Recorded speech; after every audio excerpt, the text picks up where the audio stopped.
华东并且同样具有见证鸟哥理论夺冠可能性的地方叫做星际线下快闪店。如果一定要选，你去哪里给鸟哥加油？嘿嘿，我选老男孩淘宝店，足不出户便可买到快闪店所有限定商品，赠品也一个不少。我在这里也可以把光借给鸟哥。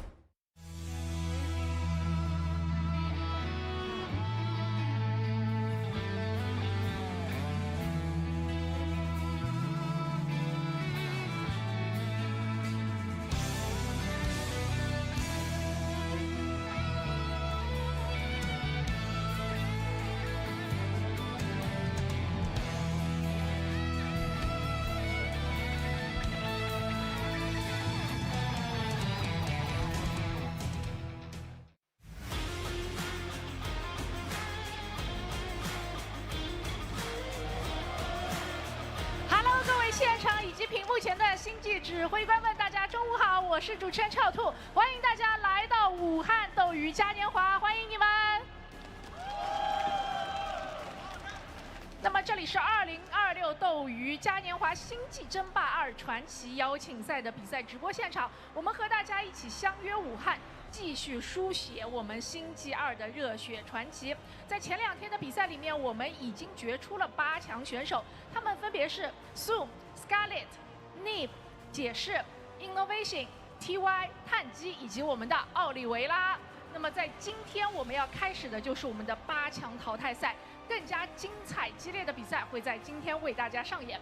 那首先为大家请出今天首场比赛的2位选手，让我们用最热烈的掌声欢迎他们。让我们有请 Scarlett。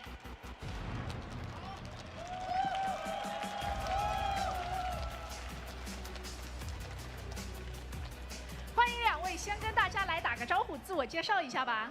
일단 그 현장 팬분들한테 인사 한마디 해주세요. 일단 중국 팬들 너무 반갑고요. 만나게 돼서 굉장히 좋습니다. 非常开心来到线下看到这么多粉丝，很高兴见到你们。欢迎。那嘎姐也许可以用中文来给我们打个招呼。Self-introduce, use Chinese is okay. 你好，我是来自加拿大的 Scarlett 嘎姐。欢迎 Scarlett， 嘎姐的中文真的很好，我在线下基本都可以用中文跟她交流。那我们也是想问一下苏，来到这一次线下，感觉我们斗鱼嘉年华星际争霸2这一次比赛线下给你的氛围感觉如何呢？ 지금 그 우한에서 진행하고 있는 행사 참여하셨는데 현장 분위기가 어떠신지 한마디 해주세요. 일단 팬분들 열기가 너무 좋고 오게 돼서 온 걸 잘한 것 같아요. 现场的粉丝的热情非常的高涨，我很开心能够来到线下参加这次比赛。哇，再给他一点掌声，让他感受一下我们武汉的热情。那嘎姐也是，因为嘎姐其实在中国很长一段时间了嘛，这一次线下赛在武汉给你的感觉会和之前的线下赛有什么不一样呢？ You have participated a lot of offline tournaments in China, and what do you think the atmosphere in this event, and is what difference in Wuhan offline? Compared to previous events, this is like in a much bigger venue. It feels similar to like the DreamHack events we have online sometimes. And just in general, there's less and less events nowadays, so I'm always very happy to come to LAN, come to China, and meet all the fans.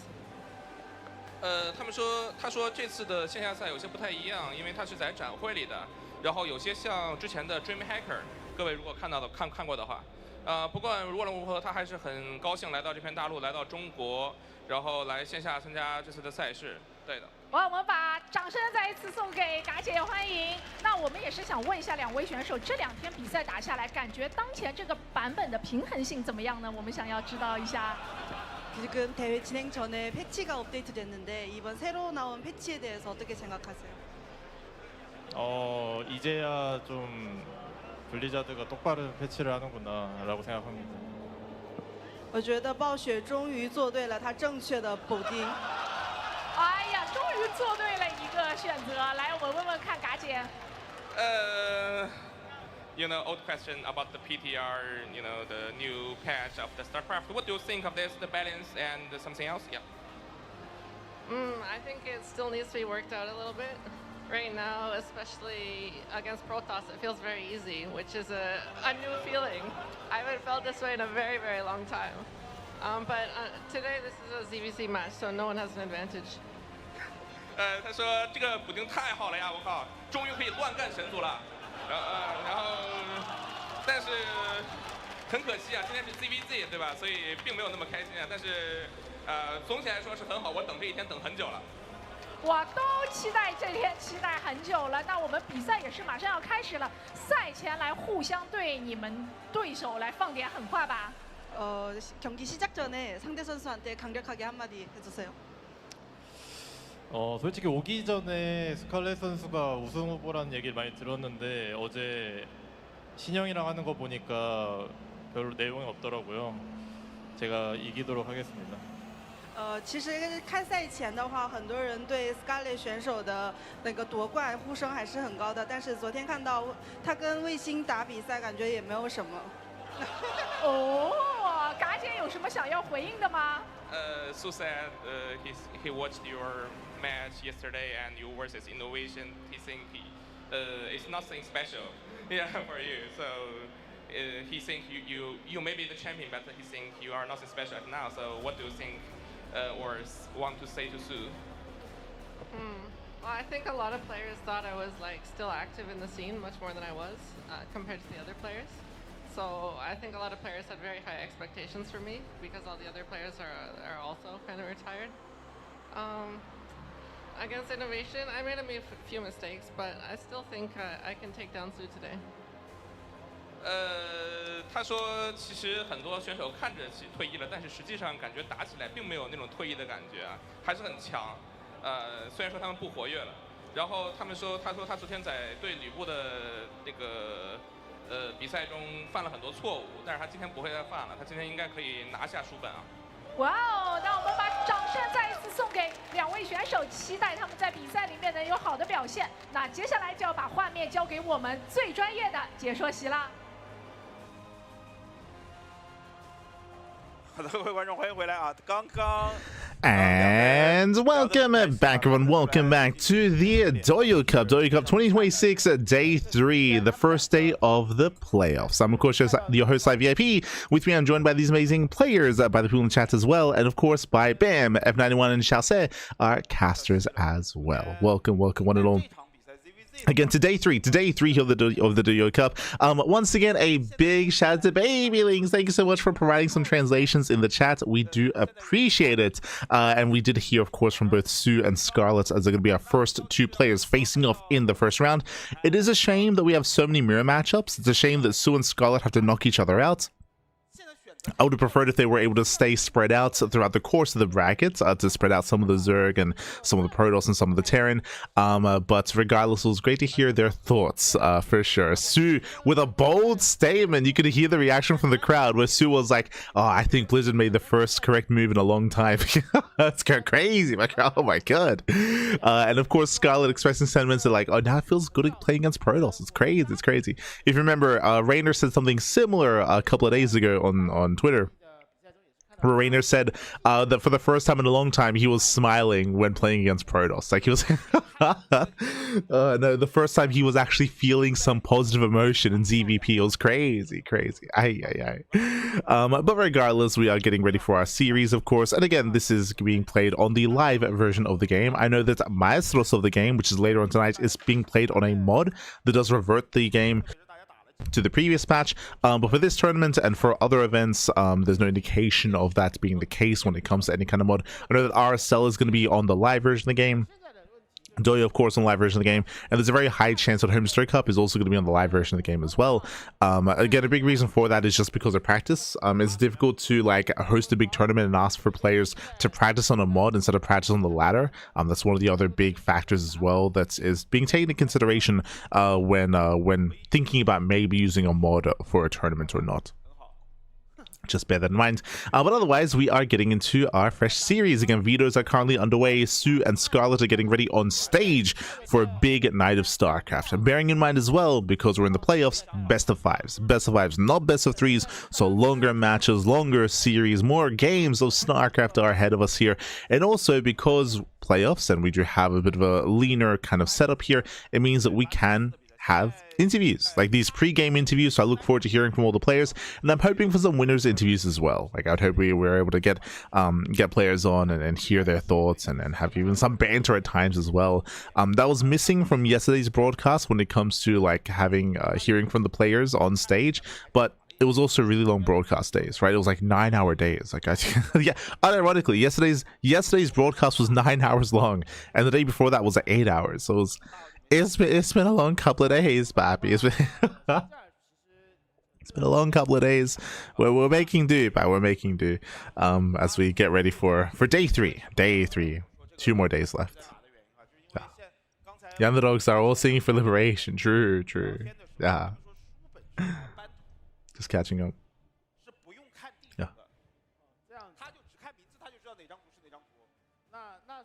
As looks like we have videos. Okay, here we go. We have our videos here. Game 1 is going to be a Rainfall. Game 2, Sanctuary 3.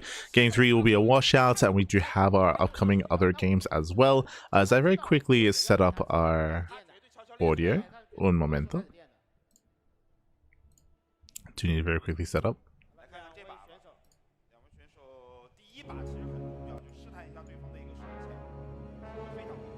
I got you. Beautiful. Whew. As again, we have our vetoes. They only showed the vetoes for a brief couple of seconds there, so wasn't quite able to get a full grasp of the matches themselves. But regardless, we are jumping into our series. Let's go, baby. Let's go. Someone the other day said that Neve signed up to lose some matches for a payday and paid trip to China. I mean, there are people out there that say all kinds of things. I don't think there's any need to give any comment like that much value, as Neve has been looking very, very on point. Like, Neve was looking very impressive in his matches. Very, very impressive. But here we go. Here we go. We're getting into our first series. Spawning in the bottom right-hand corner of Rainfall, we do have our South Korean Zerg player. It is Sue. And in the top left-hand corner, we have the Canadian Zerg for Shopify. It is Scarlett. And if you're in the chat, you know what time it is. It is a Gamba time. Predictions will soon be open. So you can place your bets on who you think will claim the series. Best of luck in the chat. Let's see Dan in the chat. Babylinks forced me to be here. If you don't want to be here, you can leave. You can leave. It's fine. We're here to enjoy some StarCraft, baby. We're here to enjoy. As we are going to be settling in, we do have our ZVZ ahead of us, and already we do have a 10 pool out of Sue. Now, very quickly here, when it comes to the PTR, when it comes to the new version of the game, these 10 pool builds have been very strong and very intense. If you're watching the ZVZ between Rainer and Solar, Rainy and Solar over the weekend, they played in GSL CK, which of course we covered in English with our own English casters, Pappy. True. But Rainer versus Solar, we saw a lot of 10 pools in that game as well, and they hit very strong and very hard. And we're on Rainfall as well. Small map of the map pool, short rushes and spike ground, so you can be hyper aggressive, and it can be quite a difficult defense. Now already Scarlett goes pool first. From my understanding, especially in these smaller maps, I feel like pool first is a must. Going hatch first, it is so difficult to defend against 10 pools. It is so difficult, it is so hard. So we do see Scarlett going for a delayed expansion, earlier pool, earlier Ling, and Queen production. We'll see if Scarlett can minimize losses. Now, bearing in mind, a 10 pool is not an all-in. It's not an all-in. It is a way to get damage on early on. It's similar to a 12 pool in the previous iteration of the game, where you're forcing your opponent to pull the boys, and you're forcing your opponent to micro their units to lose to minimize their losses when it comes to their drone damage. So again, Scarlett's gonna have to pull the workers, save the natural base, defend with queens, defend with lings, and ideally lose as little as possible when it comes to that drone damage. Sue's coming in hoping for damage dealt. Let's go. Let us go. As things they do poke in. Here they poke in, they nibble at the natural. Scarlett does pull the boys, and once again, it all comes down to the micro, it comes down to the control.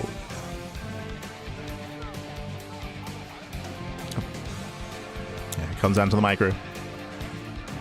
But drones say to try to poke in. Try to poke in, and so far nice control. One drone gets low but does survive. Scarlett not losing any workers and pulls away the weekend drones as well. Very nice control from Scarlett. So far so good. A queen is on the way, and Scarlett has lost, I believe, 0 drones. Okay. Okay, so far so good. Very nice defense here as we have plenty of lings. We have the queens as well. And look at the drone count. Scarlett has 17 workers to the 15 of Su. Su has failed to do damage. You could argue though that some damage was dealt in the sense that Scarlett did have to go pull first. So there was some inadvertent damage that being dealt there. But overall, this is a very solid, very clean defense by Scarlett. Whew. So far so good. Again, very impressive worker micro there to minimize those losses, to not lose anything to be fair. Just mining time. From here, the game will progress. Both players are droning. Scarlett does have a lead. Scarlett has the advantage.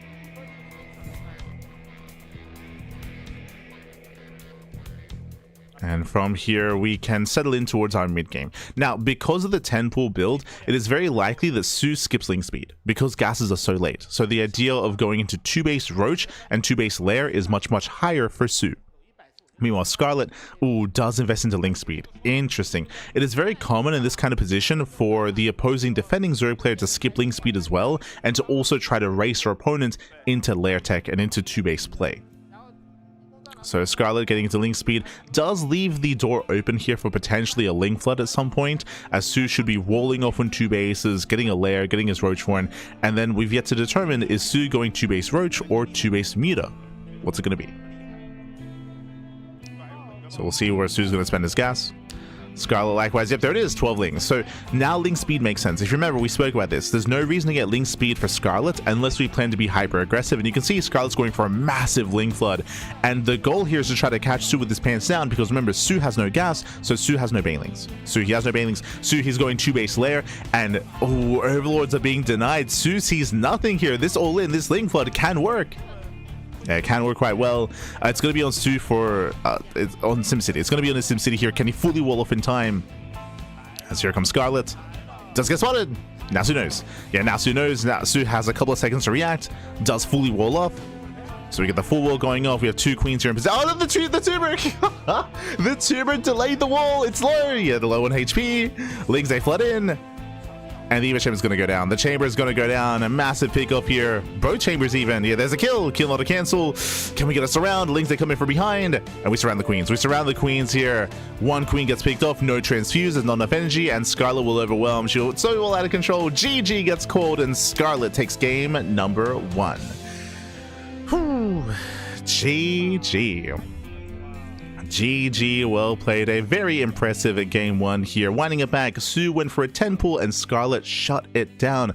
A very nice read from Scarlett to go pull first. Remember, it all came down to the openers. Pull first opener out of Scarlett allowed her to have a much more comfortable defense, but I don't want to take away from the micro there from Scarlett to be able to minimize losses, not lose any workers whatsoever, and then bam, we had the counterattack. Now, when it comes to the follow-up after the defense, Scarlett went for the Ling all-in, went for the Link Flood. Su could have gone for an earlier Roach Horn and could have gone for an earlier wall. What did Su do? Earlier lair. Su was greedy as well, so those other factors at play there. With Su, he chose to go for the faster lair. He delayed his wall off. He delayed his defenses. He didn't.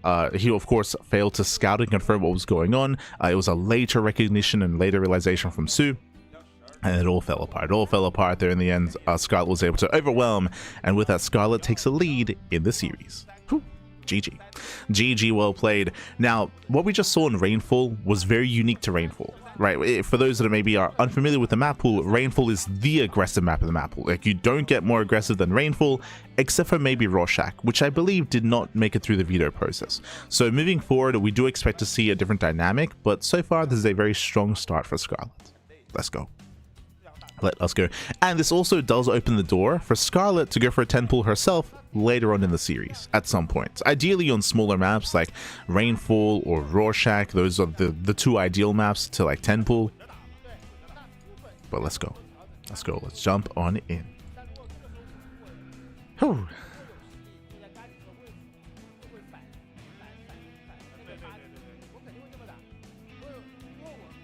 Just catching up. Also, sorry, before I forget, as we were getting into the game itself, a big shout to Kashim, Esther Kashim for 33 months. Thank you so much for subscribing. Thank you, Kashim. Thank you. We appreciate it. Gracias, gracias.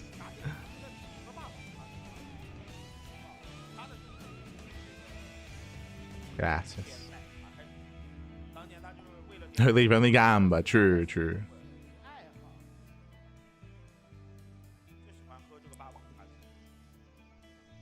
Build order win. I would not say that was a build order win. I tried to emphasize that there were certain advantages had, but worker micro was still very important there, and it was also important about the follow-up, bearing in mind that going for link speed after that defense is not the most standard reaction that Scarlett went for after going for a pull first.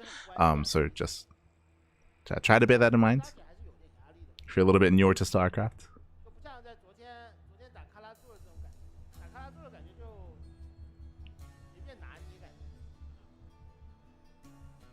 There we go. Here we go, as we're getting into our fresh series, as we're getting into game 2, and spawning in the bottom left-hand corner of Sanctuary 3, we do have Su, our Korean Zerg player. And in the top right-hand corner, we have the Canadian Zerg player. It is Scarlett for Shopify. Here we go. Here we go, as we are getting into our next game, as we're getting into... Getting into game 2. From here, we're joining up. We're joining on up here. As you can see here, there's no early pool timings. There's no 10 pool. There's no 8 pool. Nothing like that. So we're going to join up and we're going to be able to saturate. From here, we can now build up in towards a more standard early to mid game. Now, what are the things we're going to be looking for here? Now, when it comes to ZVZ, for the most part, outside of 10 pools being a thing, like it's still very similar to what we saw previously in the previous patch. Not much has changed. There is some other influencing factors though. First things first, the Spore. The Spore has been buffed to do extra damage to biological. This is specifically for ZVZ Muta play. It does mean that Spores are now stronger specifically against Mutas. Likewise, the Muta itself did have some subtle changes. The Muta now has the arc slope has been changed. Basically, the Muta is now actually much more microable. It's very subtle, but it is much more microable. It is much more reactive to how it moves and how it attacks. On top of that, priority change has occurred to the Mutalisk as well. This means that when the Muta attacks a unit, the glaive bounce now does have priority, so it will prioritize an attacking unit over, say, a building or a worker if something else was a little bit closer to it. As long as it's within range, it will prioritize certain targets over others. So these are very subtle changes, but they do specifically. I would say that the more microable change does mean that Muta play is a little bit more. It's a little bit more appealing. I think that's maybe a better way of putting it. Now, Muta play was already appealing in ZVZ. There's a reason why the Spore got buffed, because Muta play is very prevalent in Zerg vs Zerg. If you have been watching ZVZ over the past year, then you would know that it's very, very common to see 2-base all-ins and to see players try to end the game before Muta play, because it is so difficult playing against a Muta player, because Mutas can be so oppressive, right? If in a ZVZ, if you can get into Muta play, you can just contain your opponent, gain map control, and your opponent is forced to just turtle up and defend until Hydra Lurker Viper, essentially. Or you can go for like a Hydra Infestor all-in. But it's just a very, very oppressive style, to the point where all-ins are very common in ZVZ to try to avoid that kind of mid-game state of Muta play. But we'll see how especially because Su has been out of the meta a little bit, and Scarlett said in the interview that, hasn't been playing as much. We'll see what kind of trends our players go to. Based off of game 1 though, clearly our players are very familiar with the patch, right? They're very familiar with ZVZ at the moment. And Su, 3-minute lair timing. Wow. Very fast lair to Su. Su, he chooses not to get link speed. No link speed, bam, fast lair. And this makes sense on Sanctuary 3. So Su is playing 2-base lair, similar to last game without the 10 pool. Now, why is this the case? Well, Sanctuary 3 specifically has a ramp leading into the natural. This means that the map itself does favor 2-base play. So the idea of playing 2-base, you have like the added defensive benefits of the map itself. So more narrow ramp, high ground advantage, easy 2-base defense. So Su is rushing into 2-base lair. I'm thinking 2-base Muta. We just had this long tirade about Muta play and about ZVZ, and that's kind of the direction that Su is going in. Su does start to wall off. Scarlett confirms that there's no third expansion, confirms the wall off, and now in the back of Scarlett's mind should be Muta play. Oh, and she responds with her own lair instantly. Now this is going to be a 3:57-ish lair timing, so it's like a minute later. Of course, Su will have a much faster lair available, and it's going to be on Scarlett to confirm, because even though we're leaning towards Muta play, this could be something different. This could still be 2-base Roach, and look at that. +1 range is on the way.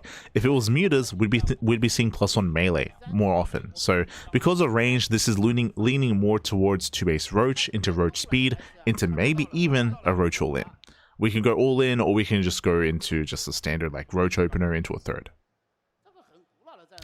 Because Scarlett isn't playing 2-base, Scarlett has a third, so Scarlett's up in economy, up in map control, Lings are poking in, and more importantly, what does Scarlett just see? The research. She sees the researching Eva chamber and the researching Roach Horn as well. She barely hasn't seen those roaches pop out yet, but this confirms to Scarlett, oh, you're spending gas on upgrades, which means there's a very low chance you're going Spire.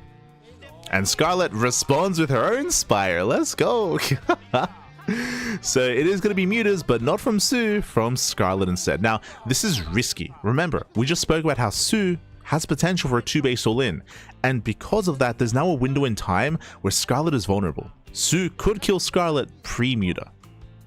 Overseer moves in, and it's imperative here that Scarlett denies the scout. If Sue sees and confirms the Spire, he will all in. So again, it's on Scarlett to make sure that doesn't happen. Overseer into the main. So far, Sue... I mean, we see Scarlett basically scouting for a Spire herself. And Sue is not droning. Look at the drone count. Sue is cutting workers at 40. This is under 2-base saturation. Very low drone count. Mass roaches here are building up for Sue. And Scarlett responds with a wall of spine crawlers. But is that going to be enough? Remember, Scarlett cannot survive this just rushing into mutas the way that she is. That's why we need a wall of spines. And even that might not be enough. So here comes the all-in from Sue, and Scarlett, can she get away with mutas? We have 4 mutas on the way. Sue, what's going on? He drones? Oh no. Sue's drone, he droned for a couple of moments. Sue's supply blocked. Yeah, Sue's supply blocked, 3 overlords on the way, heavy supply block. This is slowing Sue down. And time is of the essence here. The longer this goes on, the better it is for Scarlett, because these mutas will eventually kill everything. Yeah, nice round with the Lings that catch out the roaches. Muta's now revealed, and Sue needs to do critical damage. Starter steps in, clutch transfuse, buying as much time as possible. Every queen will go down, every spine crawler will go down, and drones are going to start falling as well. These are some heavy losses here for Scarlett. Sue keeps going in, further into the main. And so far, that's going to be 9 dead workers. Sue taking a worker lead, but mutas will eventually gain map control once they clean this up. But again, how many workers are going to be left?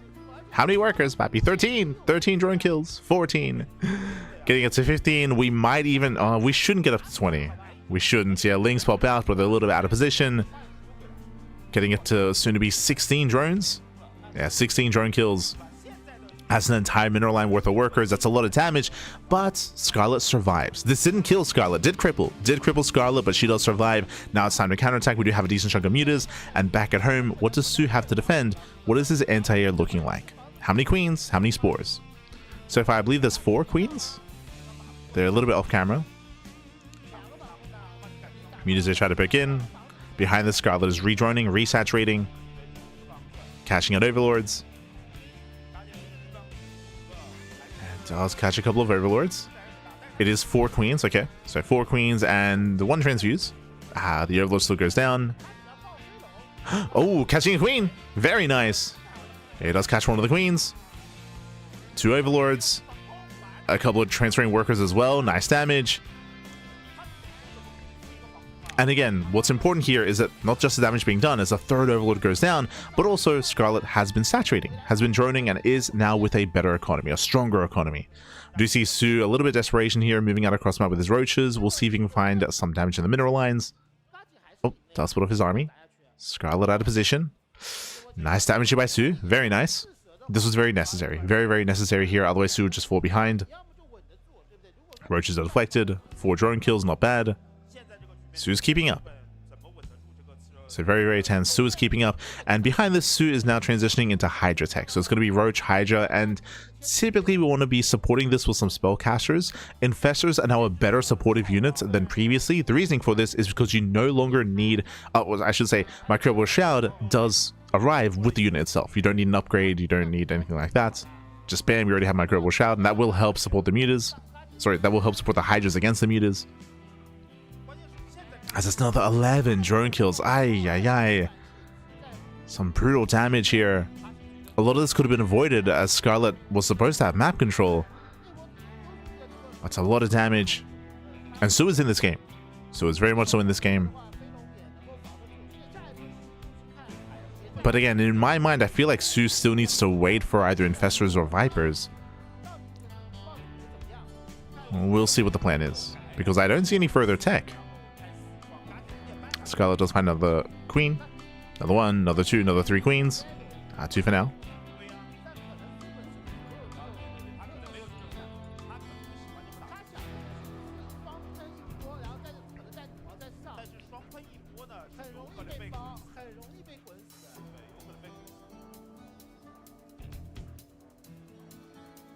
Scarlett does pull away. So far, getting supply blocked even, but does catch a couple of overseers, a couple of overlords. Does also find some value. Oh, even catching out the queens. Where are the Hydras? Yeah, Hydra's out of position. Catching out one, catching out two more queens. And nicely done here by Scarlett.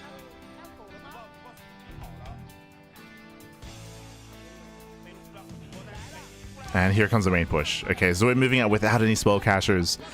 We're going to try to brute force this, and it's a bold move. Bold move here by Su. Does commit. Bearing in mind the supply is lying to you. The soup does lie. A lot of the supply is inflated in roaches. It all comes down to the anti-air, the Hydras and the queens. That's what matters here. I mean, in a sense, the roaches will deal some economic damage. But do we have enough mutas? Yeah, do we have enough? Banelings have finished morphing in. Bailing speed is done. Scarlett wants the Hydras. Oh! And Hydras are going down. Yeah, Hydras are going down, but there may be too many.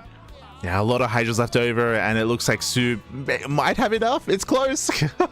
It's very close. Every Hydra goes down. Only roaches remain. And we've been here before. The roaches, they just go straight for the mineral lines. Straight for the drones.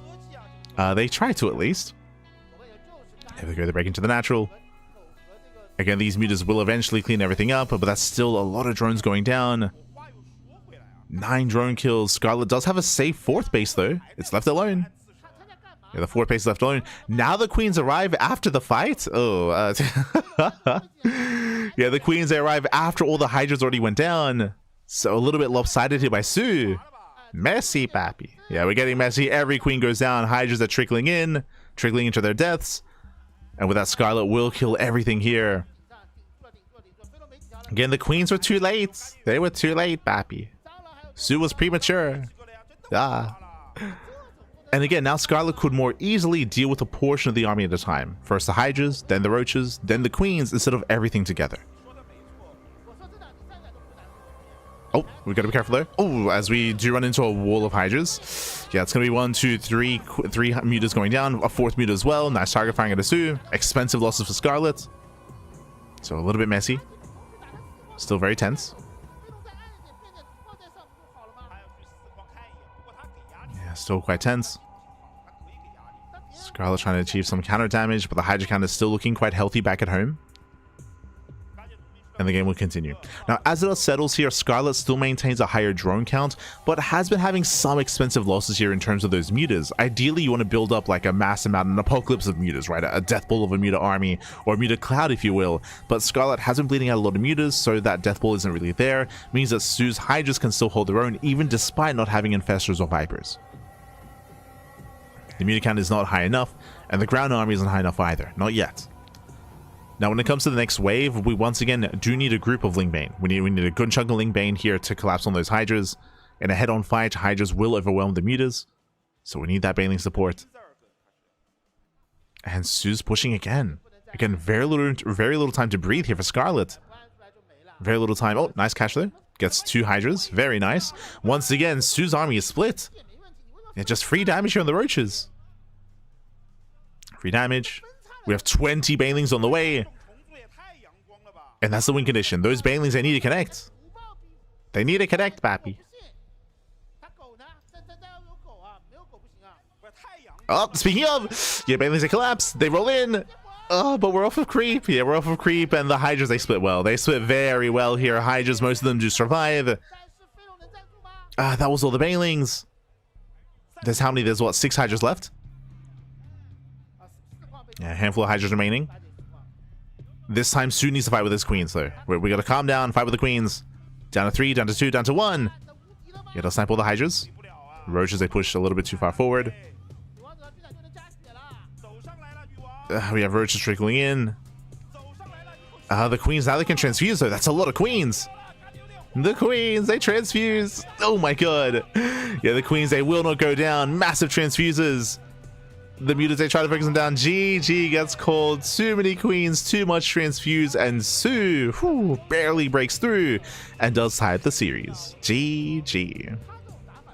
GG, well played. A very intense game 2 here. Very intense, very back and forth. Again, Scarlett, I was impressed with the fact that Scarlett got into muta play to begin with. Remember, we saw Su go for a very, very intense all-in off of 40 drones. Cutworkers at 40, went for a massive roach all-in across the map, and Su did kill, what was it, 16 drones. 16 drones did go down. That was a good amount of damage, but Scarlett was able to stabilize, was able to fight back, regain map control, get across the map, contain Su, and have that back and forth. Likewise, Su had some lopsided engagements afterwards where it was maybe a little bit too excited and too aggressive with the Hydras and too late with the Queens, and it was all getting quite messy.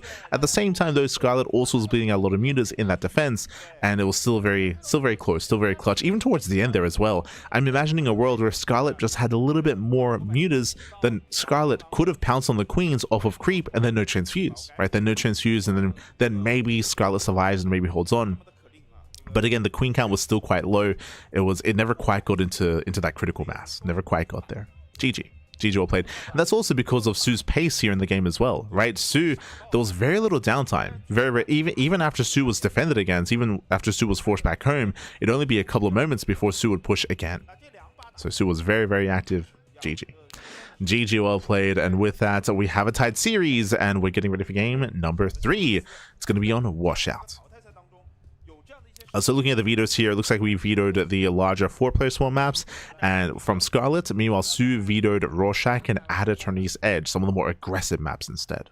Okay. So the extreme maps we have gotten rid of. And now we're jumping in. Now bearing in mind as well, best of 5. This is a best of 5, not a best of 3. So we do have quite a number of games still left. Let's go. Why didn't Scarlett engage the queens of creep? I mean, we just made reference to that, if you recall, where the queen count wasn't very high for Scarlett left over. But at the same time, we could see that there were no reinforcing Hydras. It's also possible that Scarlett was afraid that there would be reinforcing Hydras to support the queens if she tried to engage the queens off of creep. Regardless, top right hand corner we have Scarlett for Shopify. Bottom left, sorry, top right we have Su. Bottom left we have Scarlett for Shopify. Let's go. Whew, let us go. Get some tea for yeah. I've got my tea, papi. I've got my tea. I think yesterday I went through like 4 cups of tea or something. It was crazy. Meanwhile, 10 pull out. Oh, let's go. I was gonna say 10 pull out of Su, 10 pull out of Scarlett. Where's the Spider-Man meme? The 10 pull versus 10 pull. Ah, we're all animals. Welcome to Washout. Welcome to Washout. We're both going to be 10 pulling each other. Now, I believe, I could be mistaken. It depends on whether we run into each other or not. But I believe both players should just bounce off each other if they engage. They just bounce off each other and then just run up from there.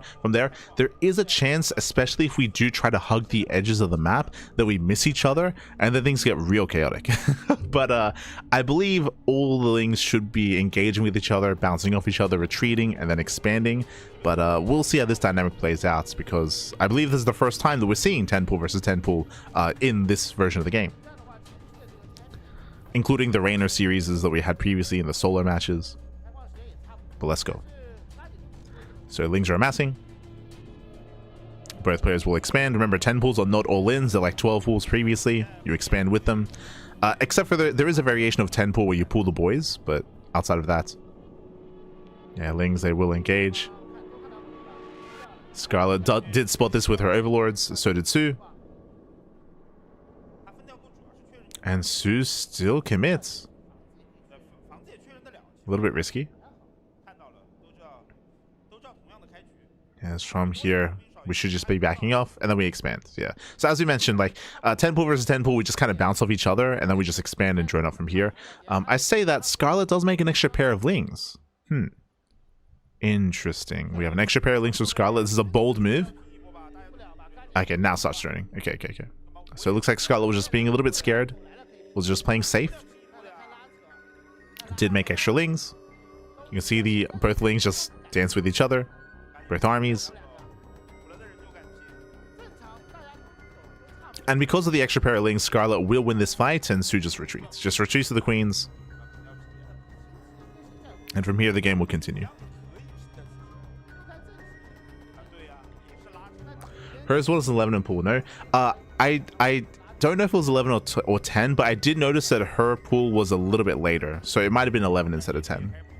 But it was like a couple of seconds later than Su's. Like 3 seconds later or something.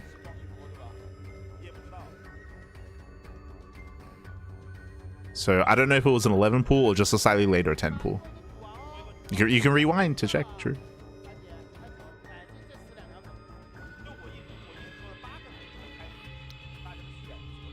But from here, again, both armies are just bouncing each other.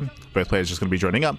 Now we spoke about this in the last game, in game 1, how after like a 12 pool, after an 11 pool or a 10 pool, from here both players now have the option to skip link speed and to go into 2-base lair. 2-base play is very standard from this position. The rationale for this is because your link speed is so late, it's just typically not worth getting link speed. If anyone gets link speed, it screams link flood and a link all in.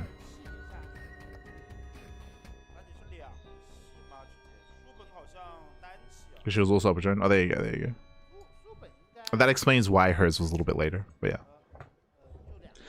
yeah. From here, we have 3 gases on the way for Scarlett. Su starts his wall.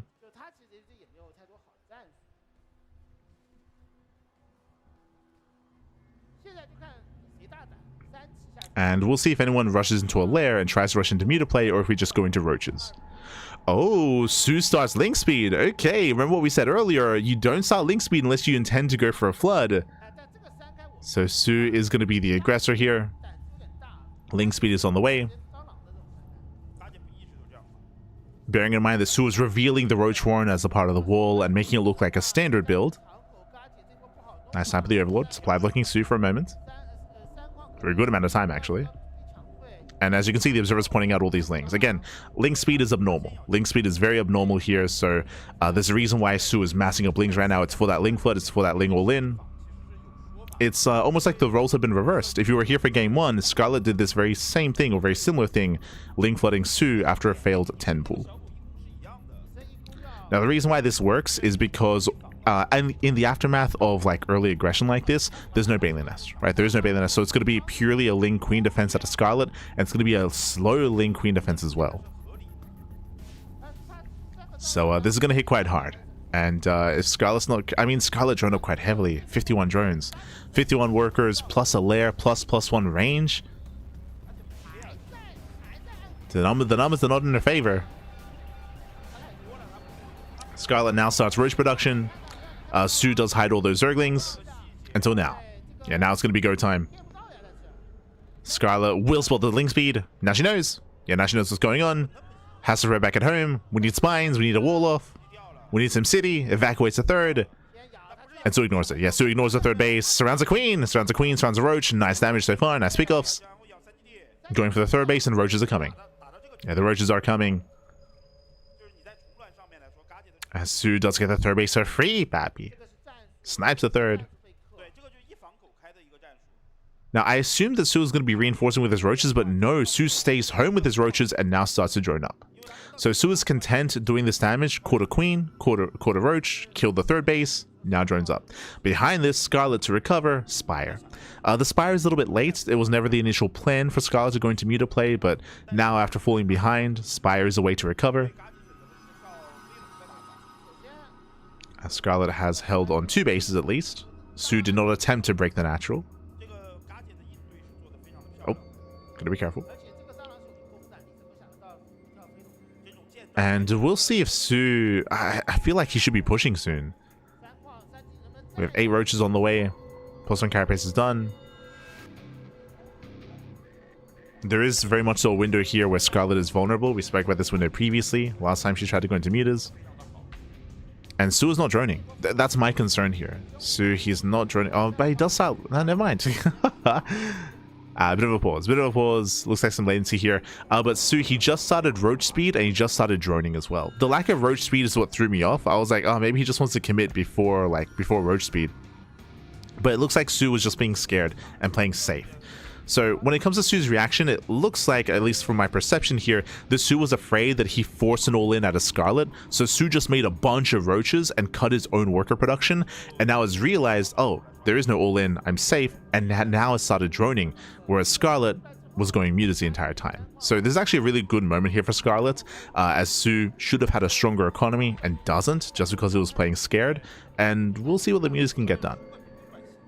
We'll see.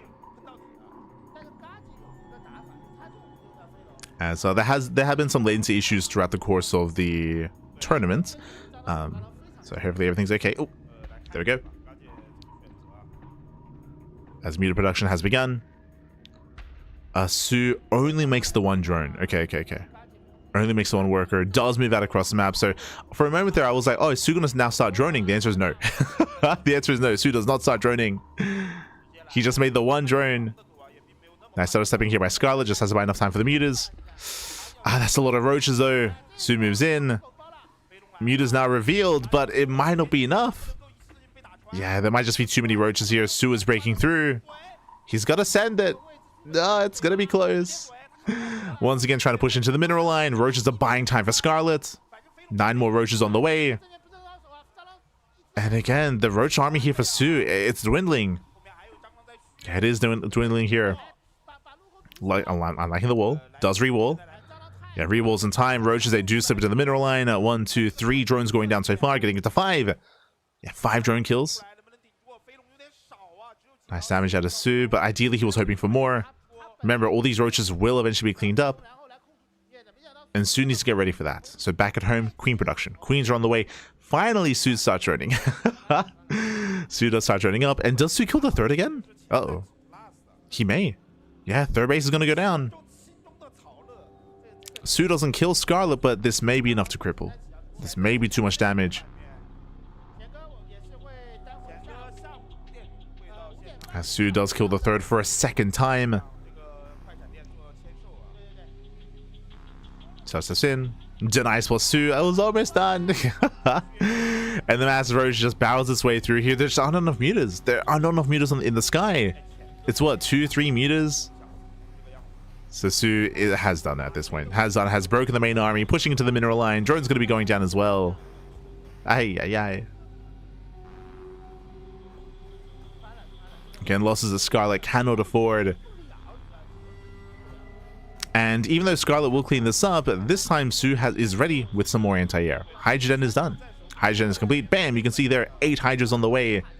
We're massing up hydras, massing up more anti-air. No, Su just does not stop. Keeps moving out across the map.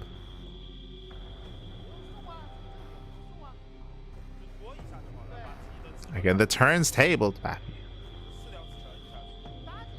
And with that, Su is looking very comfortable. Looking very, very comfortable here. Su with the greater economy. He's up in expansion. He's up in terms of tech. Massing up more hydras. Scarlett, unfortunately, just split out too many workers in the lead up to this and doesn't really have an economy to sustain herself. Not like this. Not like this. Does supply book Su for a moment once again. We have 6 overlords on the way. It's a lot of overlords.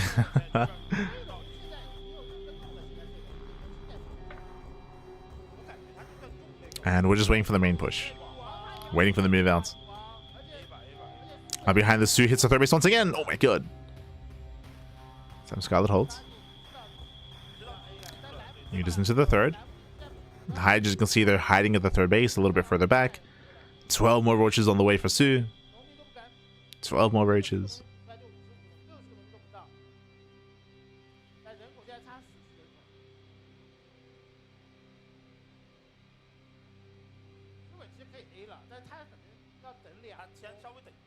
And looks like Su's just waiting to max out. Waiting to max out. Then we can push. Then we can send it, Pappy. Then we can send it.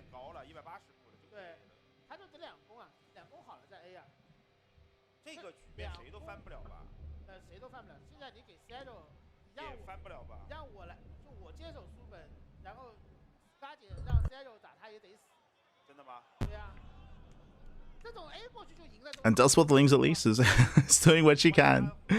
And here comes a max out. Here comes a max out. So Su should be able to walk across the map. Should be able to commit. Should be able to.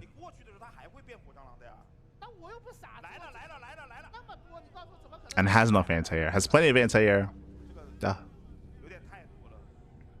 There's potential with Biles, of course, to try to slow things down.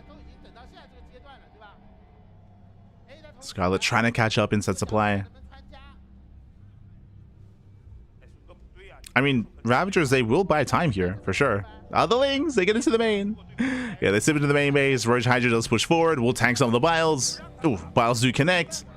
But through sheer numbers, Su may just have too much. And does. Does have too much here. Breaks through the Roaches. Gets into all the Ravagers as well. Oof.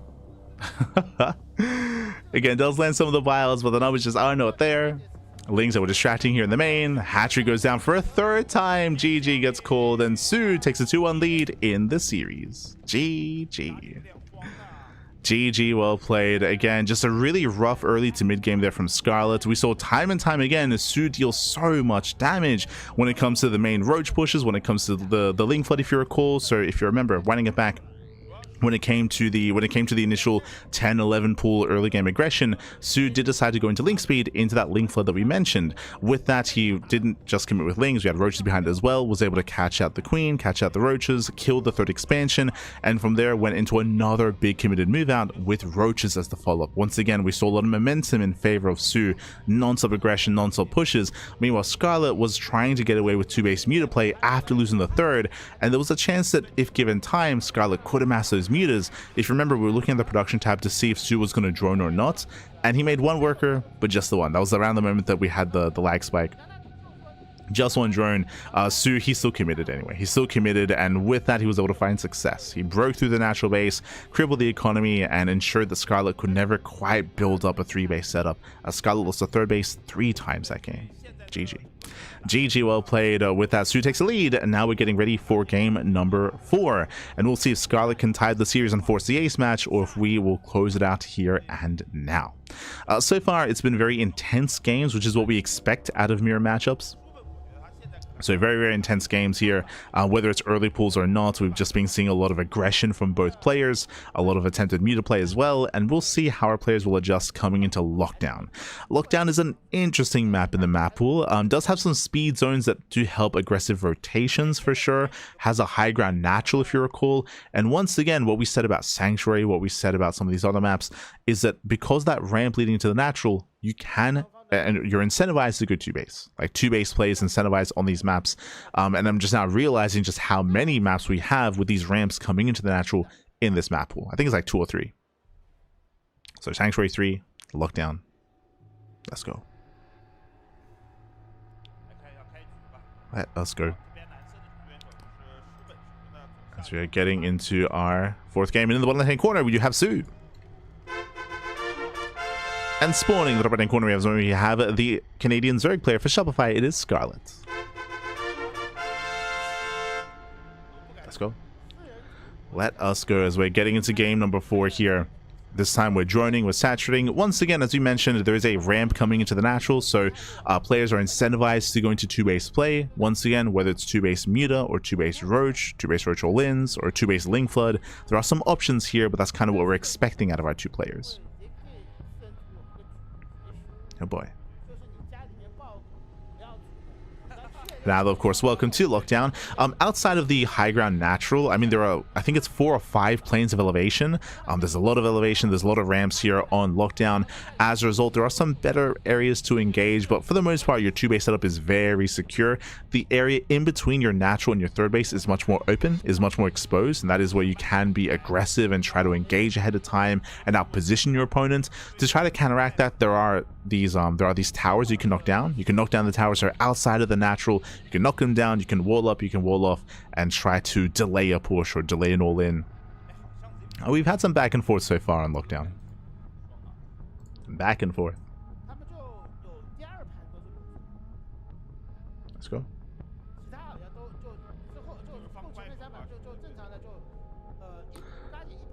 So now, again, we do see a gasless opener at a Su, which is what we expect. Scarlett does go for a slightly earlier gas geyser here. So with this earlier gas income, this is where we need to pay attention to where that gas is spent, whether we do go for that faster layer or not. Su should be going for excess gases to try to make up for that, as we do have that first gas geyser now on the way for Su. So much later. Much later.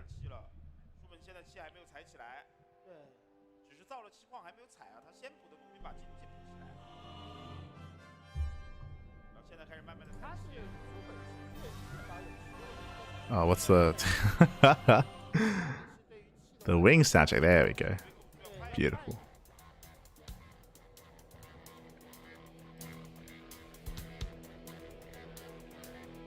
Yes, we have our tea. Calming down. From here, Queen's getting in position. Once again, we're just keeping an eye on how that gas is spent. Just droning, saturating. So far, the early game should be quite tame between our two players, at least until we get into our tech of choice.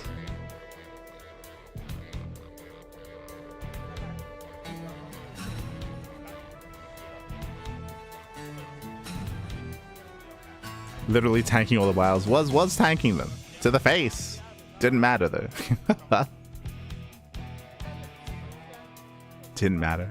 And there it is. It is going to be the faster layer out of Su. So Su does go layer first. Meanwhile, Scarlett, going Ling speed first. Okay, so we spoke about this earlier, but Ling speed is quite rare if you open up 2 base. So the fact that we have Ling speed tells us that now it's Scarlett's turn to Ling flood. Because we have been taking turns. If you've been watching the series, in game 1 we had Scarlett with the Ling flood that did kill Su. Then last game we had Su with the Ling flood that did cripple Scarlett's, and now it's Scarlett's turn. Let's go. Now, it is still going to be difficult here for Scarlett to try to overwhelm. Once again, just to re-emphasize, there's no reason to get into Ling speed when you're playing 2 base unless you plan on Ling flooding, so that's our assumption that's going to be made here for Scarlett. Otherwise, it's a bit of a waste of gas, right? Why invest into Ling speed if you don't plan to make use of it?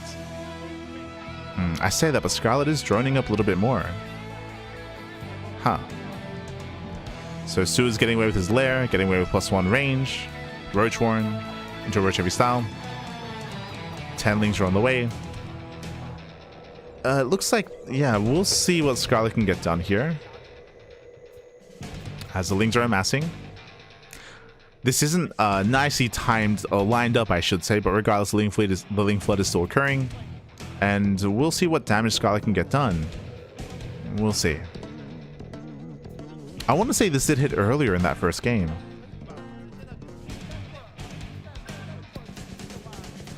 I guess it was a bit of a different scenario, but here we go. Here comes that Ling flood.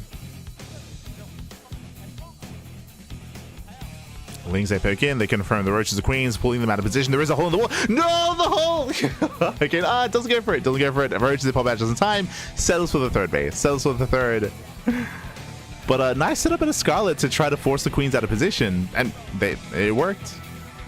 Denies a third, but no other damage yet. Ideally, we would have wanted to catch the queens, but now there are plenty of roaches, and Su will hold. Yeah, Su will hold on. We have +1 range on the way, roach speed on the horizon as well. Su's counterattack is going to hit quite hard. It's going to hit quite hard, and I'm concerned that these Lings haven't done enough.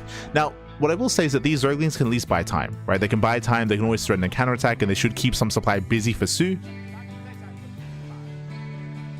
That's the hope, at least, while Scarlett builds up her own roaches. But roach speed is now done, and Su, he will soon pull the trigger. Oh, gotta be careful. Losing one of the Zerglings. Su commits. Oh boy. And again, it's going to be a tough hold. Su is up in upgrades. He's got +1 range. Lings, they try to catch reinforcements, but alas, Su has plenty to defend. And Su gets across the map. Gets across the map. Scarlett trying to keep up. Does have the defender's advantage.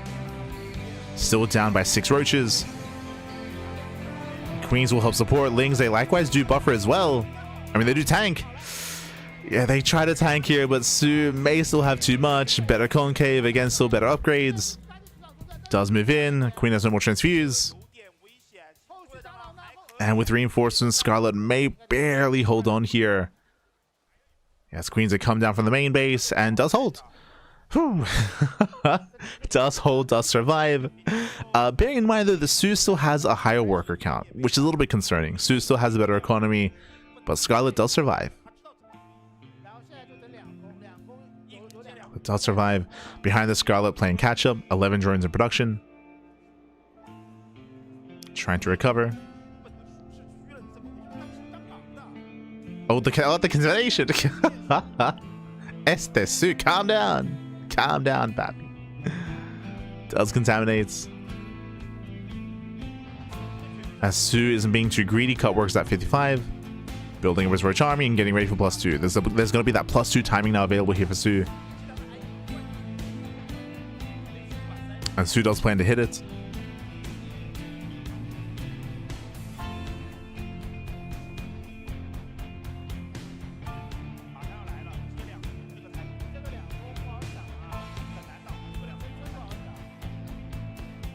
Scarlett amassing up her own Roach Ravager.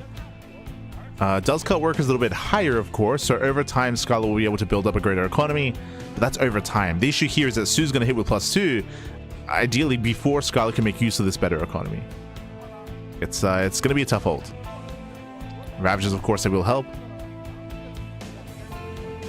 We need the Biles to land again. We need them to land. So engages. While they do graze Su's army. They graze the army, but alas, Su just has too much. And again, +2 is brutal. Still not actually done, by the way. This is an anti-timing of the Su. But even without +2. Yeah, still breaks through the roaches. You can see the observer pointing out that +2 has yet to finish. Just now done in 10 seconds. If only we had waited, because Scarlett, she's barely holding on. Oh my god. Again, +2 finishing after the fight. Su! Pappy. Ay. When the fight started, I just assumed the +2 had kicked in, but no, it only just now finished. And Scarlett, she gets away with her drone count. She's getting away with it.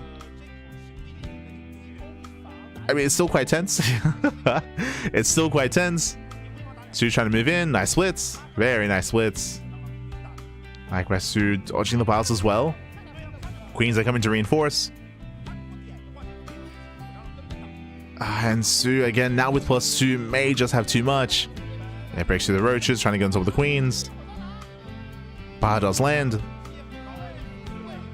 Show us the Biles, pappy. Oh my god. Yeah, some brutal Biles. Ravager will go down, but again, Scarlett is barely holding on here. Just barely. And can soon outscale. And +2 is on the horizon for Scarlett. Overlord speed. Yo, thinking about Drop Lords. Is thinking about it. And again, Su had such a strong force to hit with +2, but I just got too excited. Got too excited. Not the first time that Su's been premature, pappy. True. It's not the first time.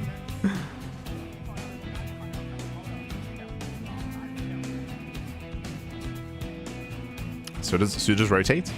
Rotating over here to the right hand side means that Queens won't be able to support. Yeah, so no support of Queens. They're trying to waddle in.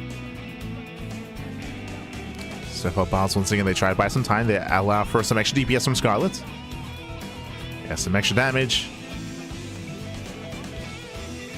Forcing micro to Su. The hatchery's getting quite low though. Does force a cancel.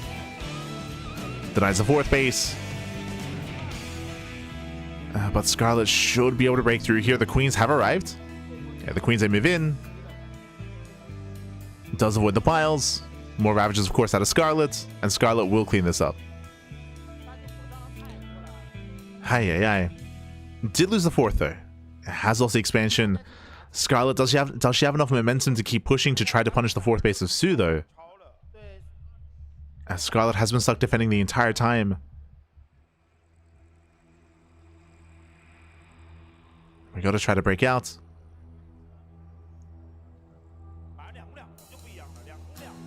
Overseer now morphing in. Oh, gotta be careful, the Ravagers are a little bit exposed. Yeah, speaking of, Su just commit. Oh my god. Su's an animal. Takes the Biles to the face. Yeah, it does take the Biles, commits in. Massive Biles are connecting, and Scarlett will win this fight. Will dominate. Remember, Scarlett has the better upgrades. Scarlett has 2-1 against the 2-0. And likewise has more Ravagers, has more DPS, more Biles. Scarlett's counterattacking. Oh god.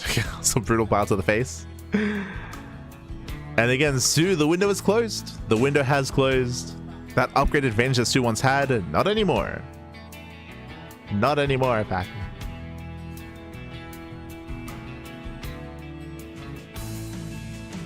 And more importantly, because of that, Scarlett gets away with the higher drone count for longer. Remember, she droned up to 66, whereas Su cut workers at 55, at around 55.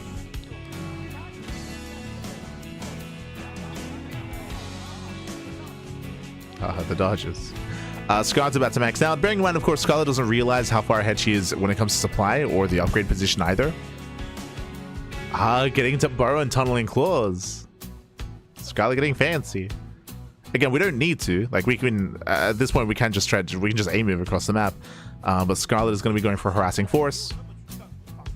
Burrow is not complete. This is giving Su the opportunity to recover and build up in supply. True. But the hatch is going to go down. Yeah, Su out of position. Reacted too hard to the harassing force. Nice snipe.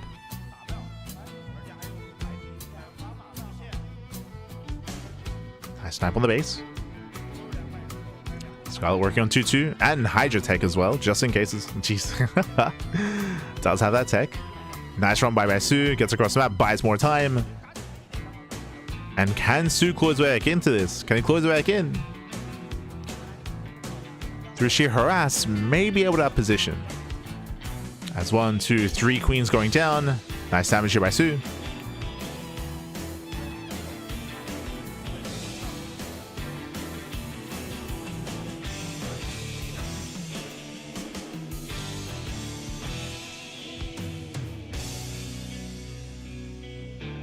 So far, nice damage. Likewise, Scarlett ready for her own backstab. With those Tunneling Claw roaches. We can see Su getting ready for that. Spine Claw is being thrown down. Does catch the roaches. Nice defense out of Su.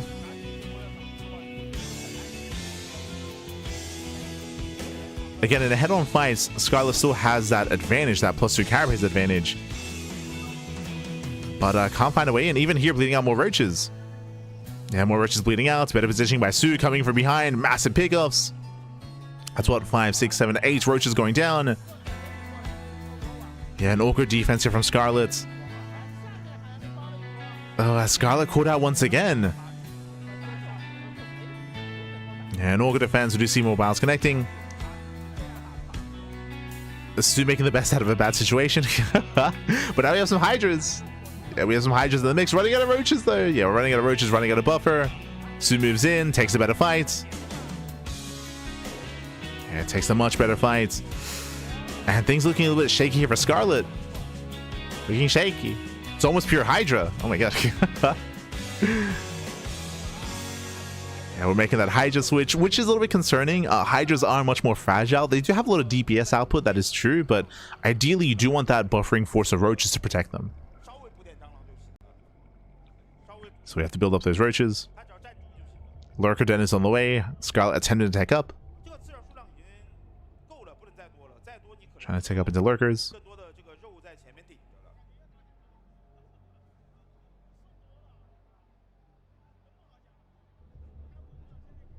And again, Su has done well when it comes to his positional play. I mean, Biles as well. Oof, has Biles connect? Yeah, Biles are connecting. Hydras are going down. You can see the Hydras, they just melt. We need more roaches. Oh my god. Yeah, as Biles, they collapse on through, and Su's pushing in. Su. And even if Su doesn't kill here, Su's trading so efficiently. He's killing so many Hydras. These are expensive losses for Scarlett. Yeah, they're so expensive. Scarlett does get into the Ravagers. Every Ravager goes down. But a messy defense. We're getting messy.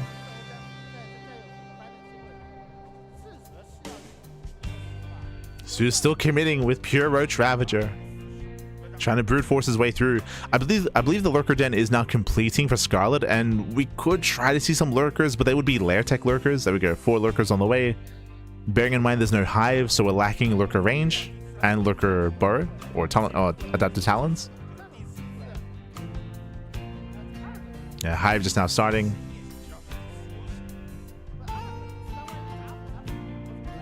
Su finally starts +1 carapace. I don't think he thought he would need it, because the game might just even end before that occurs, but there we go. It's catching up. Scarlett coming in from behind, does find the 5th. And does hit the 5th base, distracting Su. We'll see how the lurkers are going to be used here. Lurkers, they can make or break a fight. Obviously, Biles can help counteract against them, especially without adaptive talons. So Scarlett has to be very careful with those lurkers. So far, there's only 4.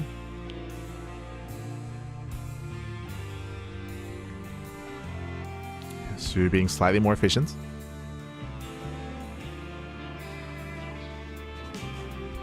But the hive is soon to finish, and then we can get into those lurker upgrades. And then Scarlett can start to outscale. Hive tech lurkers can be dominant here in ZVZ. If we can get there. Still a ways away. There's that first hive upgrade in production. Going for lurker range.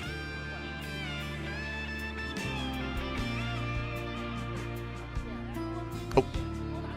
As Scarlett does catch us some roaches, okay. Better fight for Scarlett. Better engage, pulls back. Morphing in more lurkers.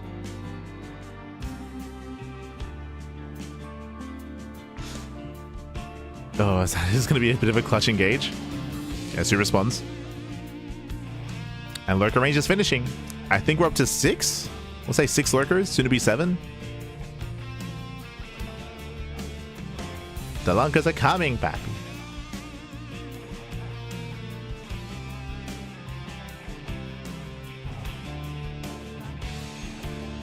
And getting up to 9. More Hydras amassing as well. And I just don't think that Su can deal with this anymore. Against a low amount of layer tech lurkers, sure, 100%. Like, Ravagers can bow them down. But now, versus lurker range. Yeah, lurkers, they move in. We just have some roaches here to buffer. Yeah, massive lurker shots going. Oh my god. We just have to fight within range. Fight within range. Massive chunk of roaches go down. Scarlett's gotten there. Oh, so let's be careful. Nice on Burrow. A nice rotation. Scarlett breaks through across the map as well, catching out the defensive roaches. Out trading Su. Yeah, much better engaged. Likewise, lurkers, they reposition. Biles will connect. Oh my god! Massive Biles. Despite that, the lurkers, they might still be able to outtrade. There's 4 lurkers left. Down to 4. And GG. GG gets called. Sui does tap out. Was eventually overwhelmed. And we are going to the ace match. Whew. GG.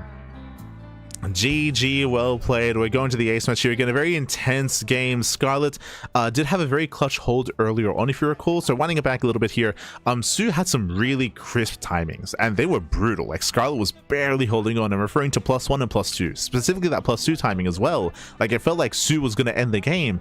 But remember, Su attacked like 20 seconds before +2, and the fight ended as +2 was finishing. Like, it was a crazy anti-timing that Su went for. The observer never panned to it. I'm curious if there was a contamination. I don't know if there was a contaminate or if Su just kind of misjudged the engage and just went in too soon. It's hard to say exactly, but yeah, Su, like, that was a massive anti-timing, took a really rough fight, and it was from that moment with Su missing his +2 timing that Scarlett was able to recover, able to pull off that defense and take a massive lead from there. If you remember, Scarlett, unlike us, didn't know how far ahead she was. She was up like 30-40 supply, and Scarlett played it safe, went into Burrow, Tunnel and Claws, and then Hydra Tech, and eventually Lurker Tech. Instead of, like, there was a window there where Scarlett could have just brute forced her way through and just A-moved and just committed to these big committed fights to break the 3rd or break the 4th base, but was playing a little bit safer, more tentative, got into Lurker Tech. That did allow Su to recover. It meant that Su had some counterplay available, and Su did outposition, 100%. There were multiple moments where Su was able to catch smaller chunks of roaches and even surround and flank roaches as well, which meant for Su taking better fights despite being down in upgrades. It was crazy, but despite that, Lurker Tech's the Lunkers arrive, GG gets called, and now in the top right hand corner we have Su, the Korean Zerg. Bottom left we have Scarlett, the Canadian Zerg player. Let's go. Let us go. We're getting into the ace match here, the final game of the series. Meanwhile, a big shout to Chanchito, Babiga. Thanks so much, Pig, for the raid. Hope you had a great stream. Hope you had a great ladder session. For those who are just now tuning in, welcome one all to Douyu Cup. This is Douyu Cup, a big offline event happening in China. It's of course happening on the live version of the game. It's a 4-day event, and we're live here with day 3. It's been an intense couple of days of StarCraft.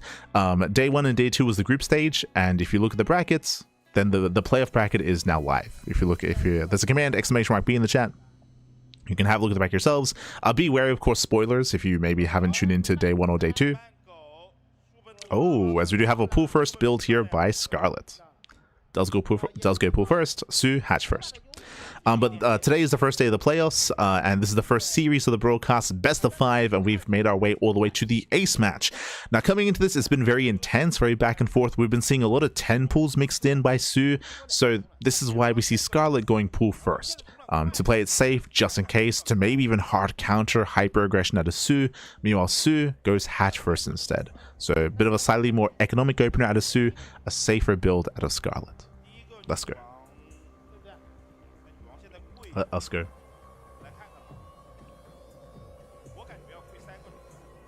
There's Chanchito. Yeah, baby, yeah. I thought both open 15 pool. But I mean, partially correct. As I mentioned, like Scarlett did go pool first just to be safe.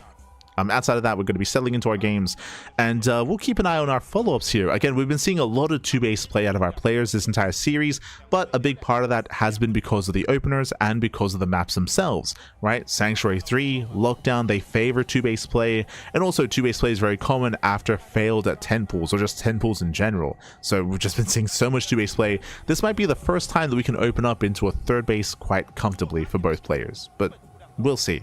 I say that because of the pool first build, there's also a high chance that Scarlett does play 2-base here as well.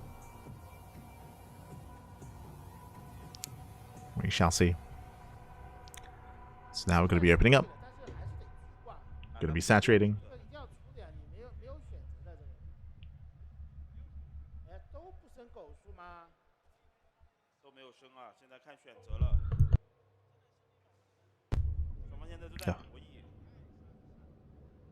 Yes, from here, we'll keep an eye on the gases and on how it's spent. We can see here that both Su and Scarlett, what are they doing? We have Link Speed on the way for Scarlett. Su is banking gas. He's banking up a lot of gas instead, so it looks like Su is going to be skipping Link Speed, and with this, we can go into a faster lair. We already have the wall off here on the way for Su, so once again, 2-base play. Su, he'll be staying on 2 bases, he'll be walling off, he'll be ignoring his 3rd for the time being, and we'll see what Scarlett can get done, if anything, to try to punish this play from Su. We mentioned previously here. Oh, Link Speed. Okay, Link Speed is on the way. Su being cheeky here. Does Scarlett cancel? Uh-oh. I'm a little bit concerned. So Su is getting Link Speed. Remember, Link Speed is abnormal in this kind of game state. And Scarlett canceled Link Speed herself. Does not try to rebuild. Does restart. Su's going to hit with the Link Flood, and currently Scarlett's unaware. Scarlett is unaware. She canceled and restarted Link Speed. It is going to be a much more difficult defense for Scarlett, and Su is hoping to at least kill the 3rd. At least kill the 3rd with this. Here comes that Link Flood. 10 Lings on the way. The Lings are amassing. Now up to 14 Zerglings.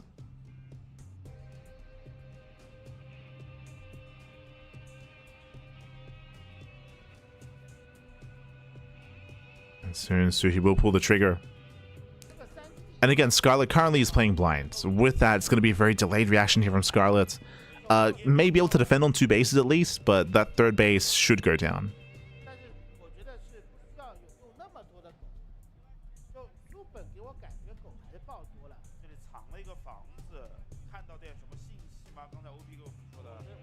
Yes, here we go. So far, we're just trying to avoid the overlords. Scarlett moving towards the left. And we're waiting for that those Lings to be triggered. And here they move out. On the right-hand side, they avoid the Overlord. They avoid the Overlords. They make their way over. Ideally, Scarlett's able to evacuate and save those drones. Now to spot. Now knows. Whew, does Scout. Does have a couple of seconds to react. We have a couple of seconds. Does pull away. Does pull away. Does pull your wall off. And Scarlett will save the drones, will still lose a third expansion, but this could have been so much worse. This could have been a dead mineral line. So very nice scout by Scarlett. Able to minimize losses. Again, this could have been game-ending damage. And Scarlett's now building up on 2 bases, getting into roach speed, +1 range. It's going to be faster upgrades for Scarlett, and a stronger roach timing is going to be available for our red Zerg player. As Scarlett's going to be up with +1 and up with roach speed, this should be a 2-base all-in. This should be a 2-base all-in. It's going to be on Su to threaten with these Zerglings. Now, what can Su do? Su can surround the roaches, can threaten a backstab, catch reinforcements, go for a run-by and try to slip into the natural. Oh, even tries to surround. And does get some decent surface area. Ay. Clutch transfuse. Does morph into Ravager, but that's going to be 1, 2, 3, 4, 5 roaches falling. For only Zerglings, bear that in mind. It denies the Ravager. Denies the Ravager. Su back at home is amassing roaches. That was 38 lings. I mean, that was a pretty inefficient trade. Was it worth it? Was it enough? As Scarlett does expand. And this is at least keeping Scarlett at bay. He's trying to. Back at home, Su trying to build up his roach army. Su once again going for the counterattack. Does not get in. Whew. Was close. Was clutch. Scarlett does wall off in time. The lings are still threatening. Scarlett does push. We can see the army moving through the center. And does Scarlett have enough? This is a lot of quote-unquote dead supply here on the left-hand side, but there we go. Now moves in. As Scarlett moves in, lings they move out. We'll see when they can get. We'll see what they can get done. As lings, they do not get into the natural. Once again, Scarlett does have a full wall. At the same time, Su trying to knock down that tower. Scarlett's being delayed. Scarlett is delayed. Remember, the longer this game goes on, the better it is for Su. As Su has a higher drone count, has had more mining for longer because of the faster third. That window of time where Scarlett was up in upgrades and had the better army, I mean, that window's closing. Again, the lings did a great job buying time. The map itself coming into play as we can knock down those towers.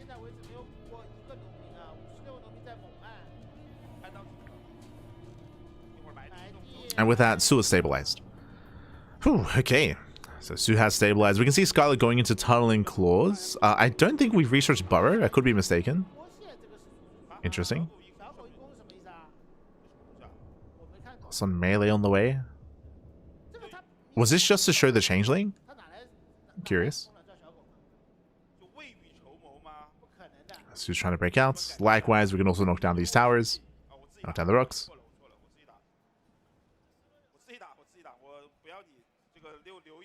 Scarlett does slip by. Hits the natural. Not bad. Does hit the natural base. Su forced back home. Does have a queen. Not bad. Queen goes down. Distracts Su.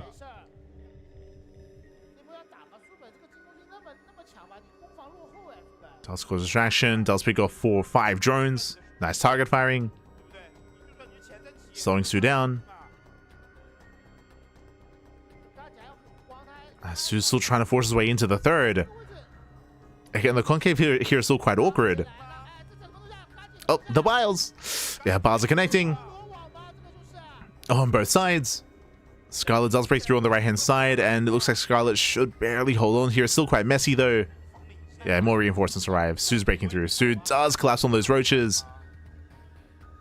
A slightly better fight on the right. Oh, God, the biles, though. The biles do connect. Yeah, some brutal biles. Scarlett's holding on. Surviving, and at the same time, the counterattack. Let's go, roaches. They get across the map. 8 drones go down. And Su's economy in shambles. 45 drones left. Ay. 10 drone kills. Scarlett's not done. 11, 12, 13, 12.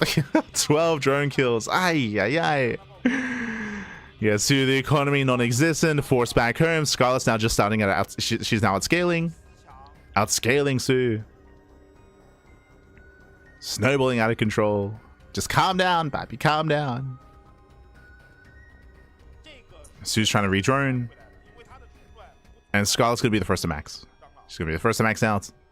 Doesn't have to push in, by the way. Scarlett can just take it slow. Take it slow, calm down, deny creep. Max out. Get a Hydrogen if you so please. There's Burrow. I was curious earlier. I was like, tunneling calls, but I didn't see Burrow earlier. So Burrow's not being researched. Scarlett's almost maxed. Now, we're hoping we don't see a repeat of Lockdown. If you remember what happened, Lockdown was very similar, where Scarlett took a massive lead, a smaller lead than what we see here, but it took a lead, and then Scarlett decided with that lead to tech up into Hydras and Lurkers and Hive and Lurker tech, and that did allow Sue to recover and to have a back and forth. So I'm hoping that we just double down and we just send it. Don't wait for Lurkers this time. Send it, papi. Supply blocking Sue. Oh no. Do you see what I see? I see a Hydrogen. I see a Hydrogen in the production time. We don't need it. Keep going, Scarlett. Sue supply blocks. Keep going. We don't have to wait for Lurkers. Ah. Keep going. Supply block is broken. Sue is broken out of supply block. Building on more roaches. Sue is catching up in supply.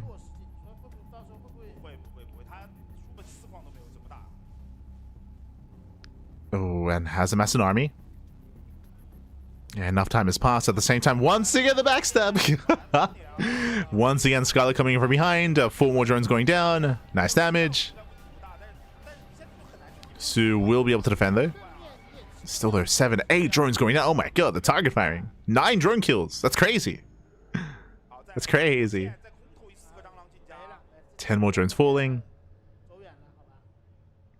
Scarlett dropping into the main. It does drop in. Hydra upgrades are on the way. They're on the way. Likewise, they still have to respect those biles. Grazing both armies. Oof. Yeah, Scarlett's being forced back. At the same time, the drop in the main base, I think, is still wreaking havoc, or it's just the Overlord. Yeah, just the Overlord. Sue coming in from behind. Trying to flank. Ah. Yeah, Sue trying to pull off the surround, locking down the army. Can he land the biles? Oh my god. Yeah, Sue doesn't quite go for the biles. The biles actually zone Sue away. Brutal connections. Scarlett does slip out. Oh my god. And Sue, can he keep going? Again, better engaged, better flank. Scarlett pulls away. Remember, a lot of supply for Scarlett are in workers. Oh my god. And a lot of supplies actually across the map as well. 16 drone kills. But with reinforcement, Scarlett should hold. Scarlett should hold on here. We have more roaches trickling in, and Sue is running out of supply, running out of army, and out of all players, GG gets called. Sue is out of Douyu Cup. GG. Crazy. GG, well played. They get a nice surround towards the end there by Sue, trading very efficiently, but we saw that back across the map, drones were falling. Drones were falling, drones were going down. Sue had no economy. Sue could not sustain himself, and Scarlett popped off. GG, well played. Scarlett will advance on into the semifinals, and suddenly the hierarchy of this tournament is up in the air. GG. GG, well played. Remember, coming into this, I was favoring Sue to win the entire tournament until we saw the playoff bracket. When we saw all the mirror matchups, it's like, yo, that's crazy. But with Sue being knocked out here in the quarterfinals, Scarlett coming as the heavy hitter, papi. Ay, ay, ay. I remember how Scarlett was downplaying herself in the initial interview, where Scarlett was like, I think a lot of people thought that I would do better because I'm more active, but like, it's still been very intense, still been very close. Nah. Wins the series here over Sue. And now Scarlett's the favorite, to be honest. I mean, I say Scarlett's a favorite. What I would personally want, if you have a look at the bracket, I want to see a rematch between Scarlett and INoVation. That's what I want. I want INoVation to make it through on the other side, and we get a best of 7 between Scarlett and INoVation, and we get like a blast from 2013. Like we, but they had an amazing series. They had these series of the tournament so far in the group stage, Scarlett versus INoVation. So I would love to see a rematch. We'll see if we can get it. Again, it's still a little bit too soon to say that, just because Neeb is also looking like a beast. So Neeb is also another big threat, but the first step has been taken. GG, well played. Congratulations to Scarlett. GG. Ay, ay, ay. GG. 24 workers went down for Sue at the end. Yeah, the non-stop run-bys and counterattacks on Scarlett was making sure that Sue had no way to recover in that game. There was no follow-up, limited production, limited reinforcements. GG. Ah.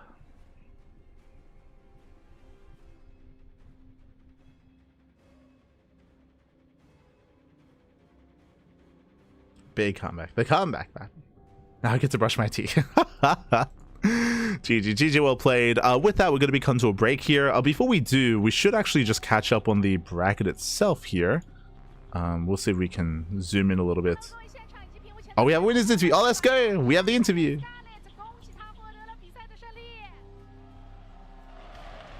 好的，也是想问一下嘎姐，在第一局的时候，我们看到素选择了一个实地的血池开局，你当时是非常完美的去应对了。你当时是已经判断出它是实地而不是8地开局吗？At the first match, the Su use the 10 pool to make an opening, and you just perfectly defense that. Yep. And how do you judgment that he used the 10D not 8D to prepare for this?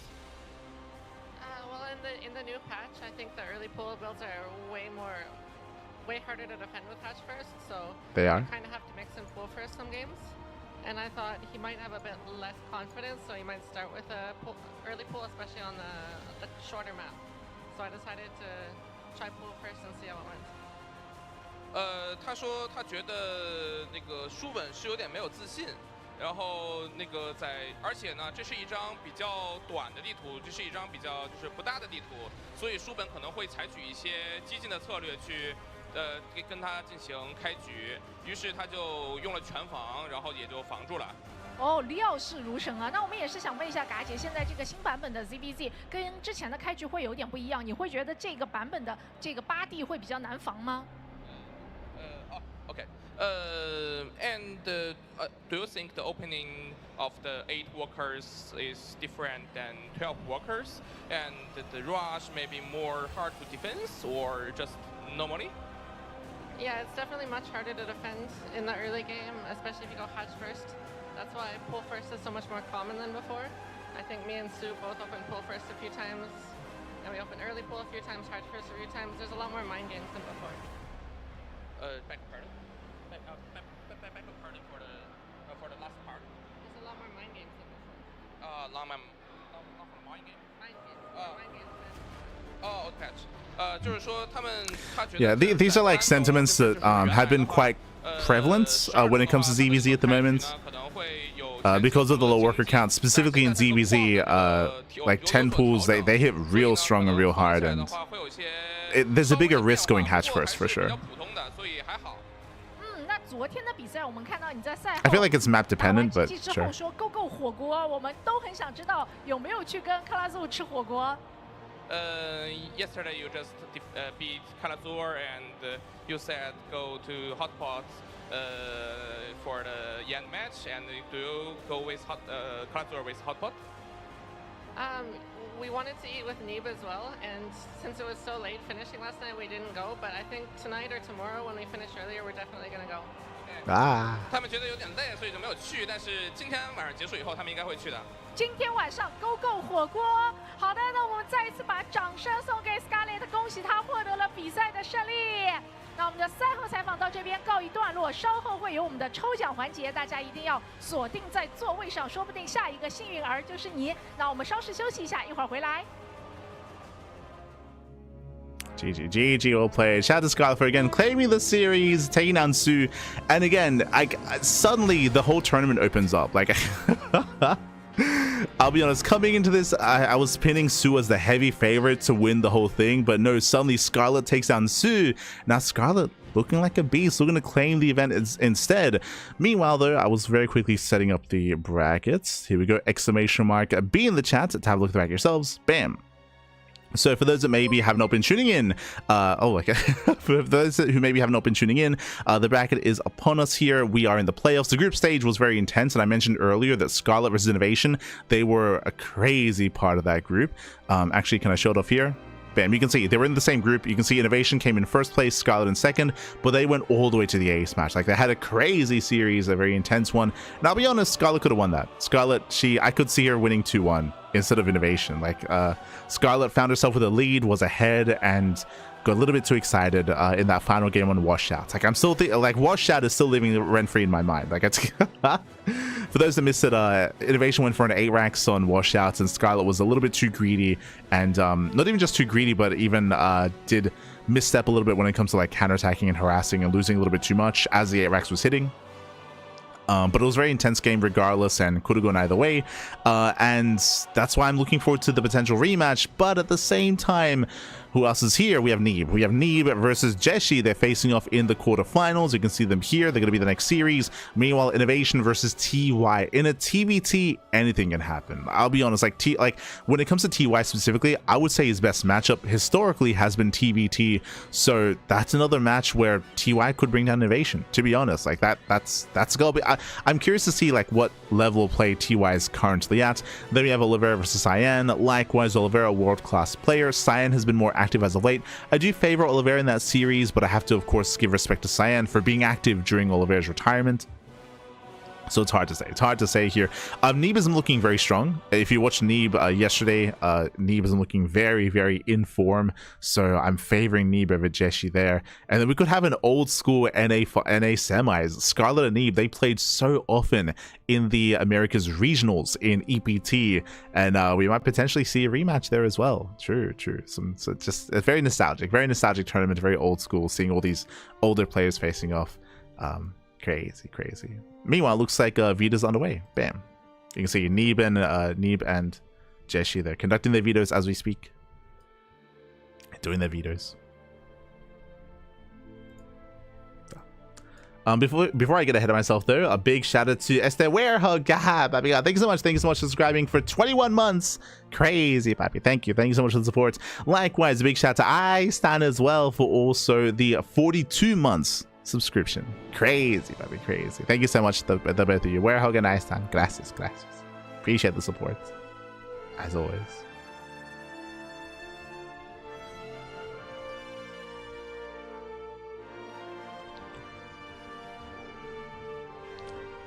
Where's the link to the stream? If you mean the Chinese stream is happening over on Douyu. So if you have a Douyu account, then you can watch over on Douyu. I got the Chinese stream going on. Haven't watched for like 5 years. Crazy.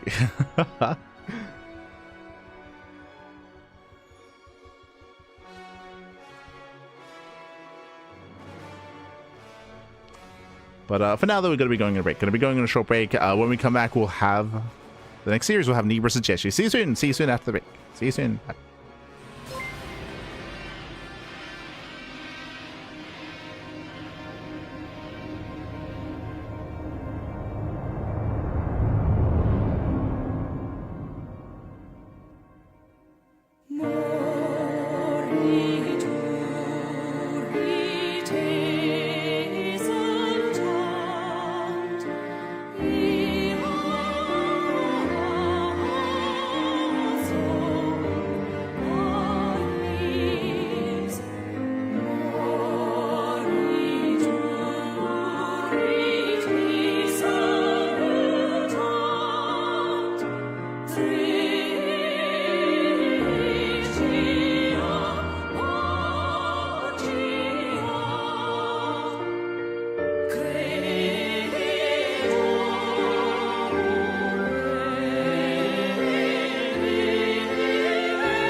装以及黄哥现场给你的毒奶祝福。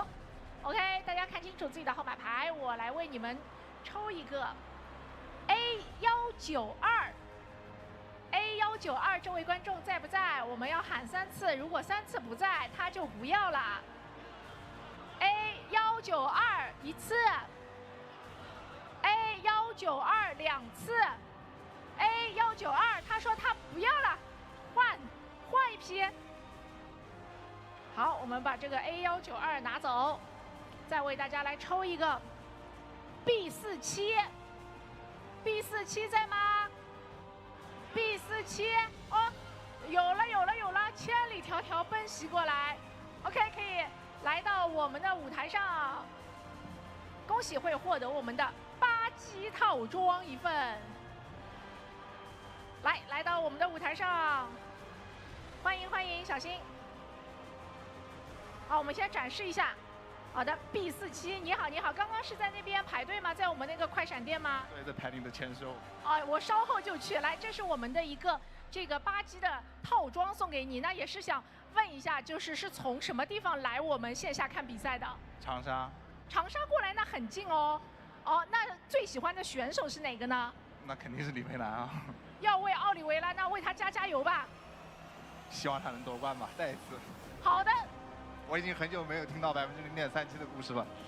希望今天、明天的比赛，李少也可以发挥出色，勇夺冠军。那这边的话，还有一个黄哥的祝福要送给你，你想要一个什么样的毒奶祝福呢？来，我们也是掌声有请黄哥来到我们的舞台上。哎，说实话，也就我们这种展台，我们这种比赛会有这种环节了。来，兄弟，有什么想要黄哥祝福你的？我好怕。有点害怕。好好想一想。黄哥想吗？啊？黄哥想一个。不，你就随便想一个，你就想一个不好的东西就好了。不好的吗？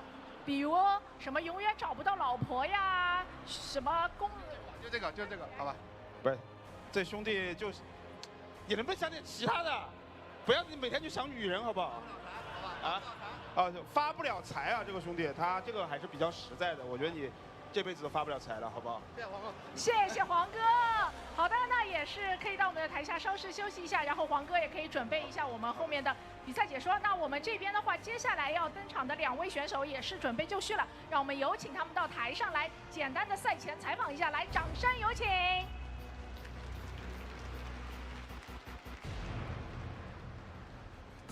来，欢迎我们的猫姐姐，还有我们的 Nip。OK， 那也是先简单的跟观众朋友们一起来打个招呼，自我介绍一下吧。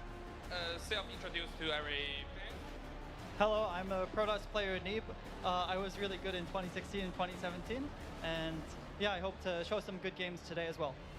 大家好，我是来自美国的尼布，然后我在16年和17年比较活跃，而且打得比较好。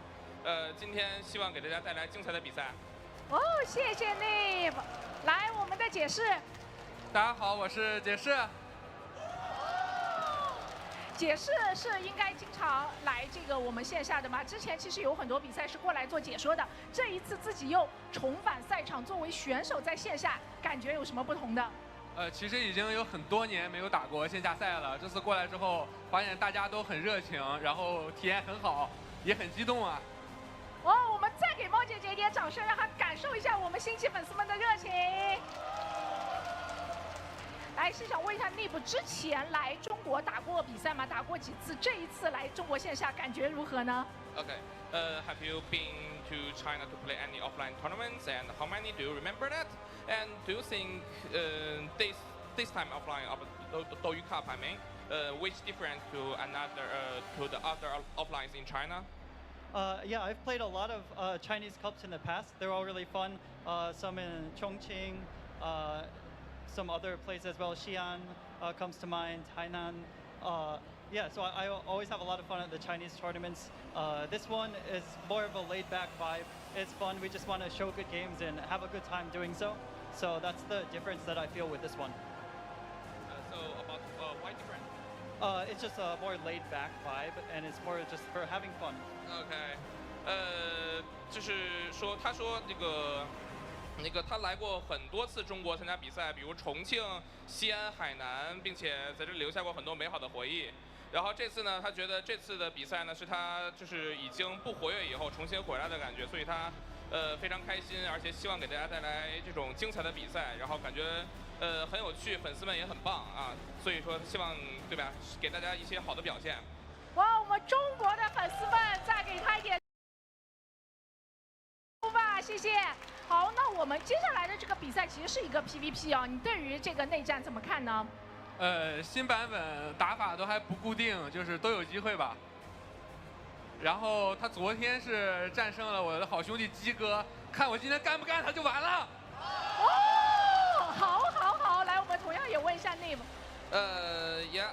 What do you think the new patch of PvP fans? Yes.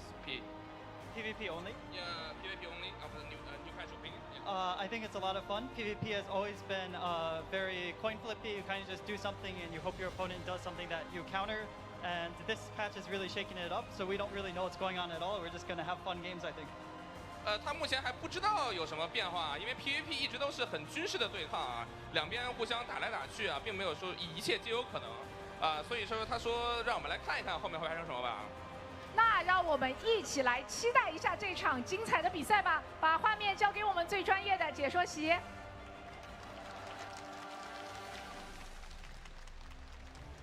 And welcome back, everyone. Welcome back to our second series of the broadcast of the Douyu Cup 2026 day number 3 playoffs. We just wrapped up with our first quarterfinals match between Sue and Scarlett, and now we're here with our PvP. Jeshi versus Neeb. I'm of course host VIP. With him, I'm joined by these amazing players, and also a big shout out to both Frozen SC2 and to Babylings for the translations in the chat. Thank you so much. We do greatly appreciate it. Without the two of you and without those that do help us out, whenever we do need some translations, we would have no idea what's going on. So thank you so much. We do appreciate it. Thank you. Letting us know that Jeshi was talking about how he was, I guess, transition, how it was feeling back from being a caster, as he's been spending a lot of time casting StarCraft, a little bit less time competing as of late as well. We're doing the caster curse thing on stage, getting Huang to say the opposite of what the fans wish for because he's famous for jinxing. Oh, there you go. The fan asked Huang to wish him to never get a wife. Oh no, not like this. The caster curse. Oh no. God damn it. GG, well played. But with that, we are getting ready here. Vita's not done. Vita's done. Game 1. Oh, Rorschach. Rorschach is a rare sight to behold. A hyper aggressive map. We will get into it. Bearing in mind that the winner of the series plays against Scarlett tomorrow. I should also emphasize that as well. This is a 4-day event. We're here with the quarterfinals. Tomorrow is the semis and grand finals. So Scarlett is done for the day. She's done for the day. She can rest, she can sleep, she can get some food, and even watch some StarCraft as well. And she can look to see who's going to be her next opponent for tomorrow. And we'll have 24 hours to prepare for that match. As we get ready for our PvP, let's go. Let us go.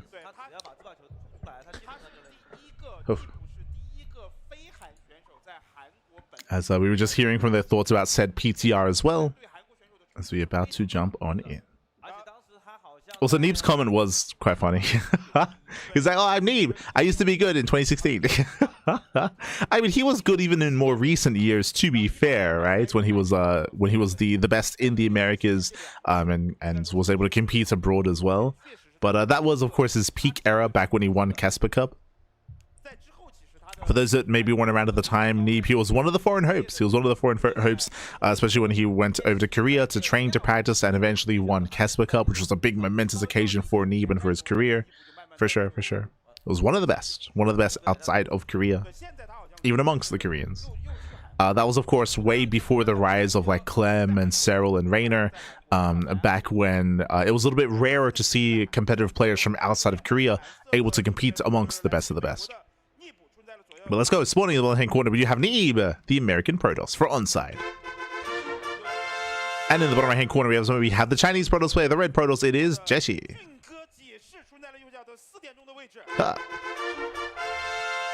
Let's go. And if you're in the chat, you know what time it is. It is Gamba time. Predictions are now open. Place your bets. Place your bets on who you think will claim the series. Best of luck in the chat. Let's go. Let us go as we're jumping into our fresh series, our fresh best of 5. Bear that in mind. Best of 5, not a best of 3. Best of luck in those predictions. Coming into this, I do lean towards Neeb. If you were here over the group stage, you would have seen. But Neeb was looking very impressive in the groups. Like, he was looking very in form, I should say. Very, very in form. I wouldn't say that he was looking like peak Neeb condition, but he was looking very much so like familiar with the meta, familiar with the current patch, of course, and was looking quite confident in his play and quite powerful. We'll see if that trend continues coming into the quarterfinals. We shall see. For now, we're going to be opening up. Welcome to Rorschach. Rorschach is one of the more aggressive maps in the map pool. Short rush distance by ground, and also a healing pad in the center of the map as well. So because of that, I believe out of all the games we've casted so far in this tournament, this is like the second time we're seeing Rorschach. Rorschach is one of the commonly vetoed maps in the map pool, which is why it's surprising to see it here in the PvP. As now we are going to be opening up at 2 gates. So 2 gate opener, Cybercore as well. So far the workers, they do pass by each other getting across the map, and there is no attempted proxy yet. But because the rush distance is so short, we can just commit to all-ins from back at home without a proxy as well. Again, you don't need said proxy to commit to all-in or to commit to aggression. We'll see how our players decide to take up, whether we do open up Twilight Council, Robo, Stargate, or Faster Nexus. Likewise, do we open up Double Adept, Double Stalker, Stalker Sentry, or Adept Stalker? We have the answer. It's going to be Double Stalker out of Neeb. This will allow Neeb to gain map control, to fight for map control, to engage with these units ahead of time to shut them down. Meanwhile, Jeshi opens up Double Adept. This is to harass. So 2 Adepts, they can shade across the map. Ideally, they want to shade into mineral lines, and 2 Adepts will one-shot workers. So damage or aggression is going to be available here to Jeshi. Jeshi is going to be the aggressor. It's on Neeb to try to keep up and to catch up with those Adepts. Outside of that, no proxy, no shenanigans. Both players are looking to expand. Both players are looking to build up into their PvP. So far, at least. Yeah. Let's go. RIP Trap. Yeah, Trap, he did not quite make it through the group stage, unfortunately. It's a bit of a shame. There were a couple of key players. Trap didn't make it through. Fantasy didn't make it through either. Impact back. Yeah, Impact didn't make it through. Part of me wishes that what's done in other big premier tournaments, as a nice catch on the Adept, he gets 1, and we spoke about it earlier, it was on Neeb to catch the Adepts. He does get 1, and he's gonna get the other as well. Yeah, another shot is gonna go off. Massive pickups here with the Adepts. They do nothing, no damage. One of them barely tries to get away, but so far the early game has been in favor of Neeb. But I was going to say is that when it comes to other big premier events, I remember BlizzCon doing this, where the players that got knocked out early in the tournaments used them for some show matches. If you were here for day 1 and day 2, we did have some 3v3 show matches. It would have been nice to, because you have the players available to you, to have like some show matches or some other like content that you can make as a bit of like as like the icebreaker, you know, as the pre-show, the pre-game kind of coming into the tournament. Regardless, oh, nice pick off. Neeb again, he has momentum. He took down 2 Adepts. Now he's taking down the sentries as well. Yeah, 1 strategy falling, denying the batteries. Batteries out of energy, and Jeshi, he is struggling here in the early game, losing far too much already. 3 batteries, 2 Adepts, a sentry. Does activate Guardian Shield. Neeb respecting it quite heavily here, actually pulling back. And Neeb doesn't have to break through, but he's just already gotten so much value here, as he does catch the second Adept. Oh, does try to at least. There we go. Adept goes down to the sentry of all things. Ay. With that, Neeb holds, Neeb attacks. Twilight Council's on the way for a blink to get into that mid game. Meanwhile, do we have any tech out of Jeshi? If we did I see a Stargate earlier? We'll keep an eye on him. As again, that was a kill, not a cancel on those 3 batteries. Oh my god, the value, the efficiency. So it's been a very shaky game here for Jeshi. He does start his Twilight Council, but again, it's still a ways away. There's going to be a big window in time where Neeb has blink and Jeshi does not. A massive window. Siema, papi, siema. Dzień dobry.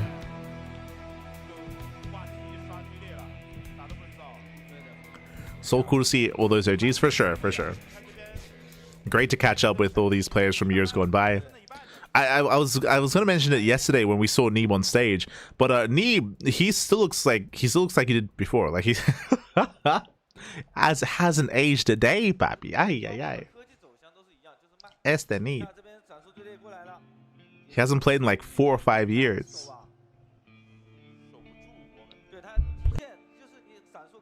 But here we go. Neeb does commit across the map. Again, Blink is almost done. Neeb is a vampire. Confirmed. True. Confirmed. As he does cancel the third. Now moving in, there is one battery behind this, but again, Blink is going to be available here. Neeb he cannot control. Take it micro.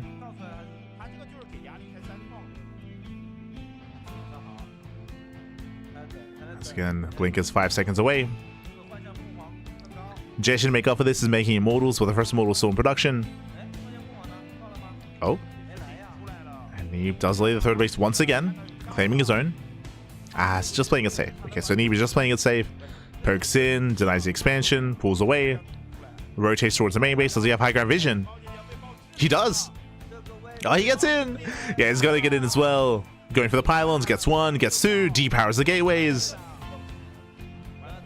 So massive pickups here, depowers both gateways, rotates down and denies the third base for a third time. No shot. Heavy delay in the third. Ay. Jeshi cannot keep up. Jeshi supply blocked. He's supply blocked, papi. Oh no. Jeshi just wants to expand. He just wants a third. And Neeb pulls away. Behind this, getting to charge his own immortal production as well. Third base getting running. Forge is on the way as well for +1. Neeb looking in very comfortable. Very comfortable this game. And this is what we've been seeing throughout the course of the group stage. We mentioned this earlier, but Neeb, he was looking very solid in that group stage. And we're seeing that reflected here as well. Yo, did someone tell him that he's meant to be out of shape? Did someone did someone let Neeb know? He was supposed to be retired, papi. Este Neeb. As from here, we can just back off, build up into charge, +1. Just calm down. And once again, Neeb, he's kind of ahead in every aspect, so there's going to be a bunch of timings available here, where Neeb has charge over his opponents, when Neeb has +1, which I will say is lined up with Jeshi at least. They do have even or lined up upgrades, but Neeb has a very comfortable supply lead, and he's pushing. He's now starting to move out. We'll see if we can catch out those Immortals. There's no battery on the high ground. Yeah, there is no battery. Oh, sorry, there is one. There's one battery, dies on the Immortal. It's going to be focused down. And despite the battery, it does not matter. It's not going to be good enough. GG gets called, and Neeb takes game number 1. GG. Whew. GG, well played. A very comfortable game there for Neeb, is what I will say. Very comfortable. As Neeb, he was able to gain momentum very early on in the game. Winding it back, remember, okay, so it came down to the openers. The opener was Neeb opening up double Stalker, and Jeshi opened up double Adept. And what happened, Jeshi had a late reaction. Both armies, both units kind of clashed in the center of the map, and immediately Jeshi, he lost one of his Adepts. He lost one, the other got very low, and it meant that there was nothing to slow down Neeb, because typically the Adepts, they survive with high HP, and then they can threaten these shades, and then Neeb is stuck at home. But because one Adept went down immediately, Neeb could just rally across the map. And due to losing the initial Adepts, it meant that we had a weaker defense back at home. Jeshi, he was struggling. He lost 3 shield batteries at the natural base, and a sentry as well, to the first 4 Stalkers of Neeb. Again, from the very beginning, it all just kind of snowballed out of control. I should also emphasize that something that adds to that aggression is the map. We spoke about it. Rorschach. Rorschach is one of the most vetoed maps of the map pool. It's very small. It's a very small map, very short rushes by ground. So rallying across and punishing your opponent is even more viable here. It hits even harder. Aggression hits even harder on Rorschach. And we saw Jeshi struggle as a result of that. So the first domino just began to fall in the beginning, and they just kept falling. They kept falling, and with that, Neeb takes the lead in the series. We'll see if Jeshi can recover as... Oh my god, what the hell? We vetoed a bunch of the larger, more macro maps. Game 2 is Rainfall. Talk about aggression. We go from one small map to the other. Like Rainfall and Rorschach, those are the 2 like hyper-aggressive maps in the map pool. And once again, what we just said about Rorschach applies here as well. Where if you start to get momentum, if you pick up a couple of units early on, you can just rally. You just rally across. You just send it. Let's go. 哎，对，你就想怎么打就怎么打，反正你也不知道对错。 So he lost the probe and canceled 2 batteries. If you remember, he didn't cancel the batteries, he killed them. We saw the units lost tab, and Jeshi, he lost 3 batteries. Like they were killed, not canceled. That's what we were trying to emphasize. But here we go. We're getting into game number 2, and spawning in the top left-hand corner of Rainfall, we have the American Protoss player. We have the blue Protoss leading the series 1-0. It is Neeb. Are we doing a zoom? Are we... Am I crazy? Did I miss it? Maybe. In the bottom right-hand corner, we have Jeshi. The Chinese Protoss. Let's go. Let us go. As we're settling into our game, settling into our series. Welcome and all to Rainfall. Rainfall is, again, a smaller map of the map pool. Shorter rush distance by ground. Aggression is more favored here.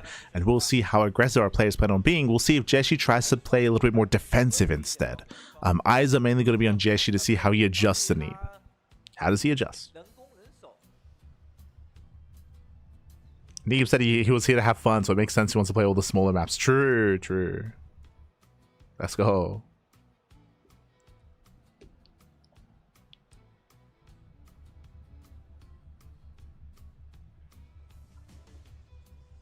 Bilbo Neebians has an Asia day. Ah, I understand the reference. True. As so far we going... Oh, interesting. So we do have our 2 gate openers from our 2 players here. So far, so good. Jeshi does move out across the map a little bit faster, but for the most part, both players are going for their probe scouts. And we should come across each other. And we do. They're both probes, they do scout each other. Moving out. There is no proxy. No shenanigans, not yet. Oh, my apologies. There we go. Now, in game 1, Jeshi did open up double Adept, and it was Neeb going double Stalker. We'll see if that trend continues. We'll see if our players do adjust or even turn those tables and have a bit of a role switch. Once again, double Stalker out of Neeb, double Adept out of Jeshi. Ah, let's run it back. Now, we should once again emphasize, the role of these 2 Adepts is to threaten shades and ideally shade into the main base and threaten the economy. But we gotta be careful not to lose them, because if we lose them, then you lose map control. If you lose map control, then Neeb can start rallying again across the map.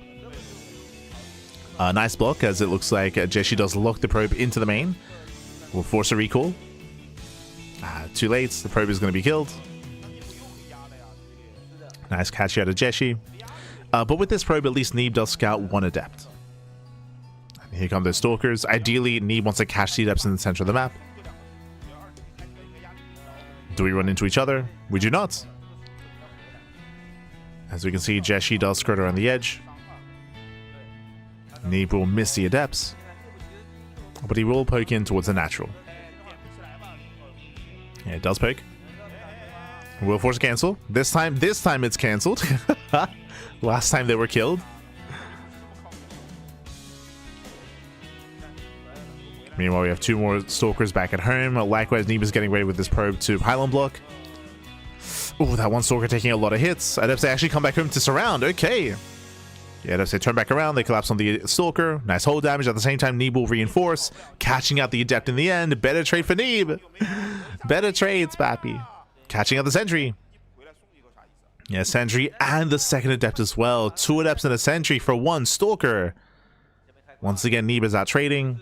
He wants that Sentry. Oh, God. As he just keeps rallying across the map, Pappy. I mean, hey, that's Rainfall. We could just rally. Yeah, the battery's trying to help, but is now out of energy. Oh, nice shuffling by Neeb. Very nice. Shuffles back his units. 2nd battery is almost done, and Jeshi's holding. Whew, okay. 2nd battery now completes. Jeshi does hold on. This time, not as much damage. We're stabilizing. Still a better start for Neeb, but we're calming things down. We're stabilizing. Twilight Council's on the way. Both players building up into Blink. Slightly earlier here for Neeb. But the game will continue. And Neeb's lead is not as large as it once was last game in game 1. Still a better start, but Oh, okay. I assumed it was Blink. My apologies. Twilight Council into Dark Shrine. Let's go, man. Let's go. Dark Shrine gets thrown down. We're going into DTs. It's going to be on Neeb to scout this to confirm. As hallucinations moving out across map for Neeb. Likewise, Jeshi also gets eyes on the Twilight Council and the Robo. So Jesh is aware of the follow-up. Neeb moves in, and Neeb does his scout the Dark Shrine. Oh, pin to the main. He's denied. The scout is barely going to be denied. Stalker shot does not go off. He scouts. He sees. He does scout just in time. Jeshi failed to deny the hallucination. It was close. It was so close. 2 volleys away from going down. And with that, Observer's on the way. Observer's on the way. Neeb, he already had a Robo, so he already had access to detection. Oh, that's crazy. And he reacts with his own Dark Shrine. Okay. Again, Neeb should be able to defend against Jeshi's Dark Shrine. We'll see if Jeshi can find this one. Hallucination is going to be denied. I believe did not scout. Yep, as we can see here, did not scout the tech, did not scout the Dark Shrine. Jeshi has no idea. Now, what I will say is that Jeshi does have a Robo and is already making an Observer. So even though Jeshi doesn't know what's going on, he will have detection available. Now, there's a very high chance that Jeshi moves out with the Observer and moves out to scout, but he'll be able to recall. He can always recall the Observer back home, so he should be okay. This should not deal like game-ending damage.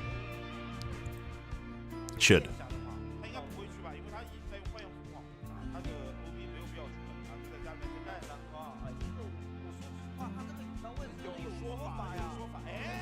There we go. Now it does confirm. Confirms the Dark Shrine. Ooh, damn, we do cancel in the end. Neeb not wasting resources. Both players claiming their third bases. And now we're calming down and settling into the mid game. Likewise, Jeshi, because he got scouted, I don't believe we've seen any Dark Templar warped in yet. Now remember, warp-ins and proxies can be stronger here in this version of the game just because you no longer need a gateway to have fast warp-ins. And there's a pylon in the top right-hand corner of the map for Jeshi. So that does mean that Jeshi does have access to those fast warp-ins for Zealot run-bys or even DT harass as well. True. Otherwise, we have a much more passive game here. I mean, Neeb was the aggressor early on, don't get me wrong, but now we're just building up on 3 bases. As I say that, Neeb does move out. Neeb does have the Immortal advantage. He did have the faster Robo, faster Immortal production. Neeb has a very strong backbone to his army. Jeshi will spot this. And Jeshi does have a couple of Zealots, but I don't think we have enough. Yeah, none of Zealots here. Neeb moves in. Immortals, they just bully back the Stalkers. And Jeshi just can't engage. He needs Zealots to buffer. And he's got four charges. He blinks in. Oh no! He gets punished. Yeah, he dies in. Does get punished. 1 Immortal goes down, but so many Stalkers going to be falling. Second Immortal going to be targeted. Nice target firing here by Jeshi. But there are so many Stalkers, and Neeb, he is overwhelming. Yeah, he's got a massive army here. Another Immortal comes in to support. And Jeshi just cannot keep up. Not like this. He gets bullied, papi. Ay, ay, ay. Losing every single Stalker, every single Zealot, and with that, Neeb snowballs out of control, breaks the low ground third. GG gets called, and Neeb will take a 2-0 lead in the series. Whew. GG. GG, well played, and Neeb, he will claim a lead. Again, winding it back here, Jeshi, unfortunately, he did invest into the Dark Shrine, didn't really lead to anything, of course. He went for a later Robo, went for earlier charge, but we did need more Zealots to buffer to be able to tank against the Immortals. Whether it's Zealots, whether it's Adepts, we need something else there to protect those Stalkers. We saw only 4 Zealots, it was not enough, and even though the Immortals got focused down, they still did their job, right? They still did their job, they tanked very, very well, allowed for Neeb to overwhelm that ground army and break through. GG. GG, well played. Likewise, of course, Jeshi had no defensive setup, so he had no additional battery setup at the third base for any kind of defensive setup. Likewise, it was a bit of a later scout of the army pushing because the map is so small. Rainfall and Rorschach, you can push across the map, you get there in seconds, and your opponent has less time to scout, to react, to respond as well. GG. GG, well played. With that, we're getting to game 3, and I'm hoping for a back and forth. I did say that Neeb was favored in this series, but I'm still hoping for a back and forth and hoping for a longer series here, but the pressure is on Jeshi, and we'll see if we can bring it back. We'll see, we'll see.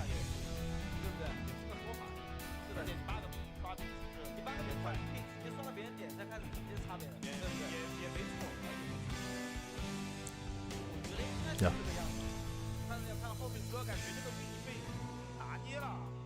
I'm not a happy feeling spun the robot. Oh no. Imagine seeing Neeb play again. Never thought I'd wake up to that. Ah, buenos dias, baby. Buenos dias.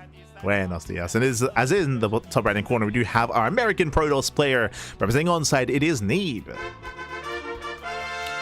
And in the bottom left hand corner, we have the Chinese Protoss player. It is Jeshi. Here we go. Whew. We are going to be loading into game number 3 here. And again, Neeb is up 2-0. And once again, Neeb is looking very comfortable in this series. He's looking very, very comfortable here. And we'll see if we can try to stop that. We'll see if we can make a series out of this. The pressure is on Jeshi. The pressure is on. And so far, we're going to be opening up. Welcome to Washouts. Washouts is a larger map of the map pool. Not the largest, but larger compared to Rorschach, compared to Rainfall. Is a little bit larger. Does have its own unique aspects, of course. Is a little bit more of a choky map. There are less kind of avenues to engage with the pushing army. There are more lanes on this map, but that does change as you open the map up. You know, there are rocks in the center. You can knock them down. You can open up the middle. There is that aspect here to Washouts. Likewise, we have a lot of hybrid bases as well. As of 5th, 6th, 7th base, you can take these gold bases as well, or these hybrid bases. But I'll be honest, I don't think we're gonna get that far. Like I don't see us going to the mid to late game, but we'll see. I'd love to be proven wrong. As the players have been much more active this series. Let's go. So now Jeshi does move out. Once again, 2 gate openers from Neeb, 2 gate openers from Jeshi. Every game so far, it's been Jeshi going double Adept, it's been Neeb going double Stalker. We'll see that trend continues again. On a larger map, there's a higher chance that maybe Neeb plays safe and goes Stalker Sentry instead. True, true. There is that possibility.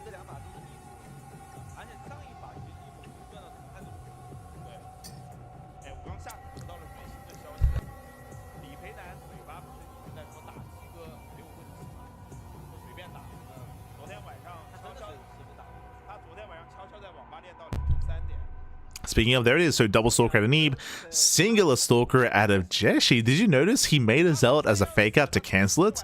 Oh, still does make a second Stalker though. Okay, okay. Yeah, it looks like, so typically when you make a Zealot, the purpose is to cancel the Zealot and squeeze out a faster Nexus, right? That's the goal, to be greedy. But Neeb pylon blocked. Neeb, he pylon blocked the expansion. So as you can see here, there's that pylon block. So in the end, Jeshi was forced to make a delayed second Stalker. Jeshi was forced into it. Pylon does finish. Again, just delaying the expansion. Neeb should be going for his own.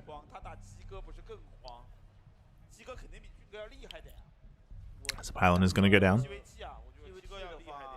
Neeb, he's going to be threatening with his own Stalkers. Does threaten. Pulls away. Nexus for Jeshi. And same for Neeb. So we're just calming things down. Economic openers for the most part. Now we can pull away.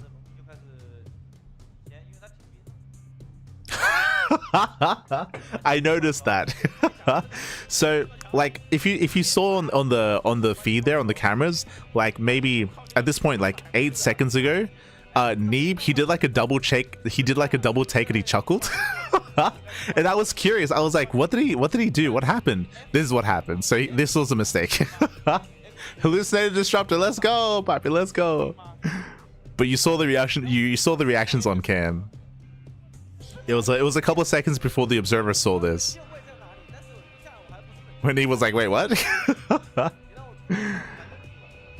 So because I mean that's actually pretty huge. That means he gets no hallucination scout. I mean neither does Jeshi actually. I guess no one gets a scout for 2 very different reasons, but no scout. See, Neeb, he's like, oh, I was meant to be retired. I got to play it up, Bappy. I'll hallucinate a disruptor. As here comes the second wave, the second scout, and both players get into their respective bases. Jeshi confirms earlier Twilight counts into blink, and I believe so does Neeb. As Neeb is also across the map with his own hallucination.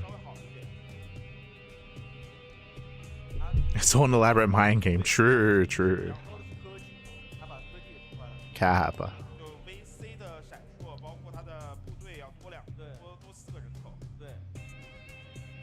As both players are taking the same direction. Twilight Council into Robo.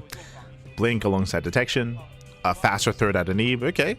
Does go for the faster expansion, but only by a couple of seconds as Jesh is not too far behind. And again, for the most part, we're mirroring each other. There's like a couple of seconds different here and there with certain tech structures and certain upgrades.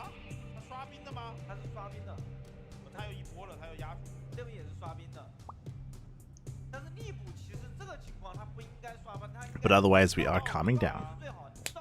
And you can already see like the change of pace from map to map, right? We spoke about how Rorschach and Rainfall favor aggression, and we saw some hyper aggression in both those games. Here we load into Washout, a larger map, and bam, already we're just chilling.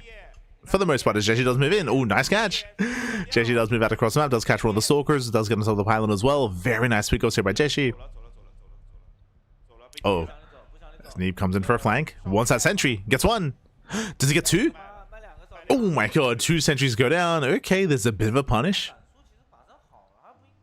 As Jeshi will lose 2 sentries for a pylon and a stalker. So a back and forth trade. Losing that sentries does mean less hallucinations and less scouting. That is impactful. Blink is now finishing up. Even though they said PvP doesn't have a meta yet, they're both playing standard macro PvP. I mean, I will say that the meta for the mirror matchups is pretty much the same. Like, there's like some slight differences here and there. Like in ZVZ, Muta play is a little bit stronger, and there's obviously 10 pools that you have to factor in. That does force earlier, like more likely like pool first builds. But like when it comes to like the meat and potatoes, or like the core of what is ZVZ, like it's still the same. Same with TVT and same with PvP as well. Like it's still pretty much the same as the previous patch. The edges are a little bit different, but like the foundation of it is the same. The reasoning for this is because even though the patch was meant to be like, and to be fair, it was like worker change, warp gate change, like there were some big changes made, but there was nothing done really about like any core units. Like there was no change to like how the Zealot works, or the Stalker works, or the Immortal works, or the Disruptor, like outside of like the Phantom attack, right? Like there was no like fundamental changes to any of the units themselves. So like compositions, they're still the same, right? The build up still all there. And I would say that about all mirror matchups. I emphasize mirror matchups because we have seen a lot of, obviously there's a lot of differences in TVP, ZVP, and ZVT, and no, mainly those two. Mainly ZVP and ZVT. Sorry, ZVP and PVT, the Protoss matchups. As it does shade into the main base, does confirm the Dark Shrine, forcing out a bunch of cannons. We have 5 DTs warping in. So I was a little bit distracted. But the matchups that have changed the most are the Protoss versus Zerg and Protoss versus Terran matchups. Those two. All the others are fairly similar.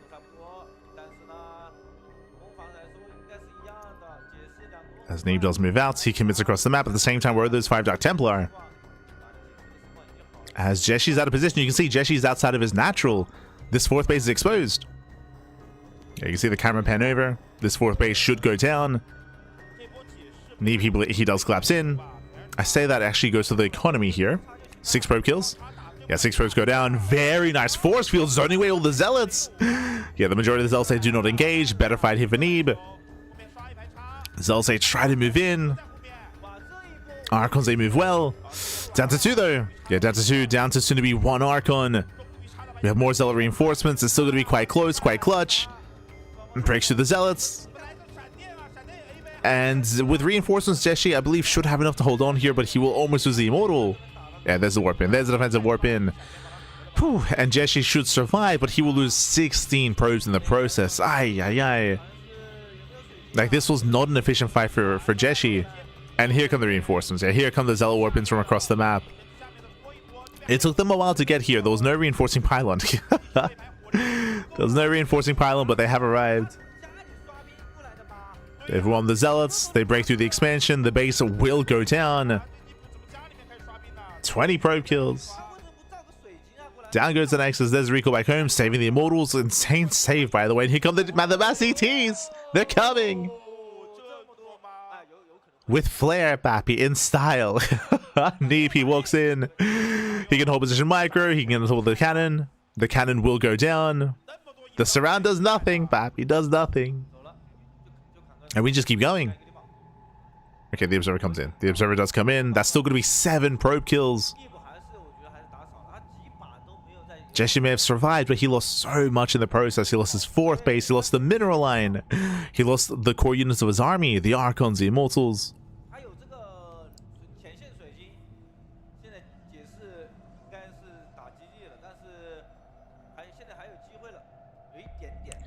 Surprise no proxies though? I agree. I agree. Like, I do agree in the sense that the previous 2 maps you didn't need proxies to be aggressive. But I was half expecting a proxy here on this map, not gonna lie. You're correct, you're correct. There were no proxies this series.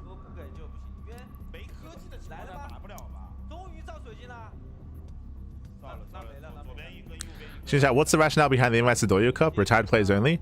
I mean, there were some semi-active players like Cyan. Cyan is semi-active. Scarlett is semi-active. I think that criteria is just like, you know, legends of StarCraft that are willing to compete again, right? There's no like hard limit or hard cutoff that's like they have to be retired for like X amount of years. Like, no. Just vibes. Just vibes, Pappy. There was no strict rule about it. As Neep breaks out, knocks down the expand, Jeshi is supply blocked. We can see Jeshi is very heavily Zealot reliant. You can see that supplies are deceptively close, but again, it's heavy Zealots for Jeshi. Meanwhile, oh no, they're trapped? Are they? No, he's trapped! Jeshi, no! The Immortals, they're not going to be part of this. They're trapped in the main. Not like this, Pappy, not like this. I was going to say that Jeshi's main army's is very Zealot focused, so a couple of Archons will make short work of them. He has to be very careful with how he engages. Yo, not who to say Colossus. Let's go. Let's go. The Colossus has arrived. You can see Neep has 8 Archons. Sorry, 9 Archons. That is the anti-Zealot unit. He's here for the Zealots, Pappy. 9 Archons. He's moving in.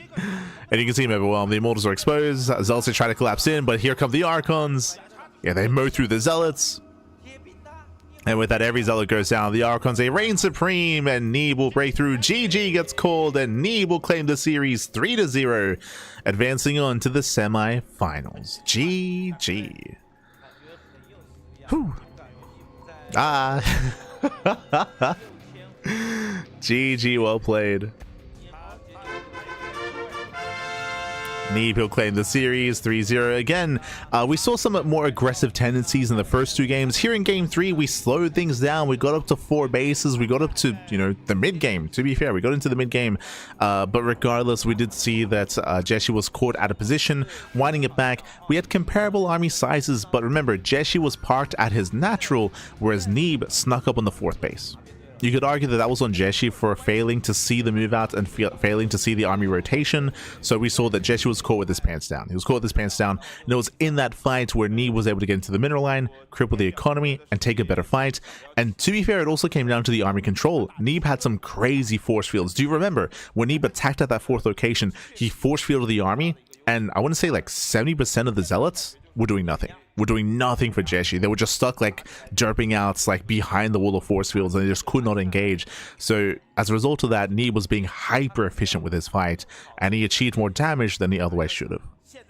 Took a really strong fight there, was able to trade well, killed like 20 probes and the Nexus, and killed all the Archons and the Immortals as well. Just hyper efficient fights, and everything just snowballed from there. GG. After that, we saw Neeb styling with the DTs and getting to the bases, and likewise we saw a chaotic moment from Jeshu with Immortals getting stuck in the main, but that was after like all the damage had been dealt. GG. GG, well played with that, congratulations, and I believe we're about to have a winner's interview. I believe we're going to get Neeb on stage. We'll have that interview.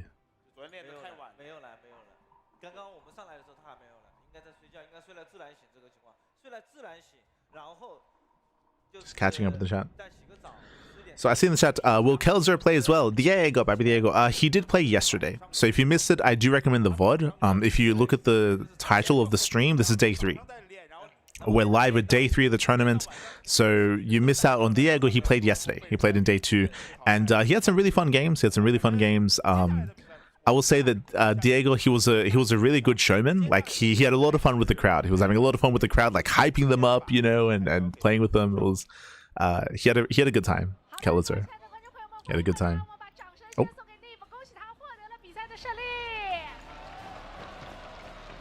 好，我们也是想问一下，那么在第一把的时候，我看到你是选择了加速2个 BG 出追猎压制，而且压制的很成功。后面呢，你是通过 OB 去开视野绕路闪烁追猎，跳到了解释的一个主矿，更进一步的扩大了你的优势。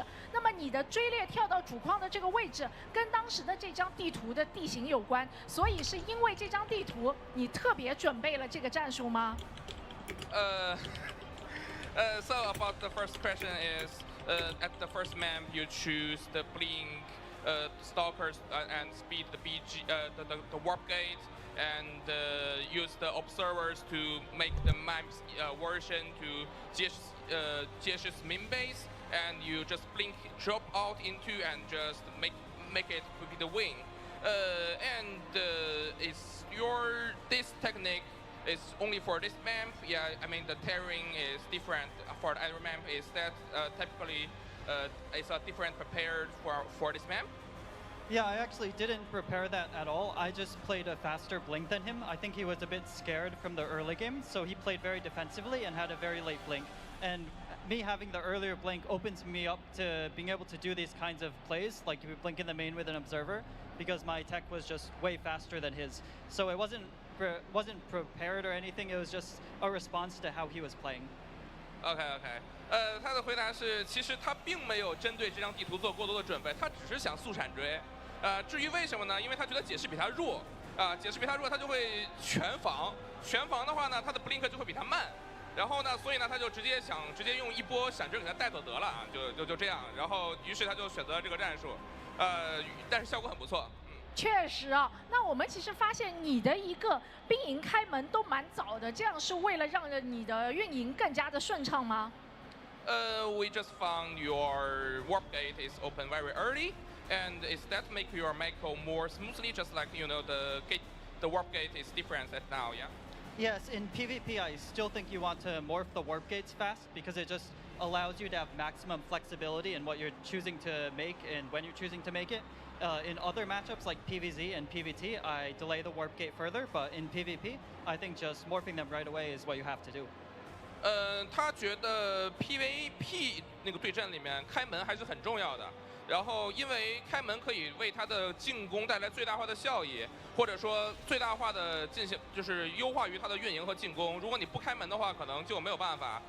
但是如果 PVZ 或者 PVT 的话，他可能会选择不开门。对于这个版本，因为可能会根据战术的不同去进行不同的判断。对，是这样的。是的，根据不同的一个种族对阵选择不同的战术。那今天感觉你的一个状态特别好啊，想问一下你为了这一次比赛复健了多久，做了哪些准备呢？You played super well today, and how many times you practice before this match? After my match yesterday, I played all last night, so I prepared a lot. Oh, that's good. 所以真的准备了很多。对。哇，我们把掌声送给他，非常非常认真对待我们比赛的选手，掌声送给他，再一次恭喜尼泊获得了比赛的胜利。那么我们也是稍事休息一下，一会儿会为大家带来下一场比赛。Yo, shout out to congratulations to Neeb. Neeb, he does claim this series. He does advance on into the semis. Shout out to our lovely host and translator for, of course, providing for the interview after said series as well. And with that, we are halfway through the quarterfinals. We're halfway through. Scarlett advanced on. Neeb advanced on. We will have that NA rematch in the semifinals. That NA kind of historical match, actually, even. Because, again, Neeb and Scarlett, they played so often in EPT Americas. EPT Americas, if you remember, that was all about Neeb, Scarlett, and Estrella. Trigger was also competing at the time, but Trigger, he was still rising up. Like, he was still, like, you know, developing as a player and rising up just behind them. But again, it was mainly Estrella, Scarlett, and Neeb that were facing off in those COVID years of StarCraft. And now, all these years later, we see Neeb versus Scarlett once again. Let's go. Let us go. The NA match, pappy. Meanwhile, sorry, just catching up with the chat just to answer some questions. Someone asking, what is the money on the line or on the board? So this tournament is a $20,000 USD prize pool. So massive prize pool for this tournament. Big prize pool, pappy. And someone else was asking here as well, is this on the new patch or on a mod?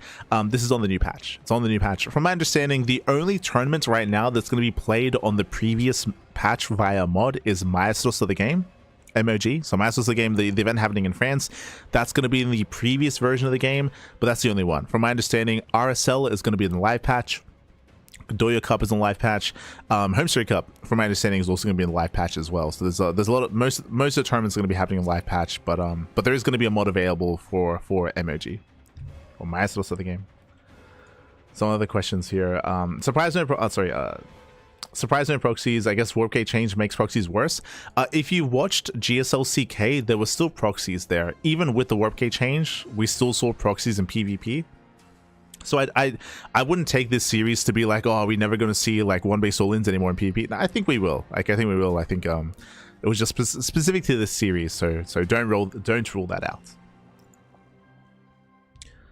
Just catching up. Catching up. Every player in this tournament isn't a pro anymore. As we mentioned, they play a little bit fast and loose with it. There are some players that are competing here that haven't competed in like 2 years, 3 years, 4 years, 5 years, 6 years. It varies here. Some of them haven't played in a longer time than others, and there are others that are still relatively like semi-active. Like Scarlett, she's still semi-active. Cyan is still semi-active as well. So I think maybe a better way of putting it is that there are no full-time players competing here, right? Like Scarlett technically, again, is on the team, is repping Shopify, but she's been playing a little bit less as of late. I mean, obviously everyone knows Zero Space, right? Like Zero Space is on the horizon. She's been helping to work on Zero Space, right? So like there's been other things going on.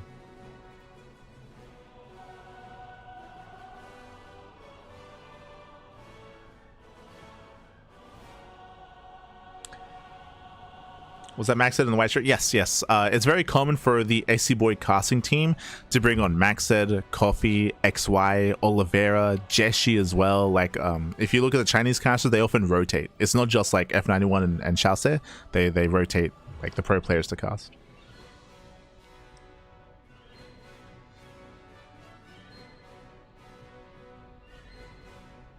$20 million. Sorry, did I say 20 million? 20,000. Sorry. $20,000. My apologies. But yeah, you can see it on Wikipedia.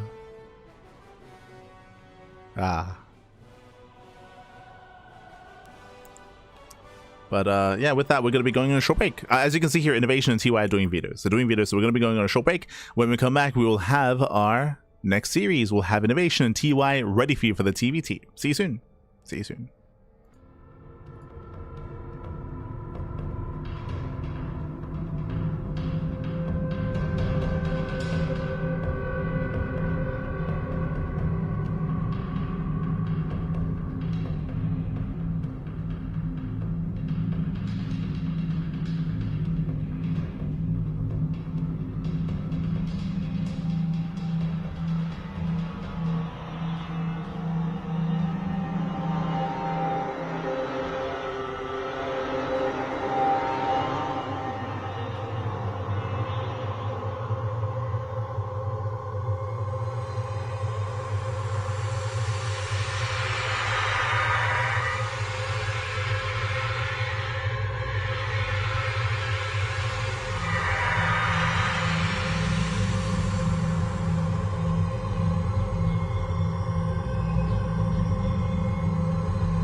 精彩的对局也是马上要开始了，有请我们的2位选手先跟大家打个招呼，自我介绍一下吧。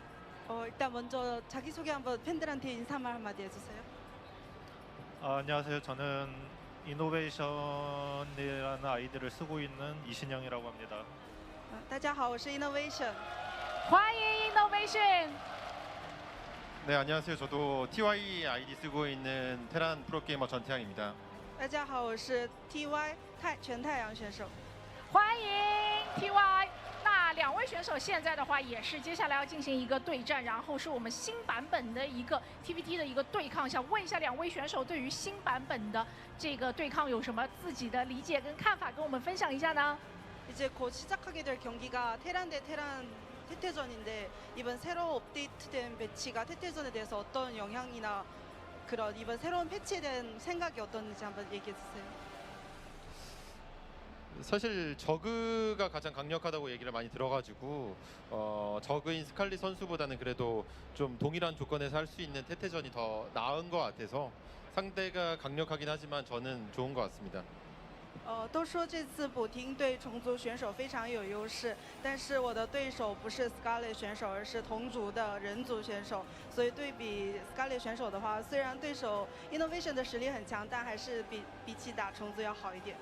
哎呀，还好没有打虫族啊！那我们也想问一下吕布选手的看法是什么样的呢？ 이신영 선수한테도 똑같은 질문할게요. 이번 패치에 대해서 어떻게 생각하시고 태태전에 대한 영향이 어떤 건지. 일단 일꾼이 좀 줄어들어가지고 확실히 게임 템포가 좀 초반에 느려진 것 같은 느낌이 있긴 하고요. 태태전은 그냥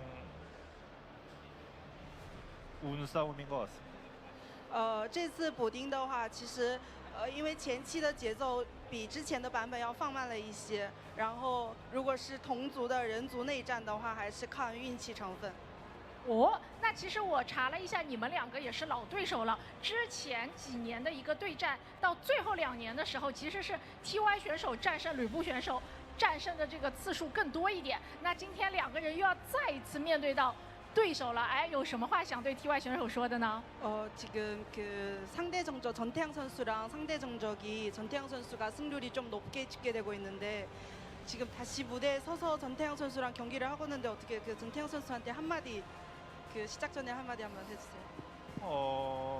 상대 전적은 잘 몰랐는데 거의 이긴 적 기억이 없는 걸로 봐서는 많이 졌던 것 같고 오늘 한번 이겨보도록 하겠습니다.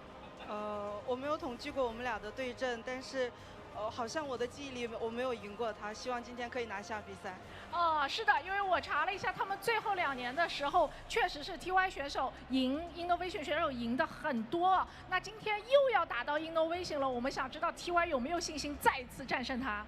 상대 정적이 우승으로 많이 이겼는데 오늘 이신영 선수 상대로 혹시 이길 자신이 있을까요? 많이 이겨왔긴 했지만 사실 제가 현역에서 물러난 지 좀 오래됐고 오랜만에 스타트 경기라서 좀 사실 걱정도 많이 되고 이신영 선수가 16강에서 워낙 좀 좋은 경기력 많이 보여줬기 때문에 저는 50대 50이지 않을까 생각합니다. 首先我退役的时间也比较久了，然后对比昨天，INoVation 选手的实力还是很强的，所以我觉得我们2个可能也就5-5开的一个局面。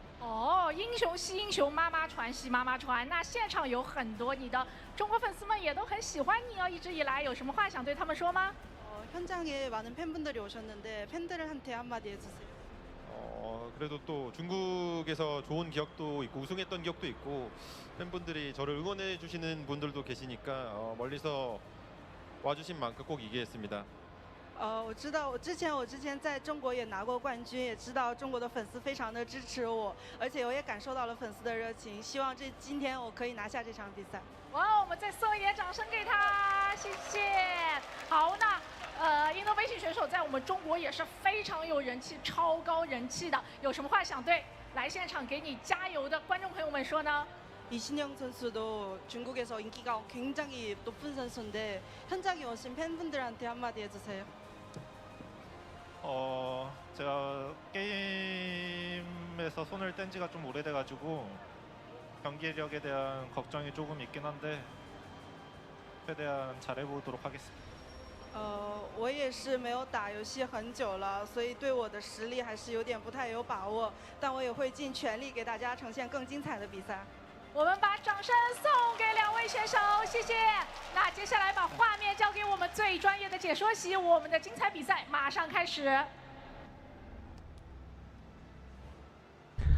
And welcome back, everyone. Welcome back to the Douyu Cup 2026 Day 3 quarterfinals. Of course, as VIP with me and joined by these amazing players and other people in the chat as well. Welcome, welcome, one and all. A big shout out, of course, to our host and translator on stage. Unfortunately, we are not fully aware as to what completely was being said. I did understand that there were some questions being asked about the patch, about the PTR, about TVT as well. I want to say INoVation did say something about tempo. I want to say he said that the tempo for TVT is maybe a little bit slower than in the live version of the game. I think I might have caught something of that nature. But actually, shout out to Frozen in the chat for providing some translations. Rough translations. What do you think of matchup? TY said INoVation is strong. I heard TY talk about Scarlett. I did hear that at least. INoVation is strong, but it's better than fighting Zerg. INoVation and TVT mirror matchup is up to chance. Host, you guys are teammates. What do you think about facing off against each other? Haven't beaten TY much. Check the records, and TY won most of their games in the last 2 years they played. Oh, there you go. There you go. They weren't teammates, but or maybe they were teammates a little bit later on. But TY, if you remember, was on KT. INoVation SKT. Retired for a while. INoVation is still very good. What would you like to say to the fans? TY, I won a championship in China. True, he did. I feel warmly towards the fan supports. What would you like to say to the fans? INoVation. Highly respected among the fans here. I haven't played in a long time, so I'm feeling rusty, but we'll try my best to play some good games. Thank you so much. Thank you so much. Confused about the teammates part. It's all good. It's all good. Maybe they just meant like countrymen or familiar with each other. But regardless, thank you so much. Thank you so much for the rough translations in the chat. Thank you. as we're getting ready for our TBT. I did see someone in the YouTube chat asking, has TY done any interesting builds so far? We did cast a lot of TY's TBT already against Coffee, and it was pretty standard. I say pretty, like, if you're familiar with TBT, double gas openers or racks expand openers in towards the early to mid game. Based on the opener, that dictates who's going to be the aggressor, and we typically would see aggression in the mid game coming into our 3-base saturation. We did see TY mix in some 2-port 2-base all-ins. That is something that TY would mix in his series. I expect to see that here in this series as well, which is again a relatively, I don't know if I want to say common build in TBT, but it's something you like to mix into a series. So I expect to see that between these two. Meanwhile, shout out to our casters for this series. Actually, we have XY and Coffee, our 2 Chinese Terran players, going to be covering the TBT. Makes sense. I did see that F91 and Chasse are doing a signing session, but here we go. We have our vetoes. Let's jump on in. First, we have Rainfall into Sanctuary 3 into Rorschach. Whoa, into Rorschach, Eternity's Edge, and Lockdown. What the hell? Oh my god. We vetoed all of the larger maps in the map pool. We left in Rainfall and Rorschach in the best of 5. That's the good thing about best of 5s, is that in best of 3s, if you remember, if you were here for day 1 and day 2, we saw the same maps. We saw Eternity's Edge, Sanctuary 3, Lockdown, rinse, repeat. Like we saw a lot of the same maps over and over and over again in best of 3s. But now that we have best of 5s, we can now have a little bit more breadth here when it comes to what maps we get into. We have more leeway, and we get a little bit more exposure on some of these otherwise unorthodox maps. So let's go. In the top left corner, we have the South Korean Terran player. It is INoVation, the blue Terran. And spawning in the bottom right hand corner, we have the red Terran player. It is TY. Let's go, baby, let's go. And if you're in the chat, you know what time it is. It is a Gamba time. Predictions are open. Place your bets on who you think will claim the series. Best of luck in the chat. Let's go. INoVation versus TY. What is this? GSL versus the World 2017? Oh my god. I mean, yeah, it's been a while since we've seen these two face off. I'm happy to see them. And Yaku in the chat. The imitation INoVation himself. Let's go. the TY chicken pie, if you will. Yaku. Of course you're here for the TBT. Of course. But again, great to see these two players competing after so long. And again, we do expect to see some relatively standard play. I say standard play, relatively meta play. We'll try to point out if we ever see something more unorthodox. So far, double gas openers are bound. 2 gas opener out of TY, 2 gas opener out of INoVation. Safe builds all around. This is a way to hard shut down or hard counter, to try to hard counter proxy Raxes. But so far, at least in game 1, no proxies. No proxies. We usually expect to see proxies on some of these larger maps that have a lot more areas to proxy and to hide your tech and to hide your build. Here, small map, short rush distance by ground. Welcome to Rainfall. Rainfall favors aggression quite heavily. Specifically on this map, it does have a low ground 3rd and a low ground 4th. Both 3rd base locations are on the low ground, which makes, and they're also much more open, so they're very difficult to defend. Likewise, there's an area in between the bases, in between the natural, the 3rd and the 4th base, which is elevated. So if you can all in and take control of that high ground location, then you can just dominate the map and dominate your opponent's bases. So we have seen a lot of aggression on Rainfall, and we're expecting aggression coming into the early to mid game. For now though, double gas openers, racks into factory. From here we can build up Reaper Hellion, and then we'll see where our players take us from here. We'll see if we double down with Reaper Hellion or if we open up Cyclone. The raffle, true. The raffle winner in the chat, true. Let's get into some Terran music.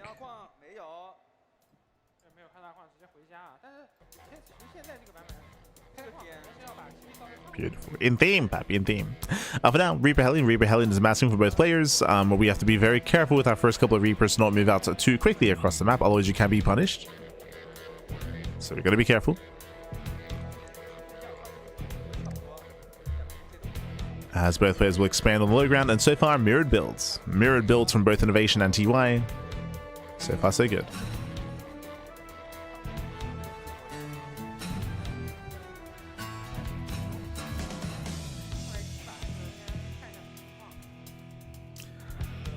We have our mirrored builds, we have our mirrored openers. From here, INoVation is going to be the first to be active on the map here. He's got his Hellions soon to amass. 2 Hellions and 3 Reapers. That is kind of the stock standard here in TBT.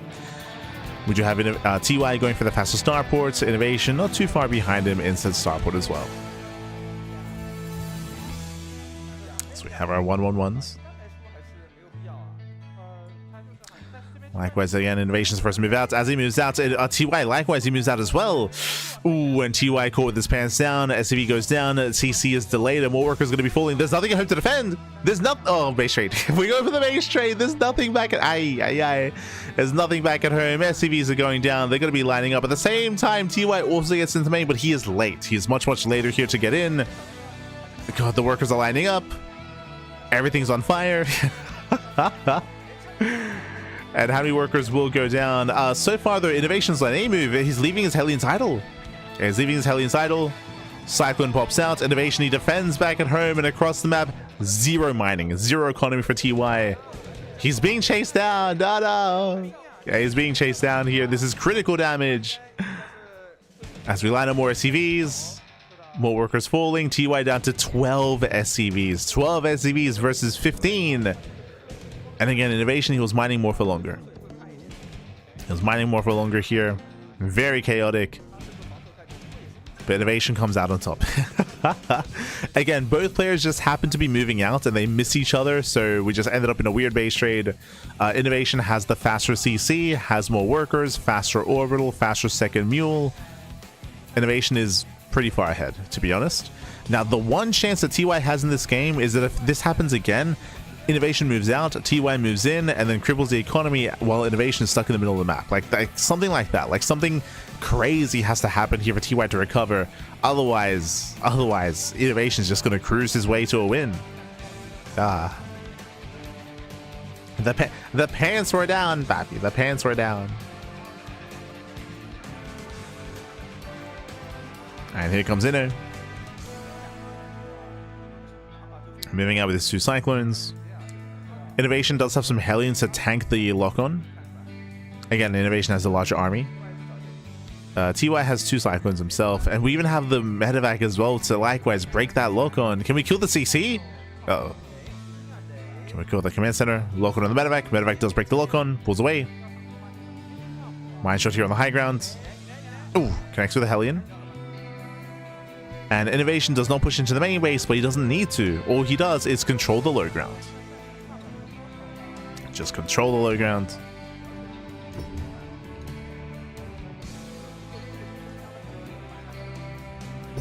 And it's going to be a rough game here for TY. It's going to be brutal. He is going Banshee. I mean, hey, Banshee has potential for damage. He's going into a fourth Cyclone. Cyclones, they can be very efficient units for sure. Like there's potential. There's always potential. Oh, catching out the Reaper.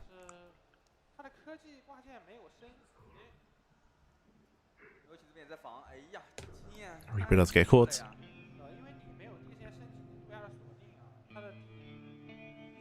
It's a bold move out of TY. He's being active. Okay. I mean, he needs to do something. He needs to find some damage, so he does move out.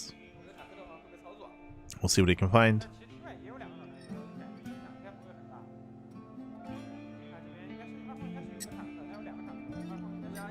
So he makes his way towards the natural. Tank is already pre-siege. Tank is siege up. Going for the auto tower. Lock on here on the Raven. Raven may even go down. Oh my god, barely does survive. Tank survives as well. Same time, Banshee runs into the main base. INoVation is in position, baby. Este INoVation. He's ready. He's in position. That is the second star of INoVation. If you remember, I did allude to a build leading into the series. I spoke about how yesterday TY against Coffee did go for, I said yesterday, I think it was day one, but did go for a bunch of 2-port 2-base all-ins. That's what we're seeing here. 2-port 2-base all-in here by INoVation. With that second starport, he's going to be able to make 3 Vikings at a time. It's a really good way to just capitalize on his lead. Meanwhile, look at TY. He's also going for a 2-port 2-base all-in as well. But the problem here is that TY has a worse economy, and it's a later starport as well. So same build from both players, which is crazy, by the way, but INoVation has a big advantage with it. It's a boosted variation in comparison. INoVation just waiting for his Vikings, then he can move out, then he can push. And then he can commit, baby.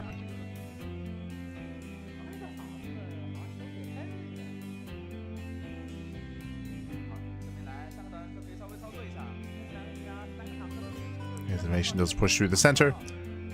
Locker on the Raven. Once again, INoVation pulls away, sieging up his tanks. And he's still waiting for the rest of his Vikings. And INoVation up to 6 Vikings. They're coming. The Vikings are coming. We have the Master Sable. And we do see TY try to break out. We have the counter order turrets as well. Yeah, counter turrets, INoVation. He does maintain his position here.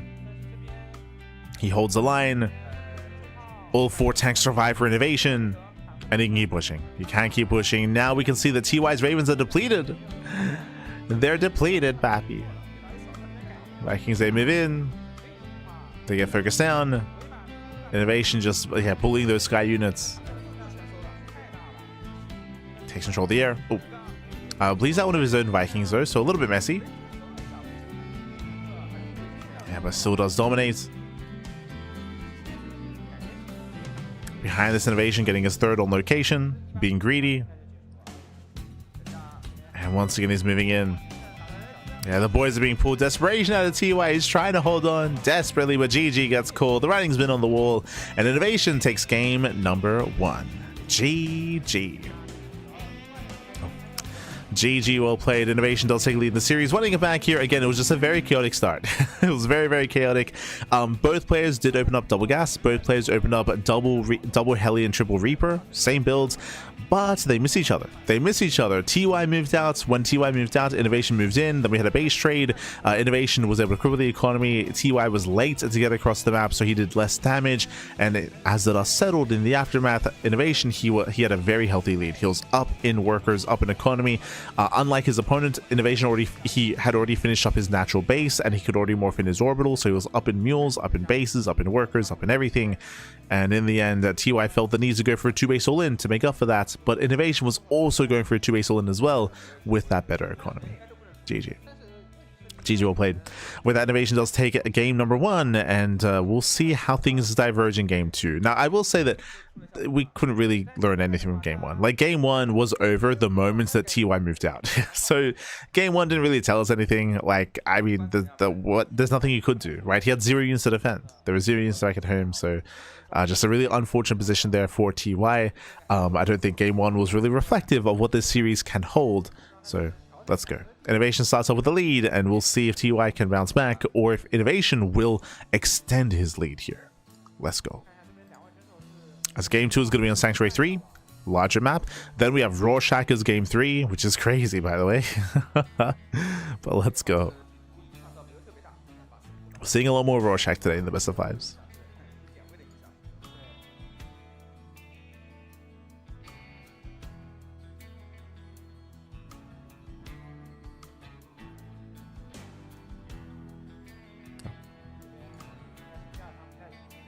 So again, we are jumping into our second game here, and hoping we can sink our teeth a little bit more into this series and into our players. Gib, Pappy, Gib. We want more. As in the top right hand corner of Sanctuary 3, we have INoVation, the South Korean Terran.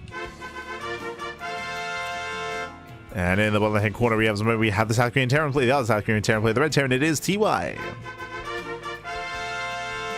Let's go.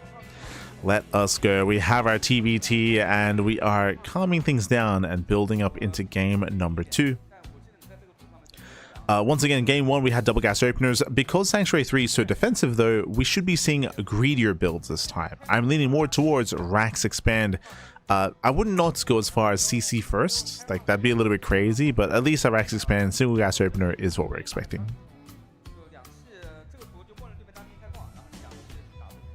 Yeah.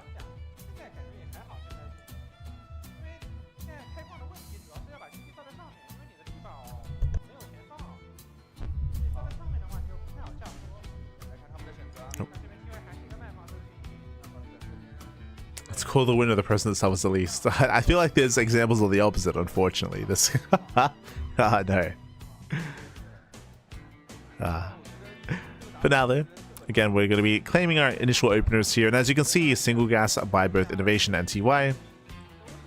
After more tech-heavy starts, we're being more greedy this time. And no one's going for a proxy. No proxy, no shenanigans. Not in game 2. Speaking a little bit about the map itself, Welcome to Sanctuary 3 has a longer rush distance by ground and has a much more secure natural base. The natural base is on the high ground, so a high ground natural does allow it to be much more defendable. The third base is a little bit more exposed, but even then, like, it's a pretty secure location thanks to some of the other features of the map itself. We have slow zones in the center, we have destructible towers as well. I would say the third is relatively accessible, but there are other ways to slow down the push. As TY is scouting for a proxy. Does check for proxies.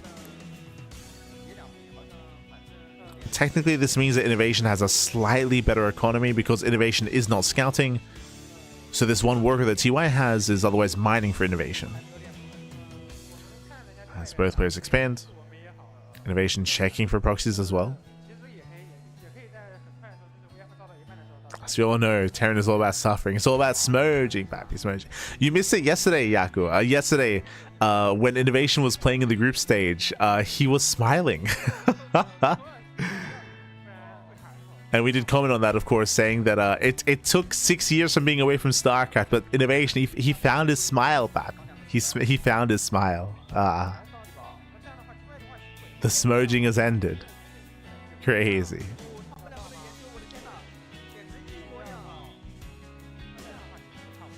Mr. Return of Pin. The return of Pinpact.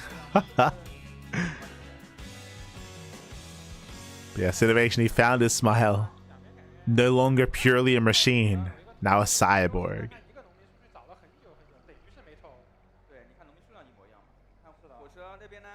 For now, though, again, we're just slowing down. We have our 1-1-1 here out of TY. Meanwhile, INoVation playing a little bit safer, going for the safety bunker before starports. But both players should be heading in the same direction. It should be the case.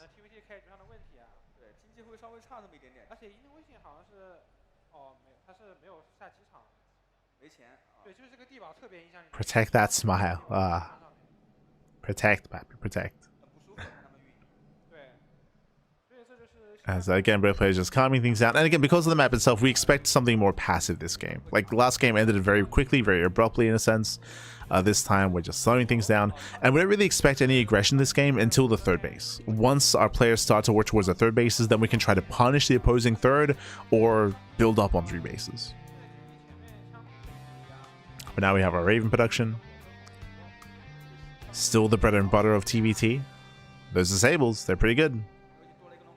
TY once again just scouting for proxies. Tech labs are on the way.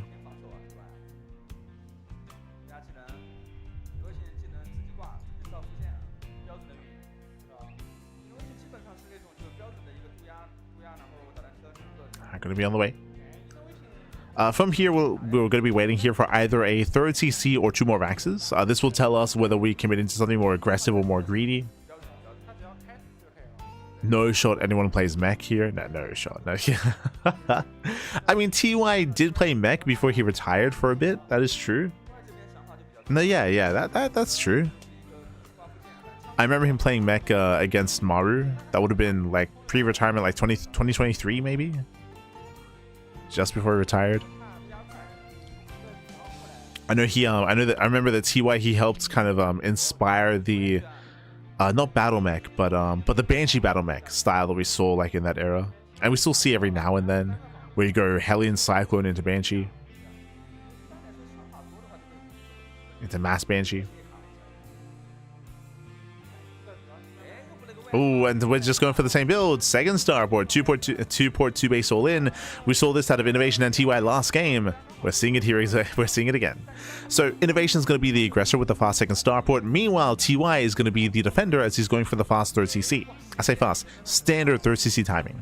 So TY is playing standard, playing macro, building up into a third base. INoVation, the power of that second starport means extra Viking production and eventually a Liberator as well. So you build up the Vikings, you gain air control, and then the Liberator gives you ground control after taking over the skies. Scan into the main base, does not see the second starport. Now, I should also emphasize, I keep calling it a 2 base all-in because that's what it used to be, but ever since the Viking buff, this has become a macro build. For those who remember, it was last year, right? It was November of 2025 where we had the patch that actually made the Viking cheaper, and because of that, now when you go for a 2-port mass Viking like this, you have enough resources to afford a CC to expand. So basically, ever since November of last year, this became like a quote-unquote macro build. Still very aggressive, still very committed, but it allows you to expand as well. Does left the expand. TY picks in, pulls away.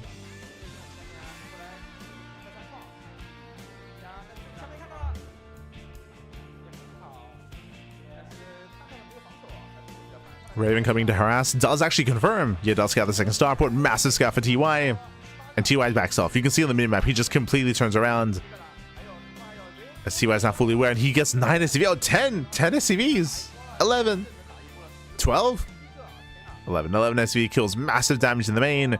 Remember, INoVation already had a late third. His third base was already late, and now INoVation is that much more committed. He's got to go. He's got to go. He's got to push. Pushing through the slow zone. Ay, ay, ay. INoVation gets punished. We spoke about it earlier, but there are certain features of this map that favor defensive play. The slow zone is part of that. INoVation, he rotates around. Pushing towards the third. He does move out. Meanwhile, TY trying to keep up. INoVation actually taking over the ramp. Okay. Yeah, takes over the ramp. Auto turrets here into the mineral line. Can he deny? Sorry, into the production. Can he deny stim? That's a lot of turrets. Yeah, it's a lot of turrets here. Just so far getting 8 SCVs. Does not deny stim. Stim will finish. But we still camp the production. We still camp that production. At the same time, INoVation, he reacts well. He pulls away his workers in the main. INoVation takes a worker lead. And even though TY had a faster third, he can't expand. Yeah, TY cannot expand. Massive tank volley is going off. Kills the tank. Tank goes down. Turret as well. Another tank is isolated. TY doing what he can. Trying to harass. And we'll get 1, 2, 3 ACVs, nothing major. INoVation holding on. This time TY was quick to 1 siege. But the boys, oh god, does force friendly fire. one tank goes down. 1 tank falls, but alas, INoVation, he has too much. He has far too much here. He's overwhelming. You can see INoVation, he's got what, like 8 to 9 Vikings? Oh my god, he's got so many Vikings. The power of 2-port. The power of 2 starports. Yeah, takes over the Vikings, bullies back the natural, and TY is being overwhelmed. He just cannot mine. He's stuck on a 1 base economy. Remember, TY is the one that had the faster third base, but it was INoVation being hyper aggressive, and he punished. He denied the third, and he attempted third expansion. Push into the main, cripple the economy, and has dominated this fight. Has dominated Pappy. TY trying to move out, trying to be active, going for job play. And he can maybe keep some reinforcements back at home. But the main army here for INoVation, I mean, he can just chill. He does not have to turn around.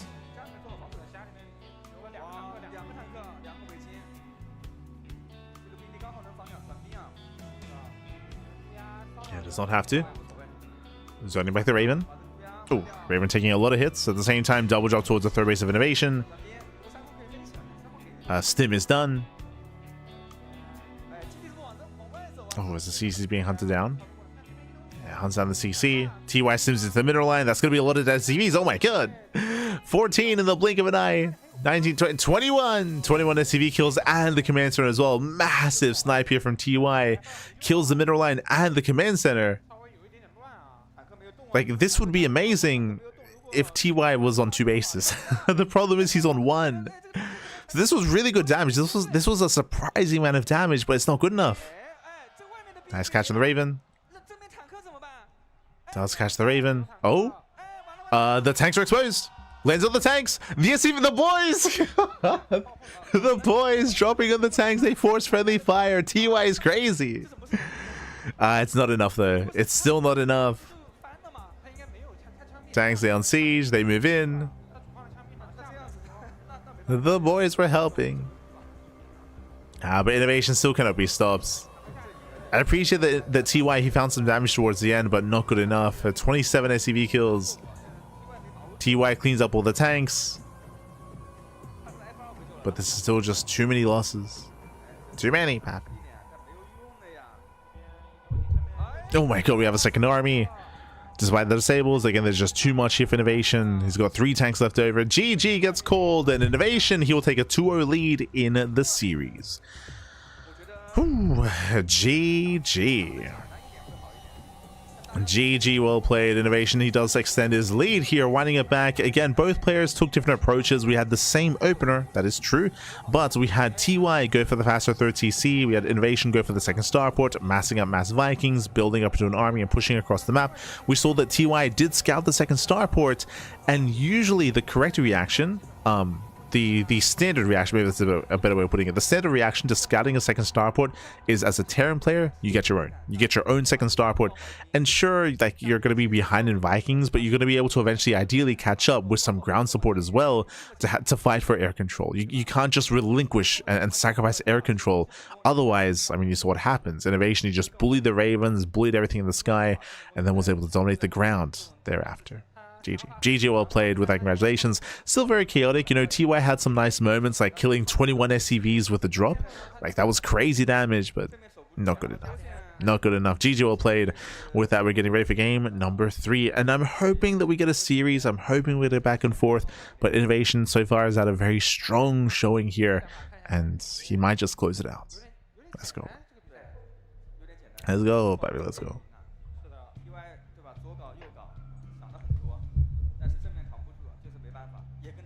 Don't forget to stretch. Don't forget the posture check. Check the posture.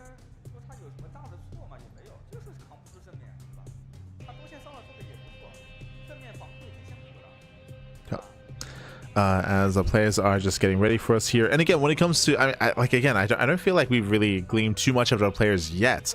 INoVation has been very fond of this 2-port play, and we saw it both in game 1, game 2. Do we see it again in game 3? We might.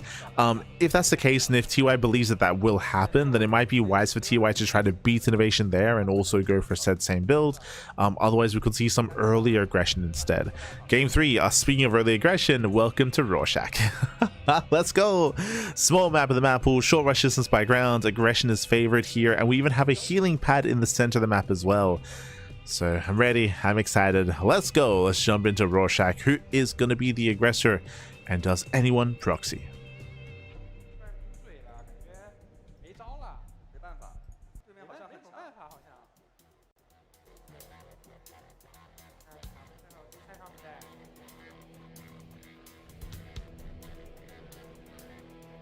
Let's go. As I thought it would be much closer. INoVation versus TY back in, we'll get into players. In the bottom left hand corner, we do have INoVation, the South Korean blue Terran player. And spawning in the bottom right hand corner, we have the South Korean Terran, the red Terran. It is TY. Let's go. Let us go. I will say that when it comes to the score itself, like I still feel like we haven't really seen TY play the game. So like I want to emphasize that if you remember, game 1 was just really unfortunate. It was TY moved out and then just died, right? Like, because there was a backstab waiting for him, so like there was just nothing to defend. And game 2 was INoVation going for 2-base heavy play and catching TY with his pants down. It's been a lot of aggression out of INoVation, right? It's been a lot of aggression out of INoVation. INoVation's been very in the face of TY, and I don't think that TY has had the opportunity to really show off his play at all so far. He's just been caught out like one too many times. And then we know that TY he can hold his own. We saw that during the group stage, but he just hasn't been able to get into his own game yet. He's been denied that. But here we go. We'll see how he adjusts as we load into game 3.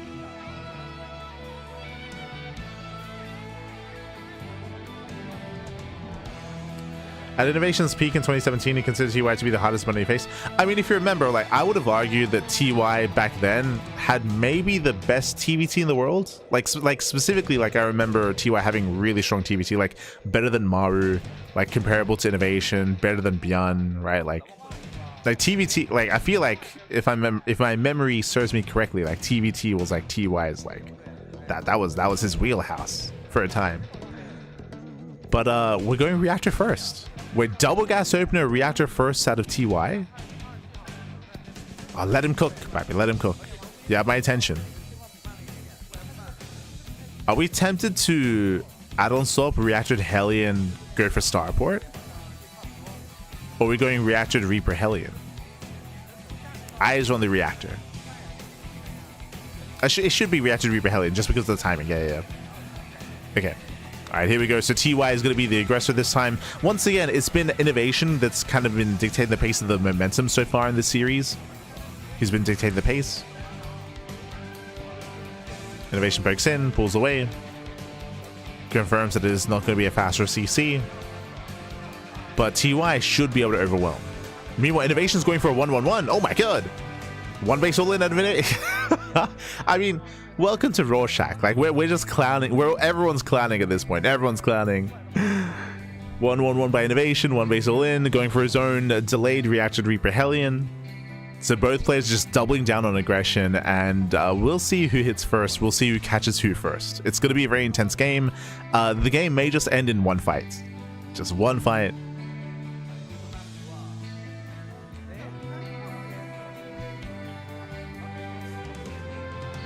As we're still just massing up. Oh, going for the medevac. Interesting. Huh. So with the medevac, I believe the goal should be to rush into the main. It means that we can pick up the Hellions, drop the Hellions into the main base, and Reapers can also go in. And do we get a repeat of game one? Are we just going to miss each other? No shot. No shot. We're missing each other. It's happening again. INoVation, what's going on? Where are we going? Yeah, TY does slip by. INoVation. Oh, does he turn around? He does turn around. He gets caught. Yeah, INoVation gets caught. It's one Hellion for free. Hellion should get sniped. Does pull away in time. Oh, a little bit messy here. One Hellion does end up falling. Two Hellions fall. Better trades with TY so far. But now it's time for INoVation to chase. INoVation still has that higher Reaper count. Does try to give chase. So far, again, it's been better trades for TY. So far, at least. Back at home, safety Cyclone. He's got the Cyclone. He has his Marines. CC's on the way. INoVation does not delay the command center. Yeah, no delay. Better engaged from here for TY. Massive shots going off. And INoVation gets completely shut down. Whew. Oh, there's no anti-air. Nothing shoots up. The Viking, baby. Let's go. We get a very chaotic early game here. As it all settles, we do see INoVation does have a slightly higher worker count. That is true. Meanwhile, TY, he has a larger army. So there's a bit of a back and forth in that respect. Bearing in mind as well that TY has a faster CC. You can see, remember what we said at the beginning of the game. Like, we saw the 1-1-1, one base all in. This natural CC for INoVation is very late. It's a very late natural, late orbital. So TY will take an economic lead. Observer's just pointing at the healing pad, which no one is using. There's a very high chance that the players don't know about it. A very high chance. Otherwise, the Hellion could just heal up to full, right? Like we just heal the Hellion. Ta-da! There's a healing pad right there, INoVation. It's right there.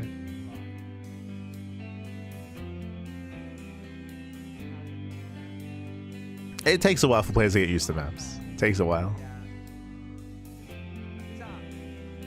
As INoVation tries to rotate into the main. Oh, once again, though, it's denied. Again, INoVation's looking for a way in. The pressure's on the blue Terran here to find some damage.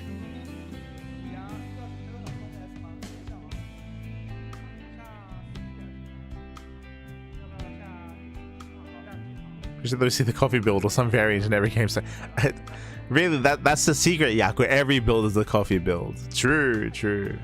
It's all coffee.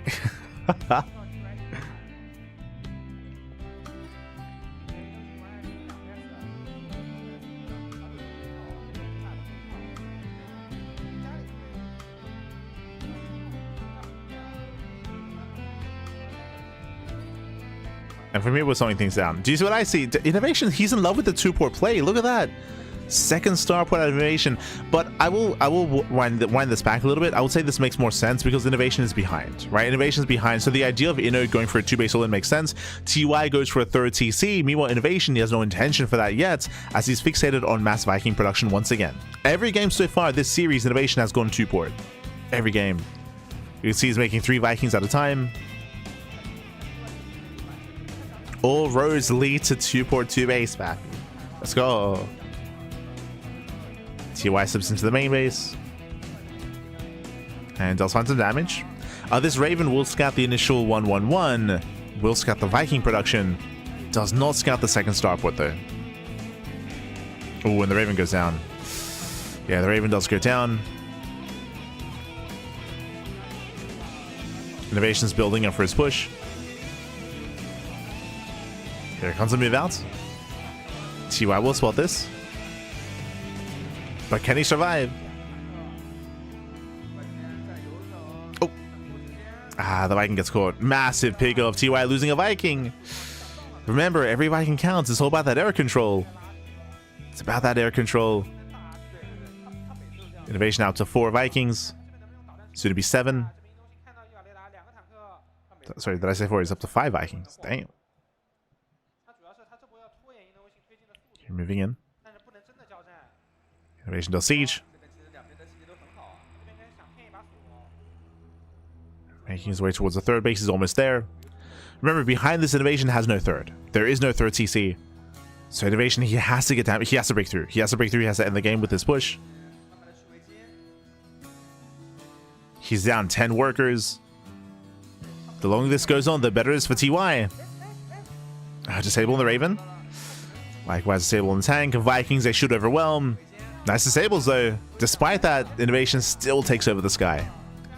Yeah, he takes over the sky. Tanks are pushing forward. They can start to get within range of the bunker. INoVation's coming. He's coming back. Oof. Yeah, takes down the bunker and all the Marines. And we can see TY being cheeky, going for a backstab. He's going for the backstab. He's trying to sneak out towards the natural. 3rd base is denied. I believe these are vanilla Marines. Oh, nice stab of the Raven. Yeah, Raven goes down. Both players lose their Ravens. Down to 1. Marines, they catch reinforcements. TY, can he get the tank? He stims. Yeah, he stims in. The boys are being pulled, and the tank goes down. Massive pickoff. TY. Yeah, he's doing some critical counter damage at the same time. INoVation, again, remember, he's still 2-base all in.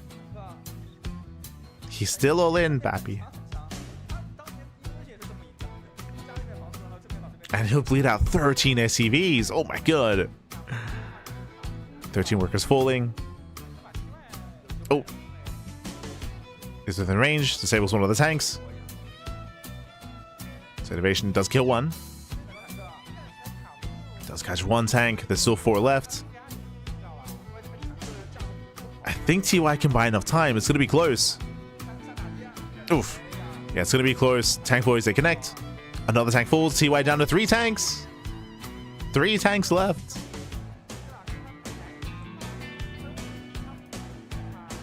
INoVation is close. Oh. Yeah, INoVation overextends. We'll lose 1 tank. Massive pickoff. At this point, soon INoVation might just be able to land on the tanks. Like, yeah, boys are being pre-pulled. Alright, it's go time. This is it. INoVation moves in. He's within range. Oh my god.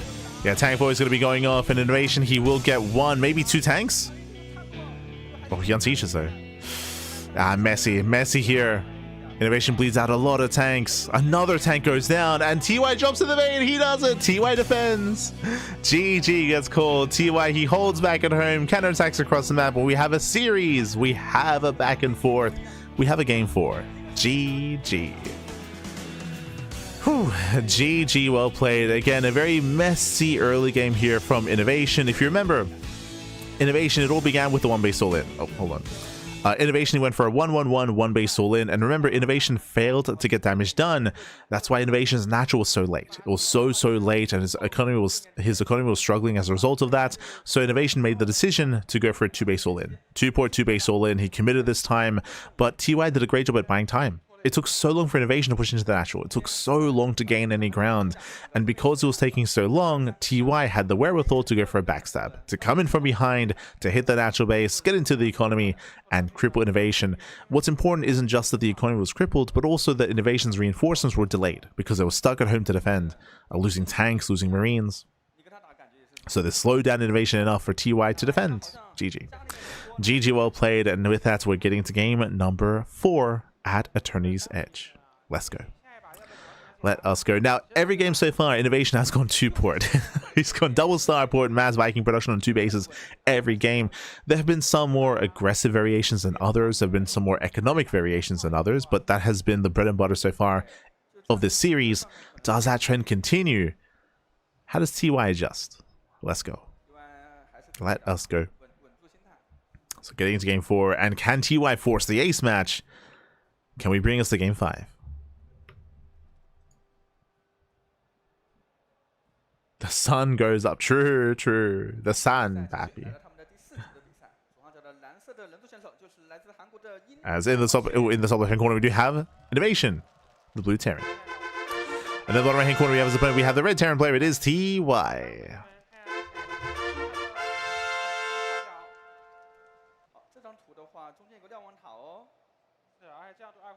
Now I can do what I've always done and badly ape INoVation's builds. Oh no. We have a back and forth, and here we go. We are getting into there's the Axiom logo on the Zanaga Tower. Let's go. But welcome to Attorney's Edge. Attorney's Edge is a bit of a larger map in the map. Well, I say larger map compared to what we've just experienced, of course. Can lead to some more mid-game play. But what I will say is that depending on how we expand, this can lead to some hyper-aggression. Especially in TVT, we do expect to see both players expand towards each other, and the rush distance by ground from forward third to forward third is very short. Very short. So as a result, we have been seeing a lot more aggressive mid-game play, especially at the third locations. We'll see if that continues, as INoVation does open up double gas. And so does TY.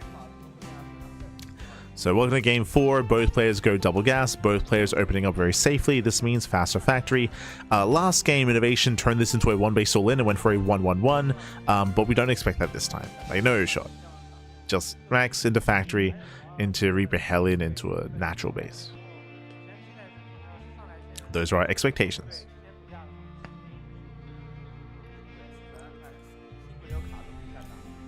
For now, though. For now, again, we're just calming down.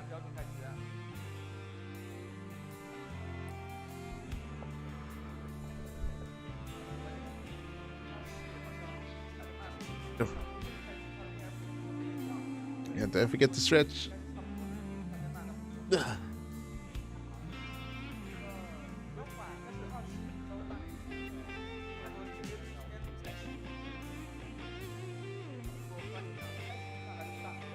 And from here, we're just keeping an eye open on the initial expansion timing and whether anyone goes into any early reactor play, any committed Reaper play as well. Eyes are on our players. Likewise, you can see both INoVation and TY scanning for proxies. INoVation does check both third base locations, so does TY. We can see there's no proxy, and they also confirm that. Just making sure they're safe.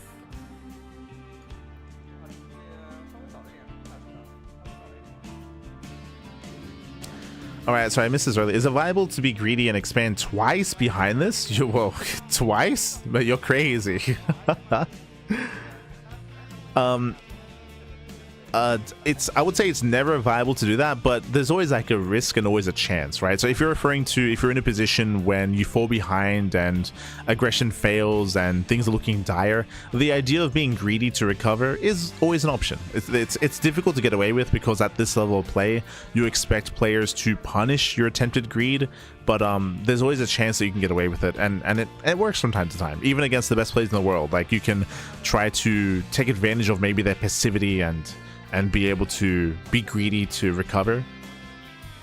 But as always, it's like there's high risk, right? There's high risk with that.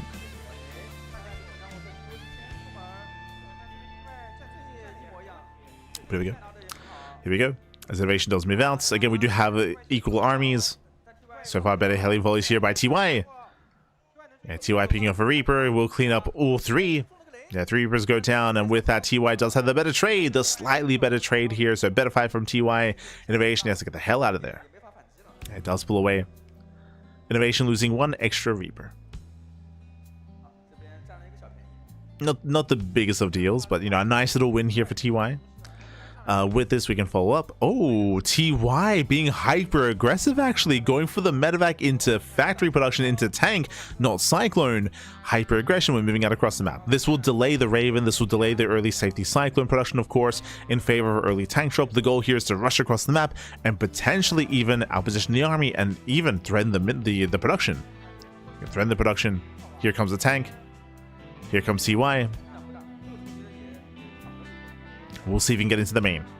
Okay, the goal here would be to siege and set main base. You can see the observers pointing out the low ground. It's very common to unsiege the tank on the low ground to threaten the production, but the production's further away. Yeah, he's going for the low ground siege. He's not within range of anything. Yeah, this main base is constructed in such a way, but oh my god, third base? Wait, what? That's an insanely greedy third. Yeah, third is cancelled. Nice pickup out of TY, punishing INoVation. INoVation does get punished. Marines get caught out as well. Once again, TY, he's out trading INoVation. Massive out trades. Massive pickups. Rotates towards the natural. INoVation trying to keep up. TY's the first to siege. Ooh, and he's within range. Yeah, massive tank shots. The tank is going to go down. Oh my god. Punishing the Marines as well. And INoVation's just falling apart. He's falling apart. Losing Marines, tanks. Third CC was cancelled earlier as well. Initially, I thought that this position would not work just because the production is safe, but I mean, there happened to be a CC, right? There happened to be a command center in position, so it worked out. Even here, almost baits the army in. And TY pulls away. TY pulls away. He saved the tank. He saved the medevac. This does mean that TY will perpetually, or should perpetually, be ahead in the tank count. As he's up in tanks. And TY even getting his own third CC. So suddenly TY has the faster third base, will soon have the greater economy. Meanwhile, and if you notice, the observer's pointing it out here as well, INoVation did not rebuild his third. After it was forced to be cancelled, he throws down 2 more Maxes. So the turns have tabled. Initially, TY was the aggressor, and now TY takes the lead. Now it's INoVation's turn to be the aggressor instead.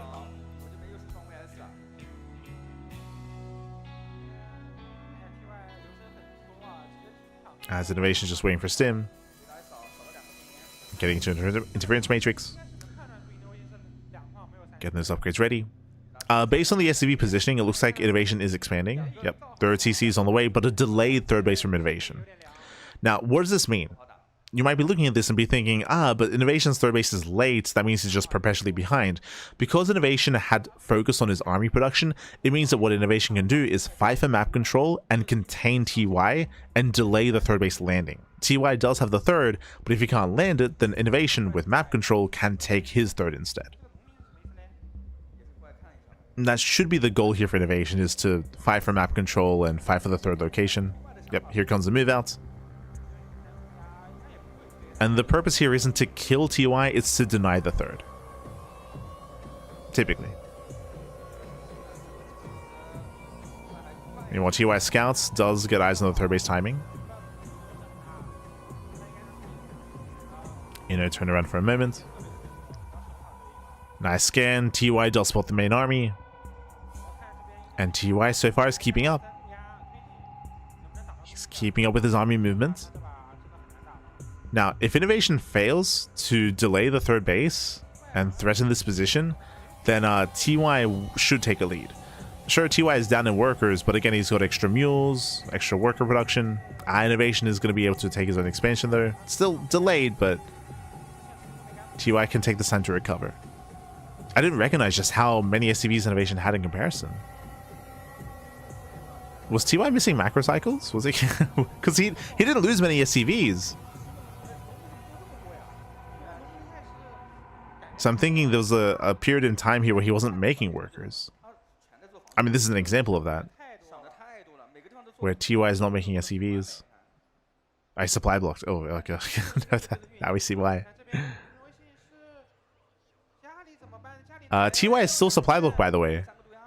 Yeah, heavy supply block for TY. He's at 127, 127. Does him in. Yeah, Sims in. Does catch 3 free tanks. Yeah, 1, 2, 3 tanks go down. Massive pickoffs. GG. Wow, GG gets called. INoVation completely out of position.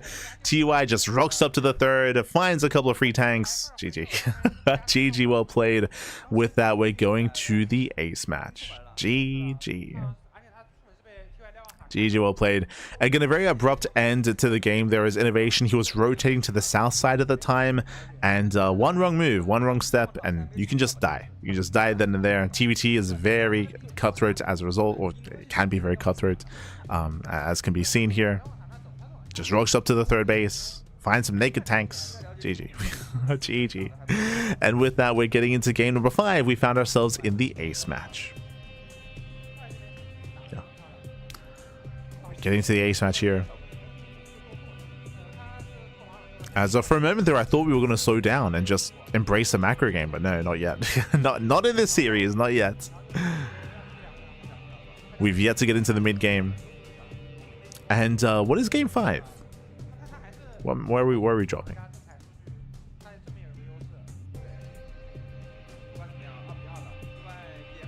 As we're loading into lockdown, okay.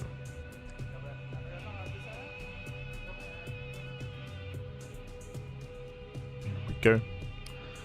We're going to be loading into lockdown here. Lockdown is another one of our interesting maps in the map pool. I will say it's very secure on 2 bases. Very, very secure. The third base is a little bit more exposed. Similar to Sanctuary 3, there are also towers that you can knock down to wall areas off to try to defend early on. Will anyone proxy? We have not seen any proxies yet this series. True. But let's go. Let's go. As spawning in the bottom left-hand corner of lockdown, we have the blue Terran, South Korean Terran. It is INoVation. And spawning in the top right-hand corner, we have the South Korean Terran player, the red Terran. It is TY.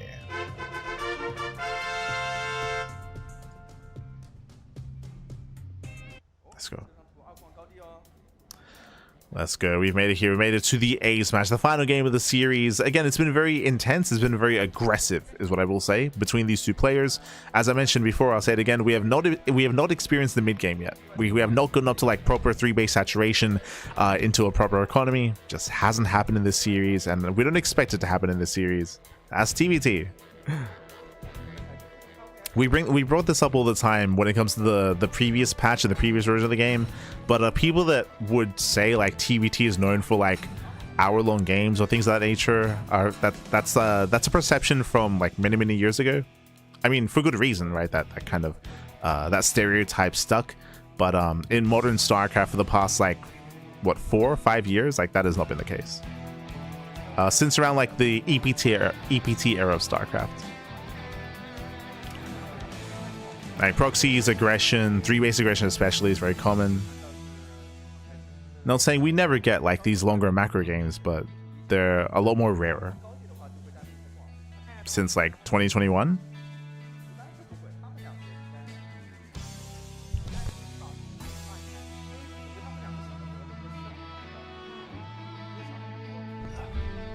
Let's go. Let us go. From here we're going to be calming down.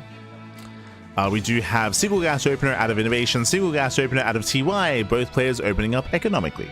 So racks expand, faster CCs. As we mentioned, this is a larger map and has a very safe natural, so despite that, we're going for a high ground CC here from INoVation. So INoVation just being a little bit safer here does mean that his base is going to be a little bit delayed. TY is on location. No fear, Pappy, no fear. So technically a slight lead for TY. Just a slight one.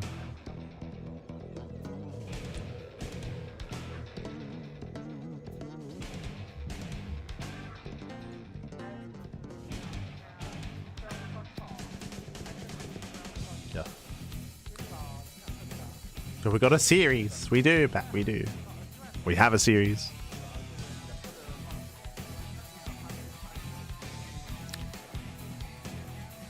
Now, last game, INoVation did not go 2 port 2 base. True. Did not go second. So do we go back to that? Do we revert back to that build here on lockdown? It's possible. But now we're taking our gases, soon to be saturating our naturals. INoVation has to float over.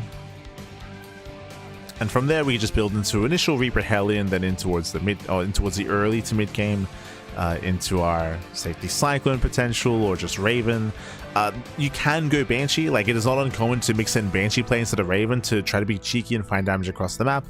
But based on how both players have been playing so far, it should be Raven play. Especially because both INoVation and TY have not been playing too much StarCraft as of late. It's like they've played enough to get back into form for this event. But we haven't really been seeing too much variety out of our players, I will say that. In terms of, say, mixing in proxies or going for Banshee opener instead of Raven, going into, mixing in mech, going into more Raxes instead, like very Bjorn-esque, if you will. Like extra Raxes, skip Raven, go Viking, skip Vikings and go Medevac instead, into a more active style.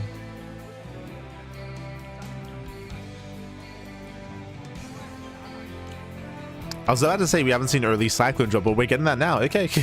I was literally about to say that. As INoVation does open up with the early Medevac, not Raven, and instead of going for the tank drop that TY went for last game, we're going for the Marine drop with Cyclone support. Let's go. So INoVation does mix it up. Does mix it up here. The build itself is very similar to what TY did last game. Very similar. Except TY dropped with the tank. Here, INoVation has safety Cyclones back at home. Cyclone does shut down the first Reaper. Hellions, they dive into the mineral line. Ooh, they do catch out 2 SCVs. 4. Very nice. 4 SCVs go down for one Hellion. Better trade for TY. At the same time, INoVation is dropping across the map. And what is it back at home to defend? TY, he is making a tank. INoVation does find the Hellions. Here comes the drop into the main. But the army is in position. And INoVation, he denies the mining, but that's all he does. Yeah, denies the mining here. Zoned out of the main.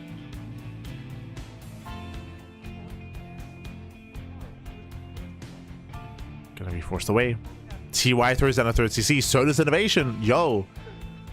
For the first time, do we embrace 3 base economies? Can we get there? INoVation scouts. Does for the 3rd. Ooh, Cyclones, they move in. Nice catch here on the Hellion. Gets 1. Does snipe one of the Hellions. Almost gets another. INoVation pulls away.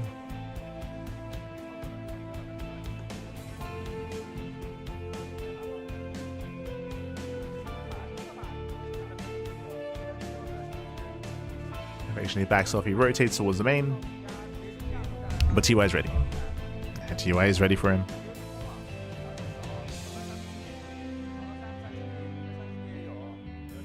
Oh.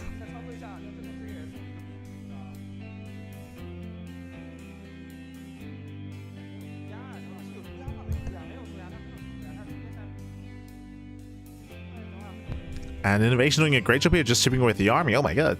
Catching out more Hellions, slowing down the push. Delaying TY. Bearing in mind that TY just wants to gain map control to expand. But he's got to put in the work. Oh. These Cyclones, they've gotten a lot of value. Now TY, he's still up in tanks and up in Ravens. Oh, so this force is actually quite threatening. It does have a lot of potential. Disables the tank. Moving further in. Breaks the lock on. And can we break through this? Yeah, he throws down all the auto starts as well. Cyclone goes down. Tanks take siege. And TY does take the better fight. Yeah, stronger fight for TY, trying to force his way in. Now, TY doesn't really have much support for the tanks, which is my big concern. But he's within range of the CC. Yeah, forcing a lift. Still rallying across the map. Liberators as well. Okay, we're getting into some liberation. Reactor lib here by TY. That's different. And he's getting us up with the tanks. Yeah, tanks are exposed. He's gonna get 1. Very nice pickup. Sieging in between the bases. he's going to keep pushing. Yeah, he's going to keep pushing. Getting within range of another tank. INoVation going for the drop. Oh, gets in. Yeah, drops into the tanks, and he should kill at least one. Yeah, 1, 2 tanks going to be going down. Very nice around, and INoVation will clean this up. Oh, doesn't get that final tank, though. Yeah, barely not. There we go. We'll siege up. Cleans up the final tank. And INoVation can now expand. Now, what's important about all of this here is that both armies, we had a trade. We had a back and forth trade. And this entire time, TY has had his third. His third base is fully operational. It's over there on location. So TY may have lost an army, but he can rebuild. He has rebuilt. So TY does take a nice, comfortable economic lead. Getting into 1-1 upgrades. INoVation does have the upgrade advantage. True. Does already have that 1-1. And the pressure's on INoVation now. Pressure's on to try to find some counter damage to drop across the map. INoVation's being active. And TY has a turtle. So on TY to turtle up. Oh. The drop gets spotted. Medevac goes down. Yeah, massive pickup. Takes down the Medevac. Now this drop has less sustain. INoVation pushing with his main army on the right hand side as well. Moving out with 2 forces.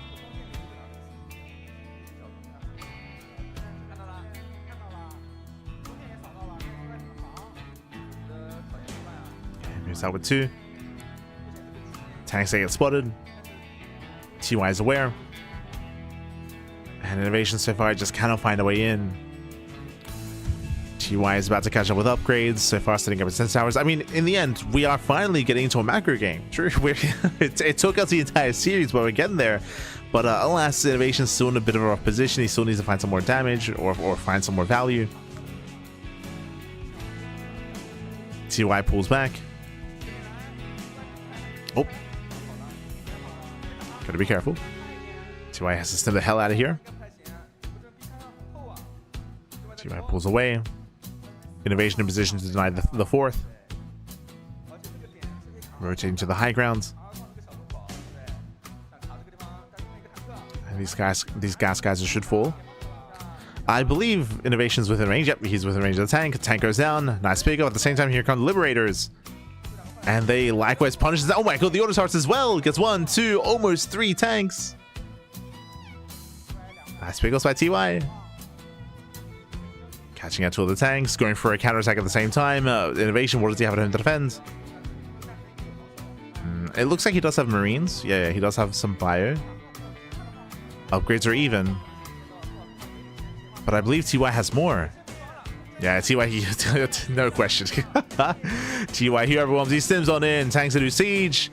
But it was a later siege here, and the tanks are exposed. They're both going to go down as well. Ay. TY stimming into the natural. Oh, not quite enough, though. Still better trades. TY killed 2 tanks for only Marines. So nice snipe here by TY. Again, INoVation is struggling.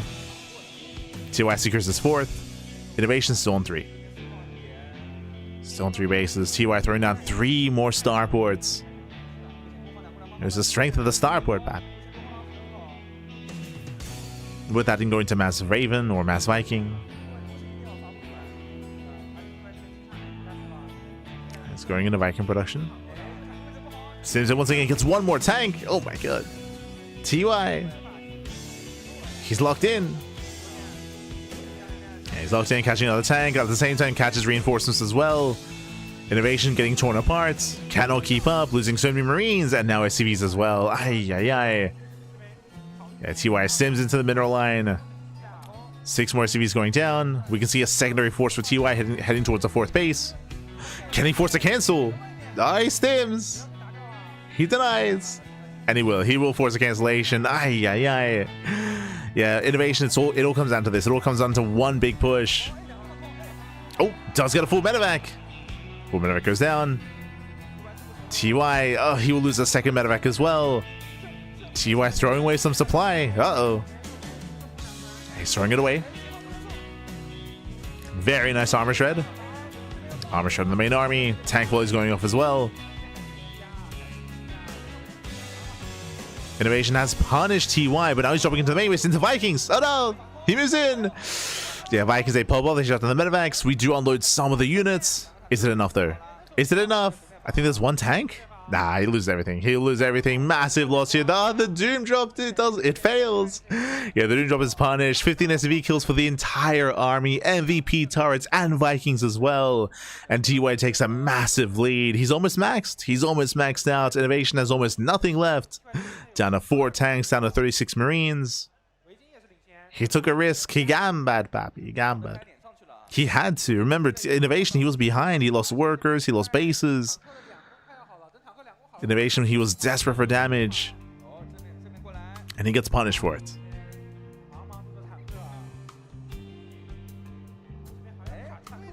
And yo, we're getting some Soul Key flashbacks. What do I mean by that? INoVation was up 2-0. He was up 2-0, but the reverse sweep, happy is TY. He's pushing through, winning 2 games in a row. And here in game 3, oh, there's way in. There is a way in towards the left-hand side. You can see TY rotating over towards the natural, does land the armor shred.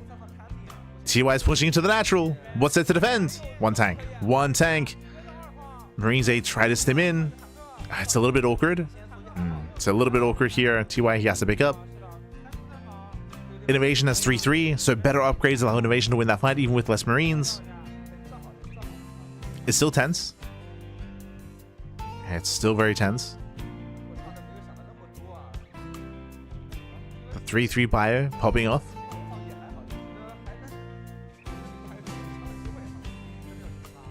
As we do land another armor shred. Ooh. Oh no, INoVation, yeah, he gets caught. He gets caught out. Ay, ay, ay. Bleeding out Marines, bleeding out medevacs. At the same time, does try to push down the ramp into tank lines. And he does break through. Breaks through the siege line. TY is out of position. Fighting with only half his army. Fighting with only half. INoVation gaining momentum.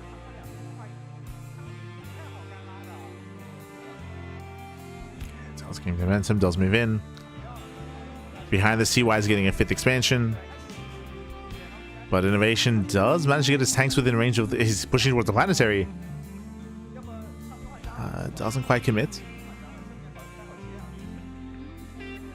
INoVation pulls back. TY doesn't quite stim in. Oh my god. Once again, he shreds the armor. And he has to back off. Ooh. Did Inno see that? Yeah, going for the triple drop. He does pull the trigger. He stims in. Yeah, stimming into the siege line, but that's a lot of tanks. That's a lot of tanks here. INoVation cannot break through. He does catch 2 tanks. At the same time, TY is going for the counterattack. Is INoVation pushing into 6 tanks? Oh god. Yeah, no shot. INoVation pushing into a siege line. He just gets annihilated. He will lose everything. The Marines go down. At the same time, TY with a backstab. It gets into the 4th base. That's the main, by the way. The main floated over. The main is falling, and INoVation, he falls apart, losing on the front lines and back across the map. He's down to 3 tanks. GG gets called, and TY will claim the series 3-2 with the reverse sweep. GG. GG, well played, TY. Taeyang, papi. Taeyang, he does claim the series 3-2. The reverse sweep takes down INoVation. Again, a very chaotic final game there. We got to sink our teeth into some more mid to late game play, getting up to 3 bases, even towards 4 bases towards the end.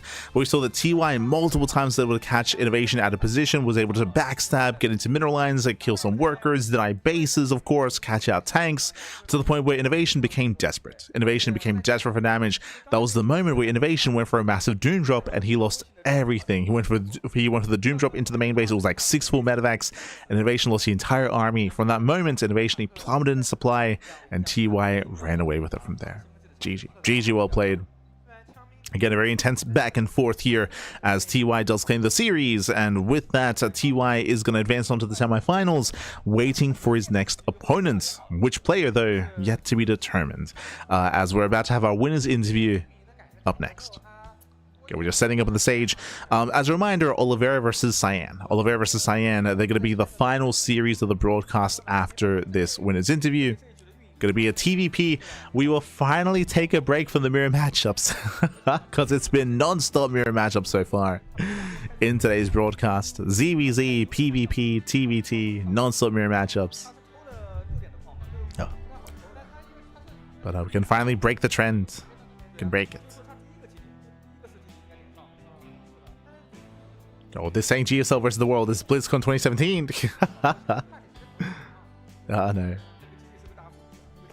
I don't get that last move. If you're referring to INoVation pushing into the siege line, I mean, he was pressured just because he was losing bases, losing economy. Like, INoVation was very all-in a sense, like very committed. It's damned if you do it, damned if you don't, right? If he pushes in, I mean, he tries to kill. If he doesn't, then he just has the army idle and isn't really able to achieve much. It was just a really rough position for INoVation, just after all the losses leading up to that point.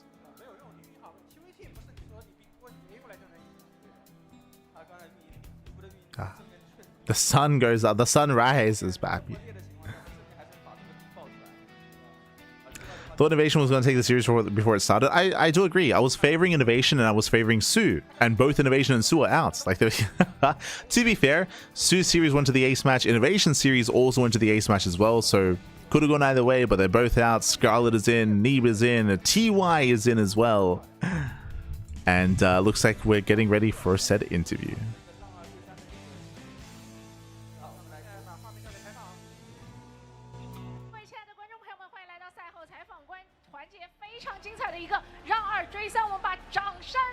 TY 也是特别想问一下啊，因为在被先拿下2盘之后，是如何快速调整自己的心态，然后连追3把的？ 첫 두 경기를 진 상황에서 0대 2인 상황에서 역전승을 하셨는데 그때 0대 2 때 어떤 생각하셨나요? 일단 3대 0으로 지면은 좀 많이 창피할 것 같아가지고 일단 한 경기만 따내자라고 생각을 했었고 한 경기 따내자마자 조금은 긴장이 풀리면서 오히려 좀 손이 잘 움직였던 것 같아요. 其实当时我在想，如果被0比3零封的话，有点太惨了，所以当时想的是只要拿下1局就可以了。然后拿下第3局之后呢，就觉得我的手放松的好像差不多了，状态就回来了，然后连胜，然后拿了这个3比2的一个比赛。哦，那其实也想问一下，你们2个在前2把的开局是一模一样的镜像，是都觉得这是一个 TPT 的最优解吗？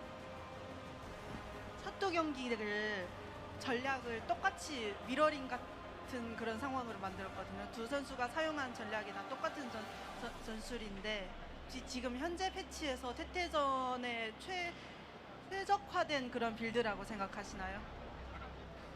가장 좀 안전하면서 조금 많은 선수들이 사용하는 빌드라서 선택을 했고 아무래도 좀 첫 경기다 보니까 서로 좀 어떤 판짜기를 준비했는데 어떤 빌드를 준비했는지 약간 좀 체크해보는 테스트 용도의 빌드였던 것 같아요. 其实这个战术的话是现在目前为止选手用的最多的，也是最稳的一个打法。而且刚开始打比赛不知道对手准备了什么战术，所以先求稳，所以就选了这个战术。 好的，那现在已经晋级的选手有我们的嘎姐，然后有 Nib， 然后接下来是李培南和碳基里面会有一个胜者出来。那你在后面的比赛里面最想和谁交手呢？ 지금 8강전에 진출한 선수가 스칼렛 선수랑 닙 선수 그리고 전태양 선수랑 이제 곧 시작하게 될 올리베아랑 그 사인 선수인데 지금 혹시 다음 경기를 만나고 싶은 상대가 있다면 어떤 선수 만나고 싶어요? 아무래도 좀 올리베이라 선수가 가장 잘 하고 있기도 하고 이번 대회 우승 후보라고 얘기를 많이 들었어요. 그래서 얼마나 잘하는지 한번 올리베이라 선수랑 한번 해보고 싶어요. 大家都说李培南很强，而且大家都在预测李培南可以夺冠，而且我也认为他是一名实力非常强的选手，我想跟他试一试。哇哦！如果他们两个相遇，我们又能看到一场非常精彩的比赛了。好的，那我们再一次把掌声送给 DY 选手，给我们带来了非常精彩的比赛。我们稍事休息一下，一会儿回来。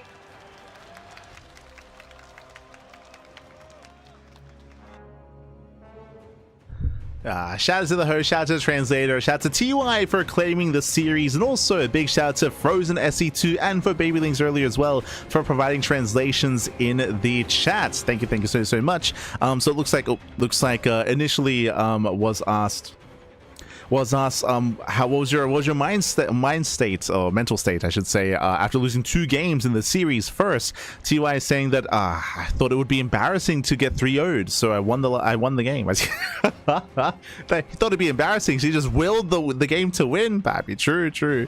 And after he won game number 3, then he recovered mentally and then took it from there. Este TY. Likewise, it looks like he was asked about the build. I would assume that he was asked about like 2-port base play, just because TY was also mixing in a little bit. I mean, INoVation was doing a lot more, but actually TVC is the most popular build, so I picked this strategy. There you go.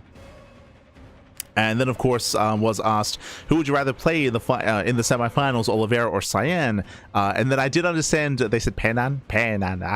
Este Oliveira. Everyone says Oliveira is everyone says that Oliveira is strong and can win the championship. I think he's strong as well, and I would like to play him. Oh, okay. I thought I was gonna say that I want to avoid him, but no. TY, he wants really what that's a guy's for, is that he wants to play another TVT, Pappy. True. So best of luck to TY as he does advance on into the next round, and we are going to be going on a short break. When we come back, we'll have the final series of the broadcast. It's going to be best of 5 between Oliveira and Cyan. Oliveira, of course, he at one point was the best player in the world. He was a world champion, easily best player in China, of course, but Oliveira did retire quite some time ago. I would say that in Oliveira's retirement, Cyan, at the time Lancer last year, became the best player in China, and even had some really strong showings even at the start of the year against Maru, if you recall, where he would defeat him. So Cyan is going to be a strong threat, but likewise, Cyan also plays a little bit less StarCraft nowadays. Oh, meanwhile, there's Scarlett and Diego Kellizer. Looks like Kellizer and Scarlett are having their signing session. Again, every now and then we pan over and we see like the Koreans like Trap or TY or INoVation or F91 and Shase earlier. It looks like Scarlett and Kellizer are hosting their signing session. So shout out to all the fans that are there that are able to get their signs, get their cheerfuls. Let's go.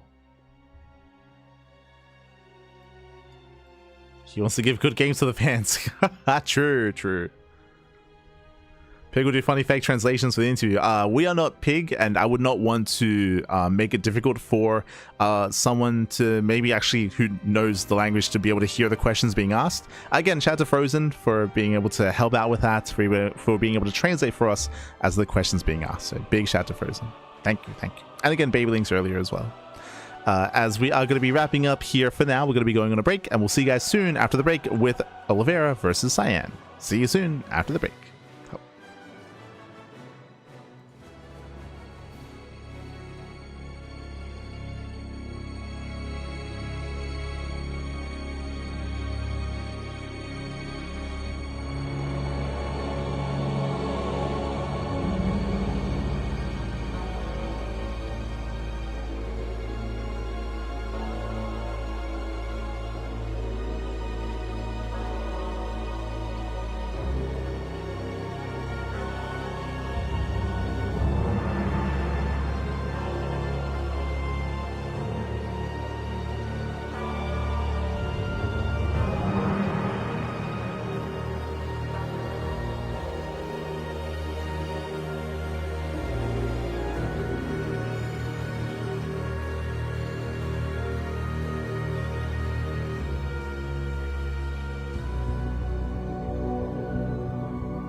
冰箱贴套装。然后由于黄旭东有药物已经不在了，我们要有请黄旭东的亲戚上来替黄旭东给大家送祝福。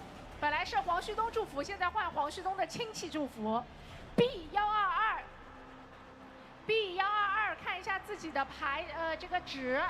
B122在吗？在现场吗？如果不在现场，我们就要往后延续了。来 ，B122一次 ，B122两次 ，B122他说他不要了，换一个。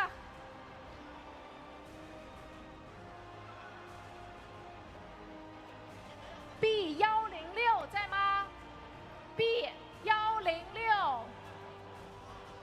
B106一次 ，B106两次 ，B106也不要了，他也说他不要了。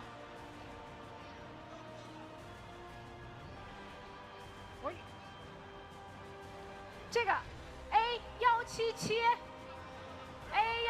在吗？哦 ，A177在，就在我们的这个前排。好的，欢迎，也是要有请我们的奎哥。来，奎哥也是到我们的舞台上来。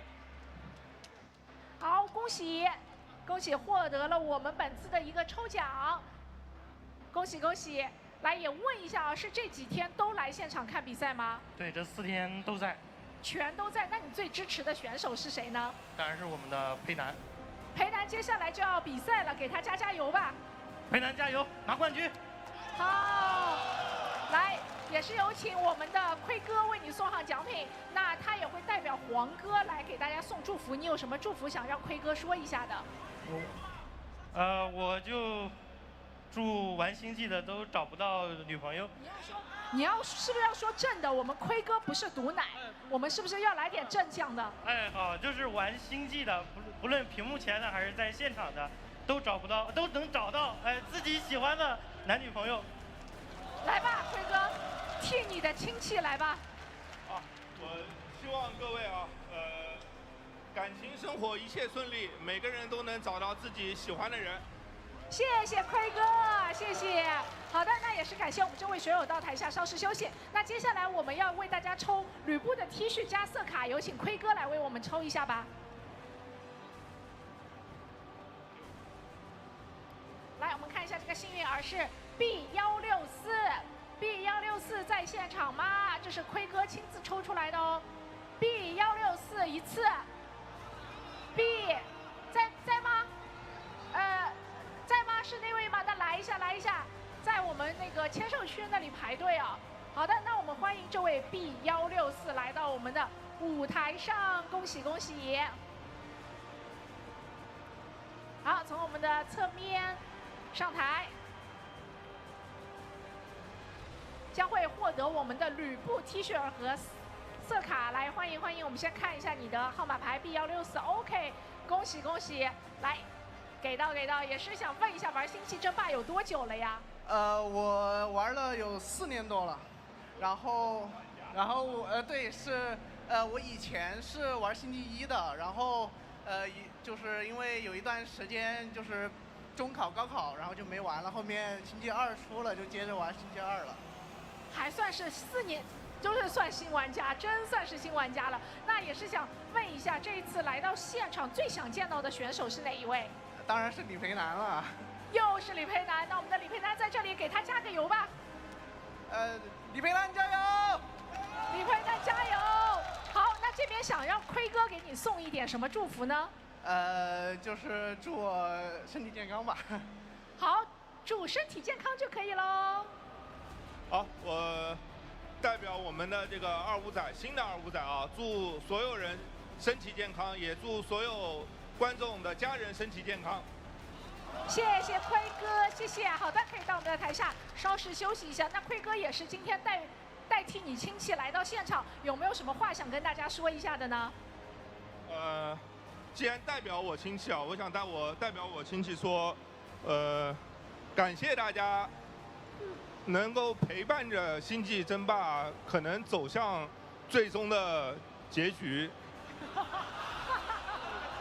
然后就我真的很感慨啊，就是大家能够支持星际争霸到今天，然后希望大家未来的生活一切顺利。然后我也可以代表我亲戚说，黄旭东和孙一峰一定会陪伴着大家走完最后的，谢谢。我们星际争霸的故事不会结束的，我们会一直陪着大家走到最后。谢谢大家这么多年以来对星际争霸的支持。那么我们比赛也是马上要开始了，我们把掌声送给我们的2位选手，希望他们能够打出精彩的比赛。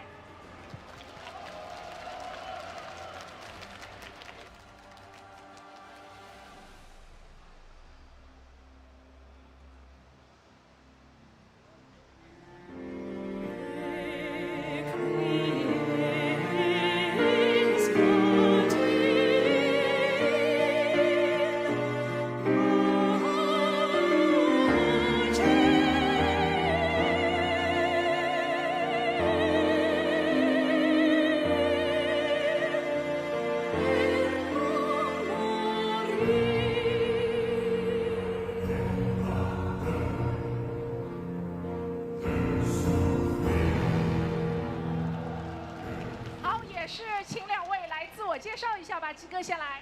大家好，我是塞岸探吉。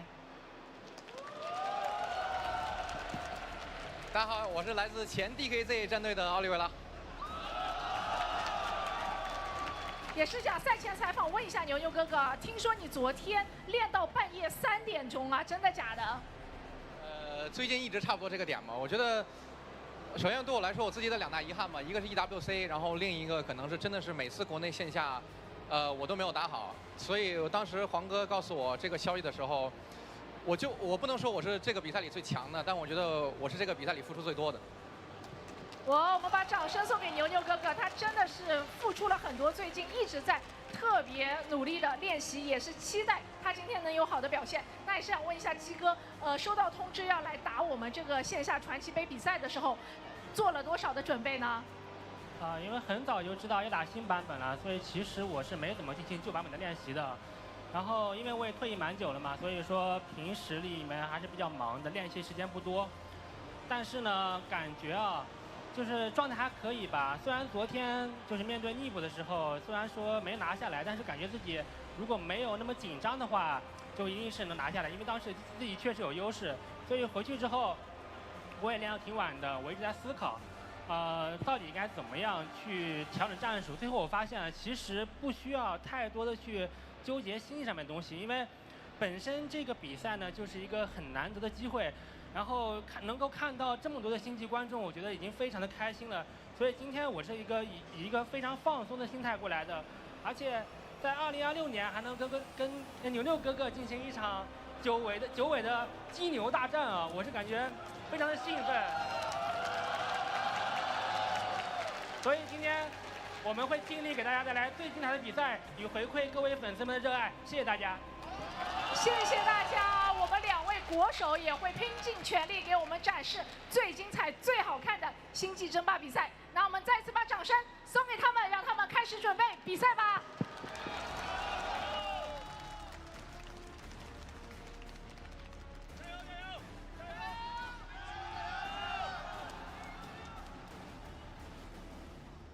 And welcome back, everyone. Welcome back to the Douyu Cup 2026 Day 3 quarterfinals. We are here with the final series of the broadcast. It's been an intense day of StarCraft.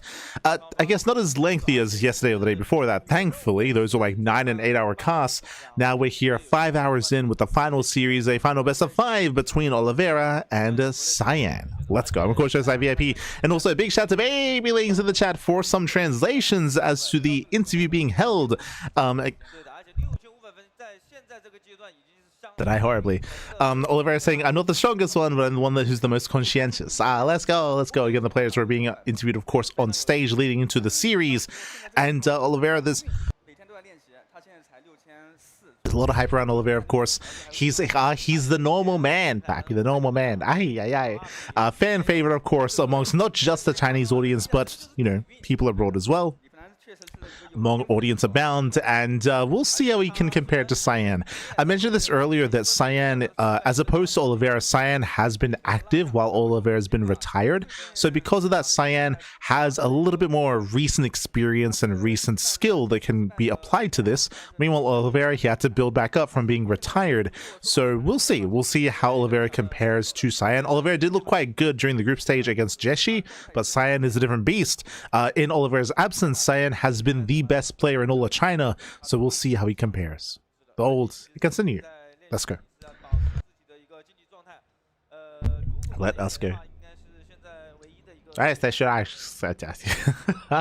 Bienvenidos. But again, the final series of the broadcast has been a long day here, and of course tomorrow we're going to be live with the final day as well. As we are jumping in and spawning in the bottom right hand corner of Rorschach, we have the Chinese Terran. It is Oliveira. And spawning in the bottom left hand corner, we have Cyan, the Chinese Protoss. Let's go. Let us go. And if you're in the chat, you know what time it is. It is Gamba time. Predictions are open. Place your bets on who you think will claim the series. Best of luck in the chat. So let's delve into our final best of 5. Let's go. Vamonos, as game 1 is on Rorschach. Once again, Rorschach was rarely seen in the best of 3 formats, but now that we've reached best of 5s, we've seen this almost every series. Rorschach. Again, Rorschach is a small map, short rush distance by ground. Likewise, aggression is favored. We even have a healing pad in the center. Fun fact, despite the fact that we've seen Rorschach like 3 or 4 different times today, sorry, 3 different times today, we have yet to see anyone use that healing pad. There've been moments where even INoVation had like weakened units and he was just walking past the healing pad. He had no idea. So hopefully it's made use of at some point here in this tournament. We'll see. We shall see. For now, we are going to be opening up. We do have our gases being taken. Likewise, looks like an economic opener out of Oliveira.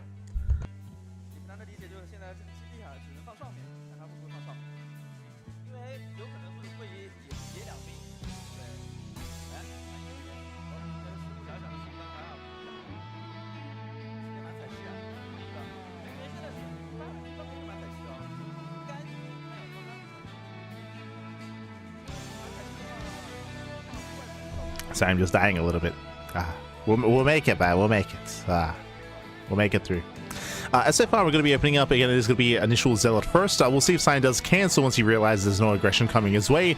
Oliveira opening up. No, Reaper actually opening up Marine first instead. Very interesting. Oliveira's cutting corners, preserving that gas. Meanwhile, Cyan, what do you have in store for us here? Cheeky moves, as this is a very close spawn location to the main. Right next to the main base, goes for the proxy pylon and setting up for, I would imagine, a proxy Stargate, proxy Oracle inside of the main. Let's go. So hyper cheese, hyper aggression here by Cyan. Sure, so I'm assuming Stargate. Technically, this could be a robo, but oh, the rally. Wow, the rally. Oh no, he changes the rally. No, he changes at the last second. The Reaper is going to move out across the map. Meanwhile, proxy Stargate is on the way for that proxy Oracle. The Reaper will not see the probe. Oh, barely not. Now, the Reaper will get across the map. Oh, never mind. It's going to be distracted by the Zell. The Zell does actually... Oh. Wait, what? Wait, was the healing pad not working? Oh, no, the shields. Okay. Yeah, the Zell does take some hits here and does make use of the healing pad. Let's go. For a moment there, I was a little bit confused. Are we rushing to the gold? Yo, Cyan's crazy. He's lost his mind, man. Proxy Stargates, making use of the healing pad. I was confused a little bit when the healing pad wasn't being activated, but it's because it doesn't heal shields, right? It doesn't heal shields, only health. And there it is. He does rush for the gold. He's crazy. Again, there is that one gold base on the top side of the map, and it is being taken. Oliveira, how familiar is he with this map? We can see him throw down the bunker just in case. I mean, again, he does scout that tech is missing, so he's playing scared, but he will find the Stargates. Oh, he does find it, but it's too late. The Oracle's moving in. Yeah, the Oracle does move in. Wouldn't mind getting in position. Wouldn't mind into the main base mineral line. And we even have a Void Ray follow-up. Oh my god. Proxy Oracle to Proxy Void Ray. Are we tempted to throw down a Fleet Beacon and go Proxy Tempest? Like, we no. So now we land the Revelation. Keeping Oliveira contained while Cyan slips away with that gold base. Shield does not get healed. I See what you did there, Einstein. SMH my head. As the Void Ray does move in. Void Ray moves in. We'll be able to try to keep the production. Cyclone is on the way. We're going for the tank lamp, actually. A little bit greedy. Cyclone does pop. Gets a lock on. Nice damage for the Void Ray. Void Ray will take some hull damage, but remember, you can heal. Oh no, you can't heal it up. There's the recall. Yeah, recalls to the gold. Getting up to full saturation. Blink is on the way. And Cyan, he's popping up. He's crazy. And Oliveira has still yet to break out. Oliveira scans, sees no expansion. Very sus. Very suspect. But again, how familiar is Oliveira with this map? Does he have the wherewithal to check for the gold? Does he check? Now we do have a scouting marine. Does scout. Just right outside the main. Spot a marine. Blink getting up to halfway done.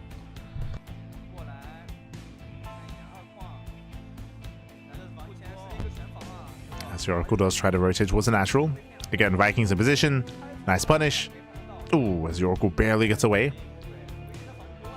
Barely does. And so far, the goal base is just now starting to kick in. It's starting to kick in. Oliveira will move out across the map, and once he realizes that there's no expansion, I'm curious to see how he does react. For now, checking for the hybrid base. That makes sense. Does check the hybrid location. Pushing towards the main. At the same time, do have a proxy pylon across the map. Oracle does hit the mineral line. 1, 2, 3 ACV kills. Gave to 2. But I don't really see Oliveira pushing into the main. Do we have force fields? No. Yeah, no sentry, no force fields. So he blinks in. He's crazy. Yeah, blinks into the main army. Takes down 1, 2 cyclones.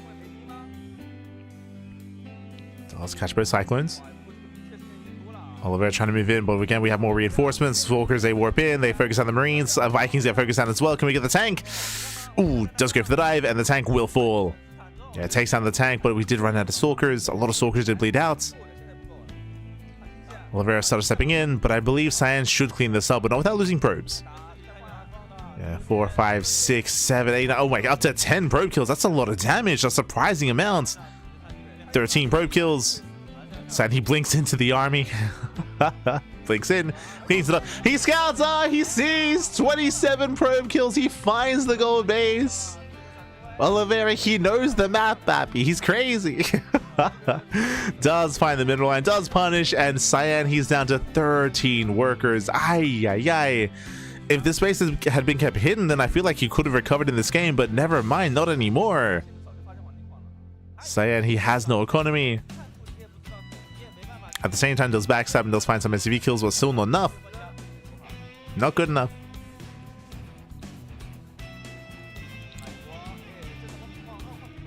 I see in chats, Oliveira, didn't he retire? Before you say anything else, I do recommend you look at the bracket. For those that are maybe tuning in a little bit late, for those that are maybe unfamiliar with this tournament, this is a 4-day event. This is day 3 of the tournament. Tomorrow is the final day, of course, and this is a Legends tournament with many an old school player, featuring Neve, INoVation, TY, Trap, and many others. So, meanwhile, Sandals coming further into the main base, but massive tank shots go off. The Stalkers, they get punished. Every Stalker goes down, and with that, Oliveira, he snowballs out of control, shuts down the army, and with that, Cyan has nothing left, Bappy. There's nothing left. GG gets called, and Oliveira, despite the chaos that was ensuing, Oliveira does take game number 1. GG.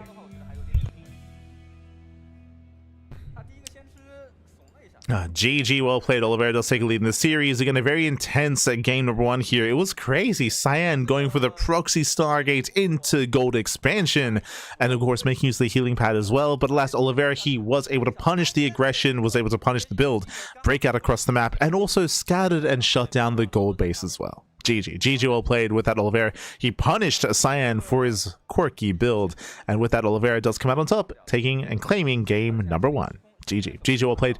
I do really like the overall idea from Cyan though. I feel like again against a more favored player to do something crazy, something chaotic, something unique to the map and unique to the patch. I do like the idea of doing that. And I mean, again, if Oliveira was maybe a little bit unfamiliar with the map, or if he again maybe didn't check the gold base, like things could have happened a little bit differently there. But GG well played. With that, we're getting ready for game number 2. Oliveira has a lead in the series, but this is a best of 5. Let's go. Wait, show me the game 2. Oliveira didn't decide it was time to retire. Yaku, you're an animal. You're an animal, Bobby. You're an animal. She's that Scarlett's not retired yet. Yeah, there are some exceptions. Scarlett, for example, she's like semi-active, where Scarlett wasn't necessarily competing in many tournaments as actively, but was more of a semi-active player. Same with Cyan. Cyan was also semi-active as well. So we play fast and loose with who we invite. But here we go. In the top right-hand corner, we do have Oliveira. Bottom right, we have a Cyan. Let's go.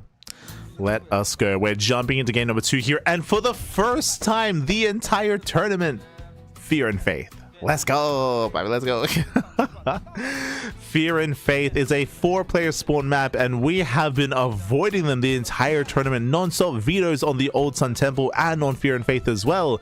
Finally, we are able to embrace these maps, and we'll see how Oliveira and Cyan will approach each other. We do have close spawns. Ooh, okay, close spawns here for Cyan and Oliveira.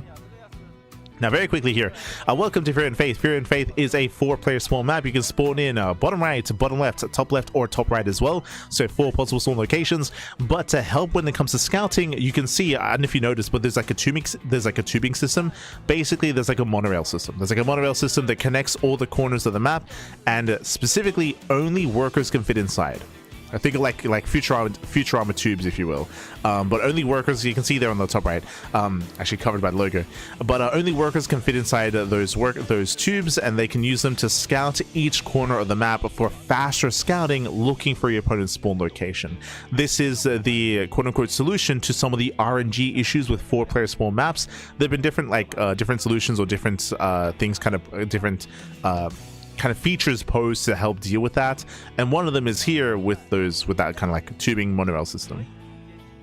Meanwhile, because the map was new, Cyan goes for a regular scout. He doesn't even use it. Just goes to the regular scout, but he will find Oliveira. He will find him. As Cyan did go for a standard economic opener, likewise Oliveira going for a single racks expand, single gas, I should say. As the probe there we go, does move up. And does find Oliveira. So nice scout there by Cyan. What's important about what just happened is that Cyan saw the depot did not see the probe. Oh wait, no, it did. We can see the vision here. Yeah, it did see the probe, so they scout each other. And Oliveira, he walls off. You can see that because he now knows where Cyan is. I don't know if you noticed that depot location. That depot is designed to block the tunnel. Yeah, there you go. As you can see, we're blocking the monorail. Get out of here. Oliveira does well enough to deny any kind of secondary scouts, and it is going to be a Twilight Council opener out of Cyan.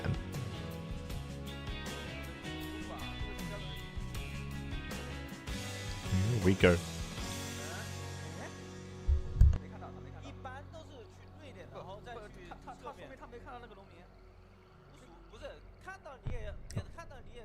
Yeah, it's from here.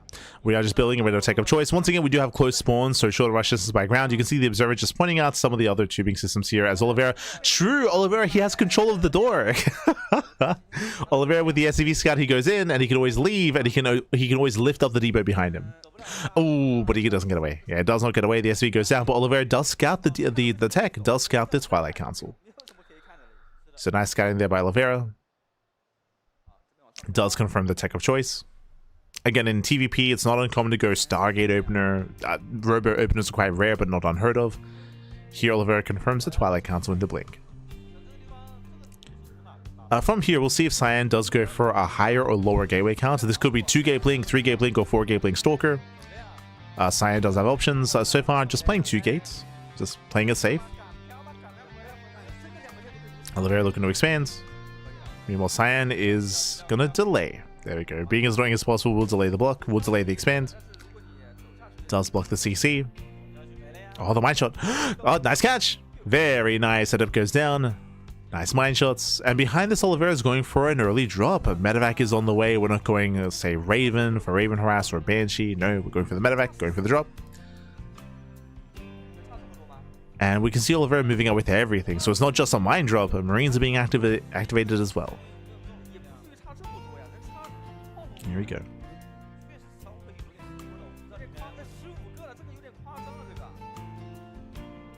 Reapers they pick in. Oliveira rocking up with the rest of it. Oh, he's trying to bait him in. Oh, the bait! Oh my god! Very nice bait here. The Stalker goes down. The battery does nothing. The army moves in. And how much do we have to defend? Yeah, the tank is pushing forward, getting within range of the battery. Massive siege. We have 3 Stalkers to defend. Blink is done. But the battery goes down. Massive pick off. The battery does fall. We have 2 more batteries on the way. The tank is a little bit far behind, but within range of one of the gateways. Is within range. Ooh. Doesn't save the Widow Mine. And over time here, the Immortal will pop. There's now 4 Stalkers. I believe Cyan should hold, but these are still some hefty losses. Oh, he's within range. The Pylon. Pylon goes down as well. Depowers the Robo. Denies the Immortal. Yeah, the Immortal is delayed. And Oliveira, he doesn't test his luck. He does back off. Thankfully, the Stalker count was getting higher here, so soon Cyan was going to be able to break out. But a very nice start for Oliveira. Does confirm the 3rd base location. Confirms the 3rd, sits behind the army, getting into the mineral line. Yeah, Cyan, he will clean this up, not without losing 1 probe. Yeah, 1 probe goes down. Cyan catching a couple of Marines. Catching out stray Marines. Tanks will punish. And again, so far it's been a shaky start here for Cyan. It's been shaky, it's been messy.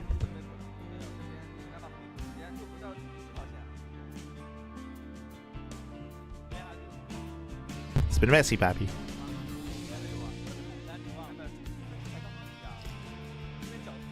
As Oliveira does threaten a dive. Cyan in position. Cyan, he will deflect. Again, it's on Cyan to recover. Behind this, he's getting into a higher gateway count. Going to be delaying splash damage, working towards charge. Meanwhile, he will catch the Raven. Very nice. Yeah, Raven goes down. No value out of the Raven. Cyan, he begins a comeback. But winding it back, as a reminder, he is not going for Storm or Colossus yet. It does prioritize charge and a higher gateway count. On the horizon, we see the Bay. The Bay is going to be for Colossus production for that splash damage. But there's going to be a window in time where Oliveira can break out a pre-Colossus.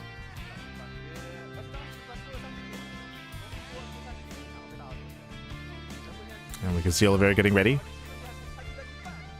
Oh. Doesn't spot the Observer, but here comes a Mass on Siege. Here comes Oliveira. He's pushing. He is breaking out. It's going to be on Cyan to slow this down. He has to engage ahead of time, pick away the Marines, ideally maybe even catch a tank, and slow down the push. Meanwhile, Oliveira, he does pull the boys. Let's go. The boys are being pulled. It's all or nothing for Oliveira. He's here to end the game. And again, this will hit pre-Colossus. There's no splash damage. No Colossus. It's all or nothing for Oliveira. Does siege up the tanks. Zones away the Stalkers. The boys are here. Ooh, we do catch reinforcements. So nice moves out to Cyan. He does catch a couple of reinforcing units. But Oliveira, he gets up the ramp, and he gets us up the high ground as well. Massive siege. He gets into the natural. Zelta try to move in. Stalkers as well. Cyan getting desperate. He pulls the probes. Yeah, the boys are being pulled here, but massive tank shots on the Stalkers. Nice target firing. Now going for the Immortal as well. And Oliveira's done it. Oliveira, he has done it. He overwhelms the main army. Snowballs out of control. Takes out every single Immortal. There's still 1 tank left. Uno más, papi, uno más. Still 1 tank remaining. GG gets called. And Oliveira, he will take a 2-0 lead in the series. GG. GG, well played. Again, a very strong early game out of Oliveira to be able to gain so much value as well. Catching up pylons, catching up batteries, catching up some Stalkers as well with his Widow Mine. Some very cheeky moves there by Oliveira. So with that, he gained momentum, and from there, he went for the 2-base all-in. We did take note of the fact that Cyan did decide to delay splash damage. Remember, he decided to delay his Colossus. He went into his 3rd base, into a heavier gateway count, which can work, but he was caught out of position. He was able to catch some reinforcing units in the center of the map, but in the end, we saw Oliveira bypass the main army, got up the ramp, and was able to siege and outposition. And in the end, we found ourselves in a place where Cyan was pushing up the ramp into a siege line to defend his own natural base. GG. GG, well played. Cyan was caught out of position, and with that, Oliveira does take a 2-0 lead and is 1 game away from claiming the series. Let's go. Let us go. Hunamas, 1 more game is all he needs. Remember, this is a best of 5. Meanwhile, we'll see if Cyan can bounce back. I'm curious, what is map 3 going to be on? I wasn't quite able to see the veto, so I do apologize. Game 3, washout. It's going to be Game 3, washout. Game 4, at Attorney's Edge. Game 5, Sanctuary 3. Okay. So up next, going to be loading into washout, and we'll see. We'll see if Cyan can begin that comeback. Remember, it's a best of 5. Oliveira needs 1 more game to claim the series, but personally, I'm hoping for a back and forth. I want to see more games out of the series. I want to see Game 4. I want to see Game 5, but the pressure is on Cyan. I'm not opposed to Cyan's play. Again, I really like the creativity of Game 1 to try to go for the proxy and try to go for the gold base. Even here in Game 2, we did see that Cyan, he wanted to be more active, but just was unable to, right? He was unable to really slow down the push, couldn't really threaten the natural, couldn't be as active as he wanted to be.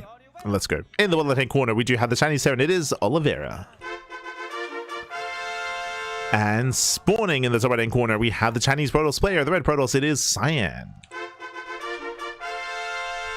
Let's go. Let us go.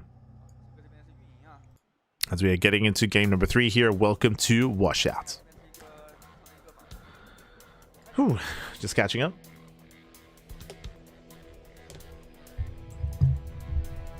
Grand finalists, let's go.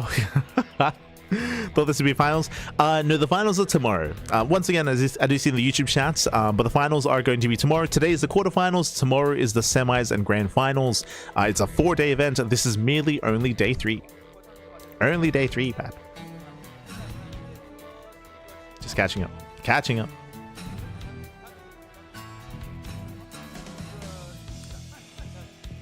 Best of 5? Yes. Best of 5. Don't understand this game, but I'm cheering for Oliveira. It's all good. It's all good. Welcome. Bienvenidos, Papi. Bienvenidos. Welcome to the stream. Welcome to StarCraft. The most competitive RTS out there. True. And for those that are curious, this is a Legends event. It's a Legends tournament here with a bunch of players from years gone by. A celebration of StarCraft. And it's been great to see some of these old school players like Neeb, like INoVation, Trap, TY, Impact as well. Oliveira, of course. But let's go. For now, we're going to be calming down. From here, we do see a more economic opener out of Oliveira going for a Rax Expand, a single gas opener out of our Terran player. And just like last game, just like game number 1, I believe, it is going to be Marine first, not Reaper. So Marine first. Looking for proxies. As the probe does slip in. And the probe does confirm that there's only 1 gas. So Cyan's aware that he doesn't really have to be too concerned early on. From here, Cyan can cut some corners. From here, we could see, say, like a 2-gate blink opener. As that is a CC on the high ground. It even goes to the gas steal. Let's go. Does steal the gas. Again, Cyan just being a nuisance before being hunted down. And we can see Oliveira just playing safe by going for the high ground CC. Just playing it safe.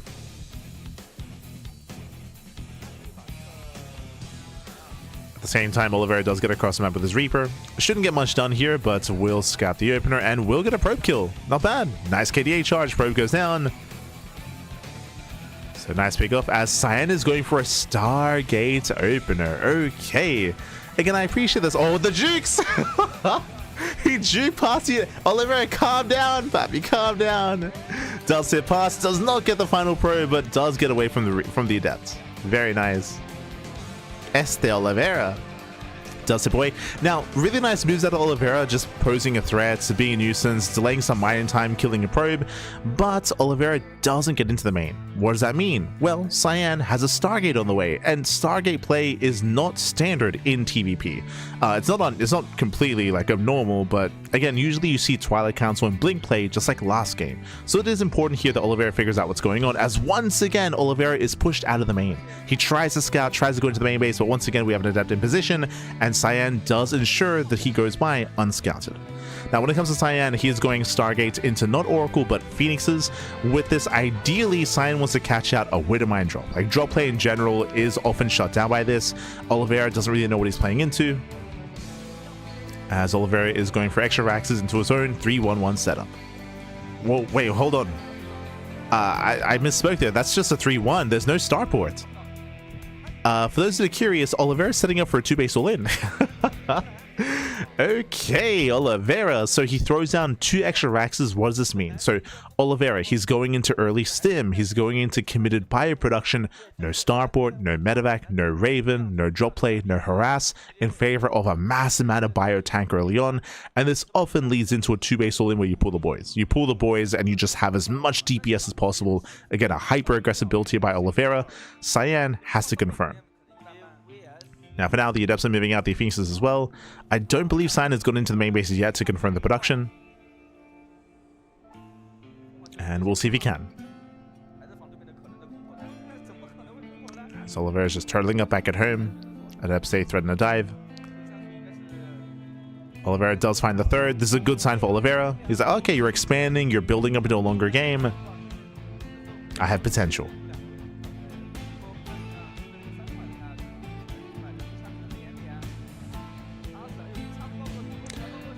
As now we can see Oliveira going for a starport, again a very delayed starport, and I believe this means that we're going to be lining up the push with the first 2 medevacs. As we just walk in, what just happened? Oliveira, he just walked all the way deep inside into the main. Okay, hey, got in, got a full scouts. Phoenixes, they do threaten a dive, but there are no turrets ready. Oh yeah, no turrets in the mineral lines. SCV is going to be going down, getting up to 6 SCV kills, very nice damage.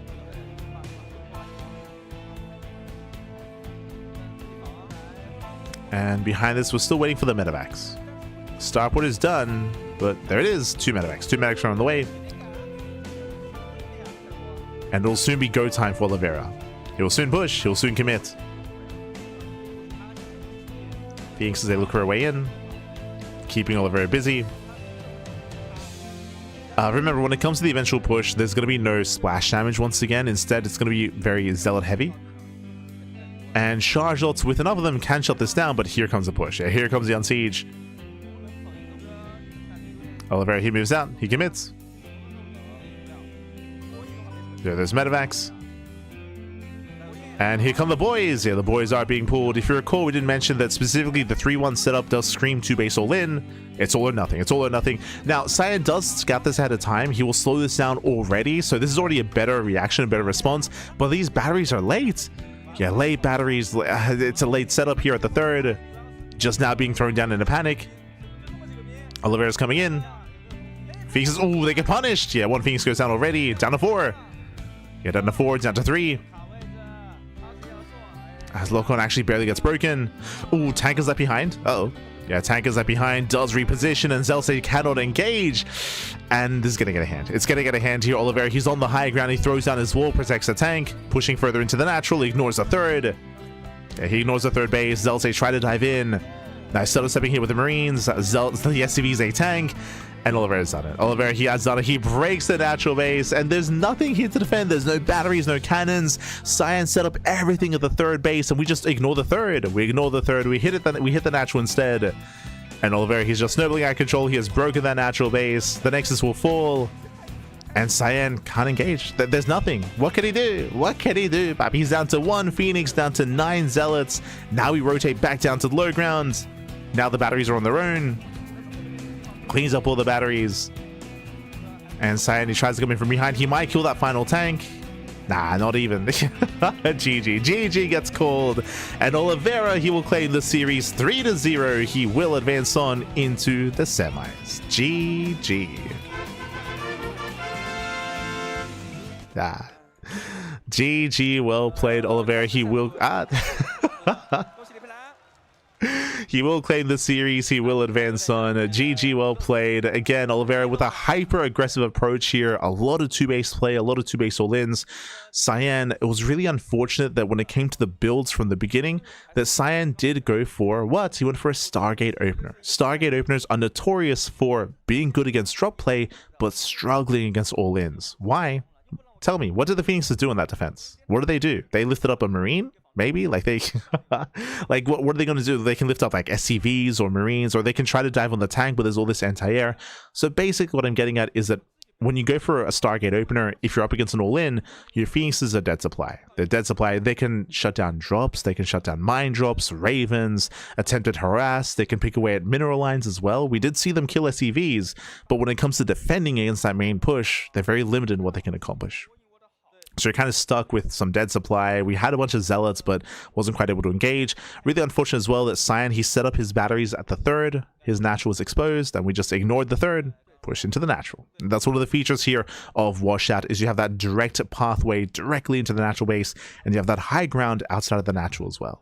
GG. GG, well played. Congratulations. With that, we have our winners interview with Oliveira.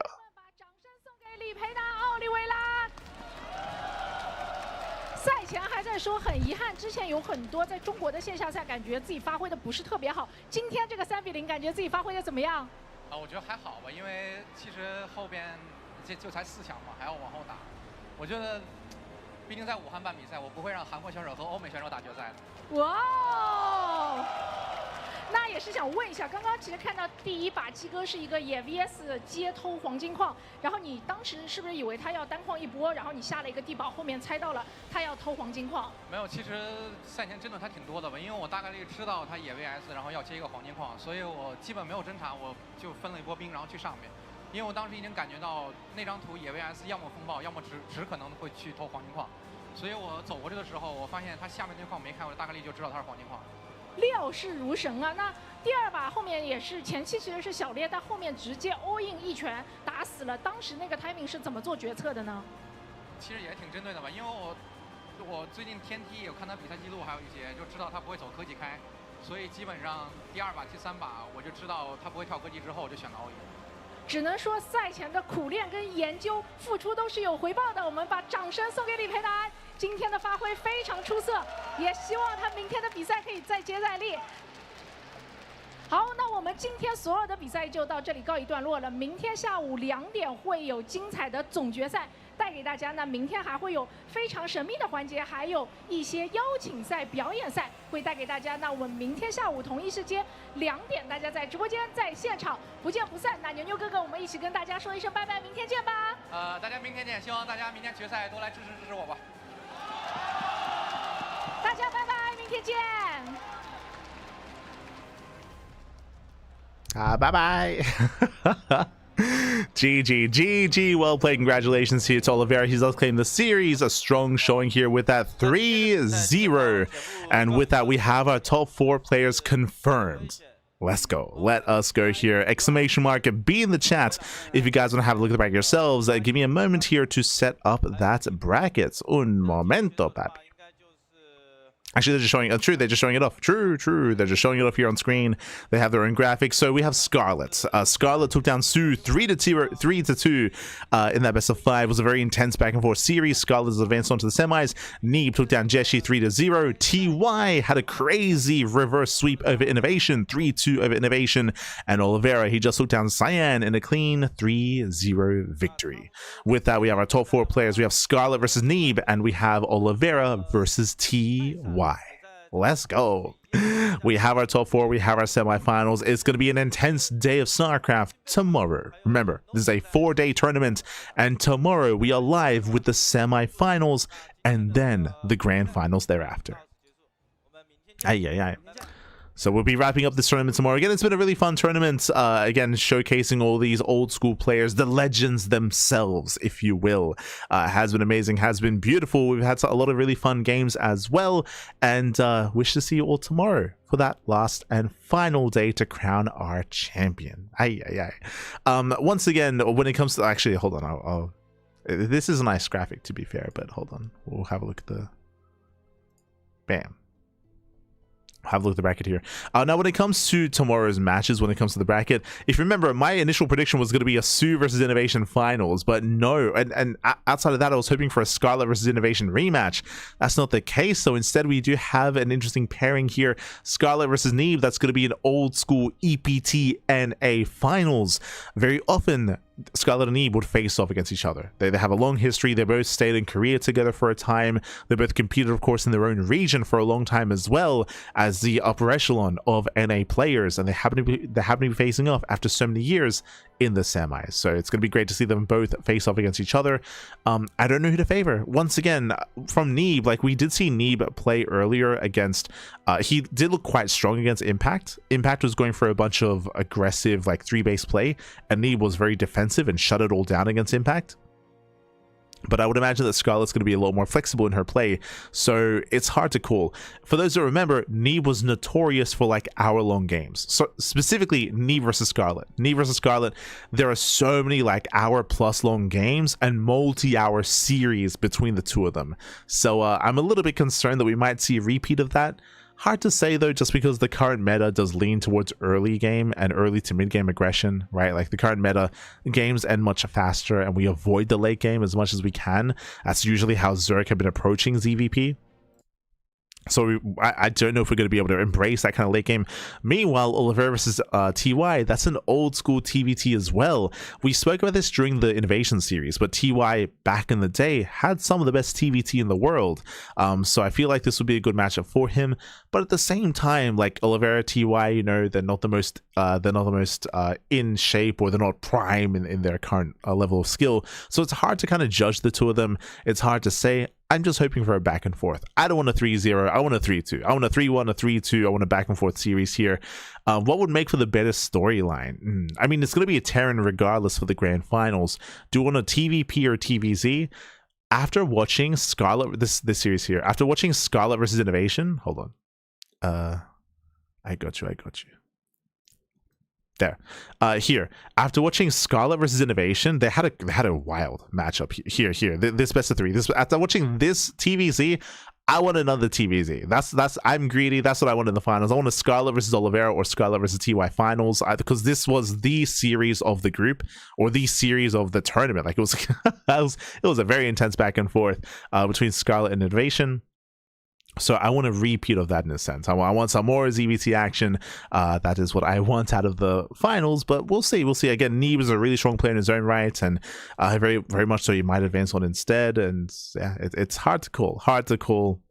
We'll see what happens. Here. We have our top 4 players. We'll see you guys tomorrow for the semis and grand finals. Remember, it's going to be a best of 5. You can see here, best of 5 semis and best of 7 grand finals. Oh boy. Otherwise, we're going to be wrapping up. Here for the time being. So just catching up with the chat. Thank you for the cast. Thank you, baby. Thank you. They can go forever. They can. 2 NA, 1 Korea, 1 China. 2 Terran, 1 Pros, 1 Zerg. David Kim does it again, pappy. True. They get it again. He's done it again. But yes, with that, we're going to be wrapping up here for the time being. Thank you so much for watching. Thanks so much for tuning in. Hope you all enjoyed yourselves, and we'll see you guys tomorrow for that final day of StarCraft. You can see our schedule here before you. 4 days straight of Douyu Cup. I believe it's going to be in around... Oh, yeah, it's going to be in quite some time. Actually, it should be on Wikipedia. 18 hours. So 18 hours from this message should be the start time of the semi-finals. So depending on where you are in the world, it'll be quite early in Europe or quite late in the Americas. So early Europe, late Americas, 18 hours time. We'll see you there. We'll see you there for the semi-finals.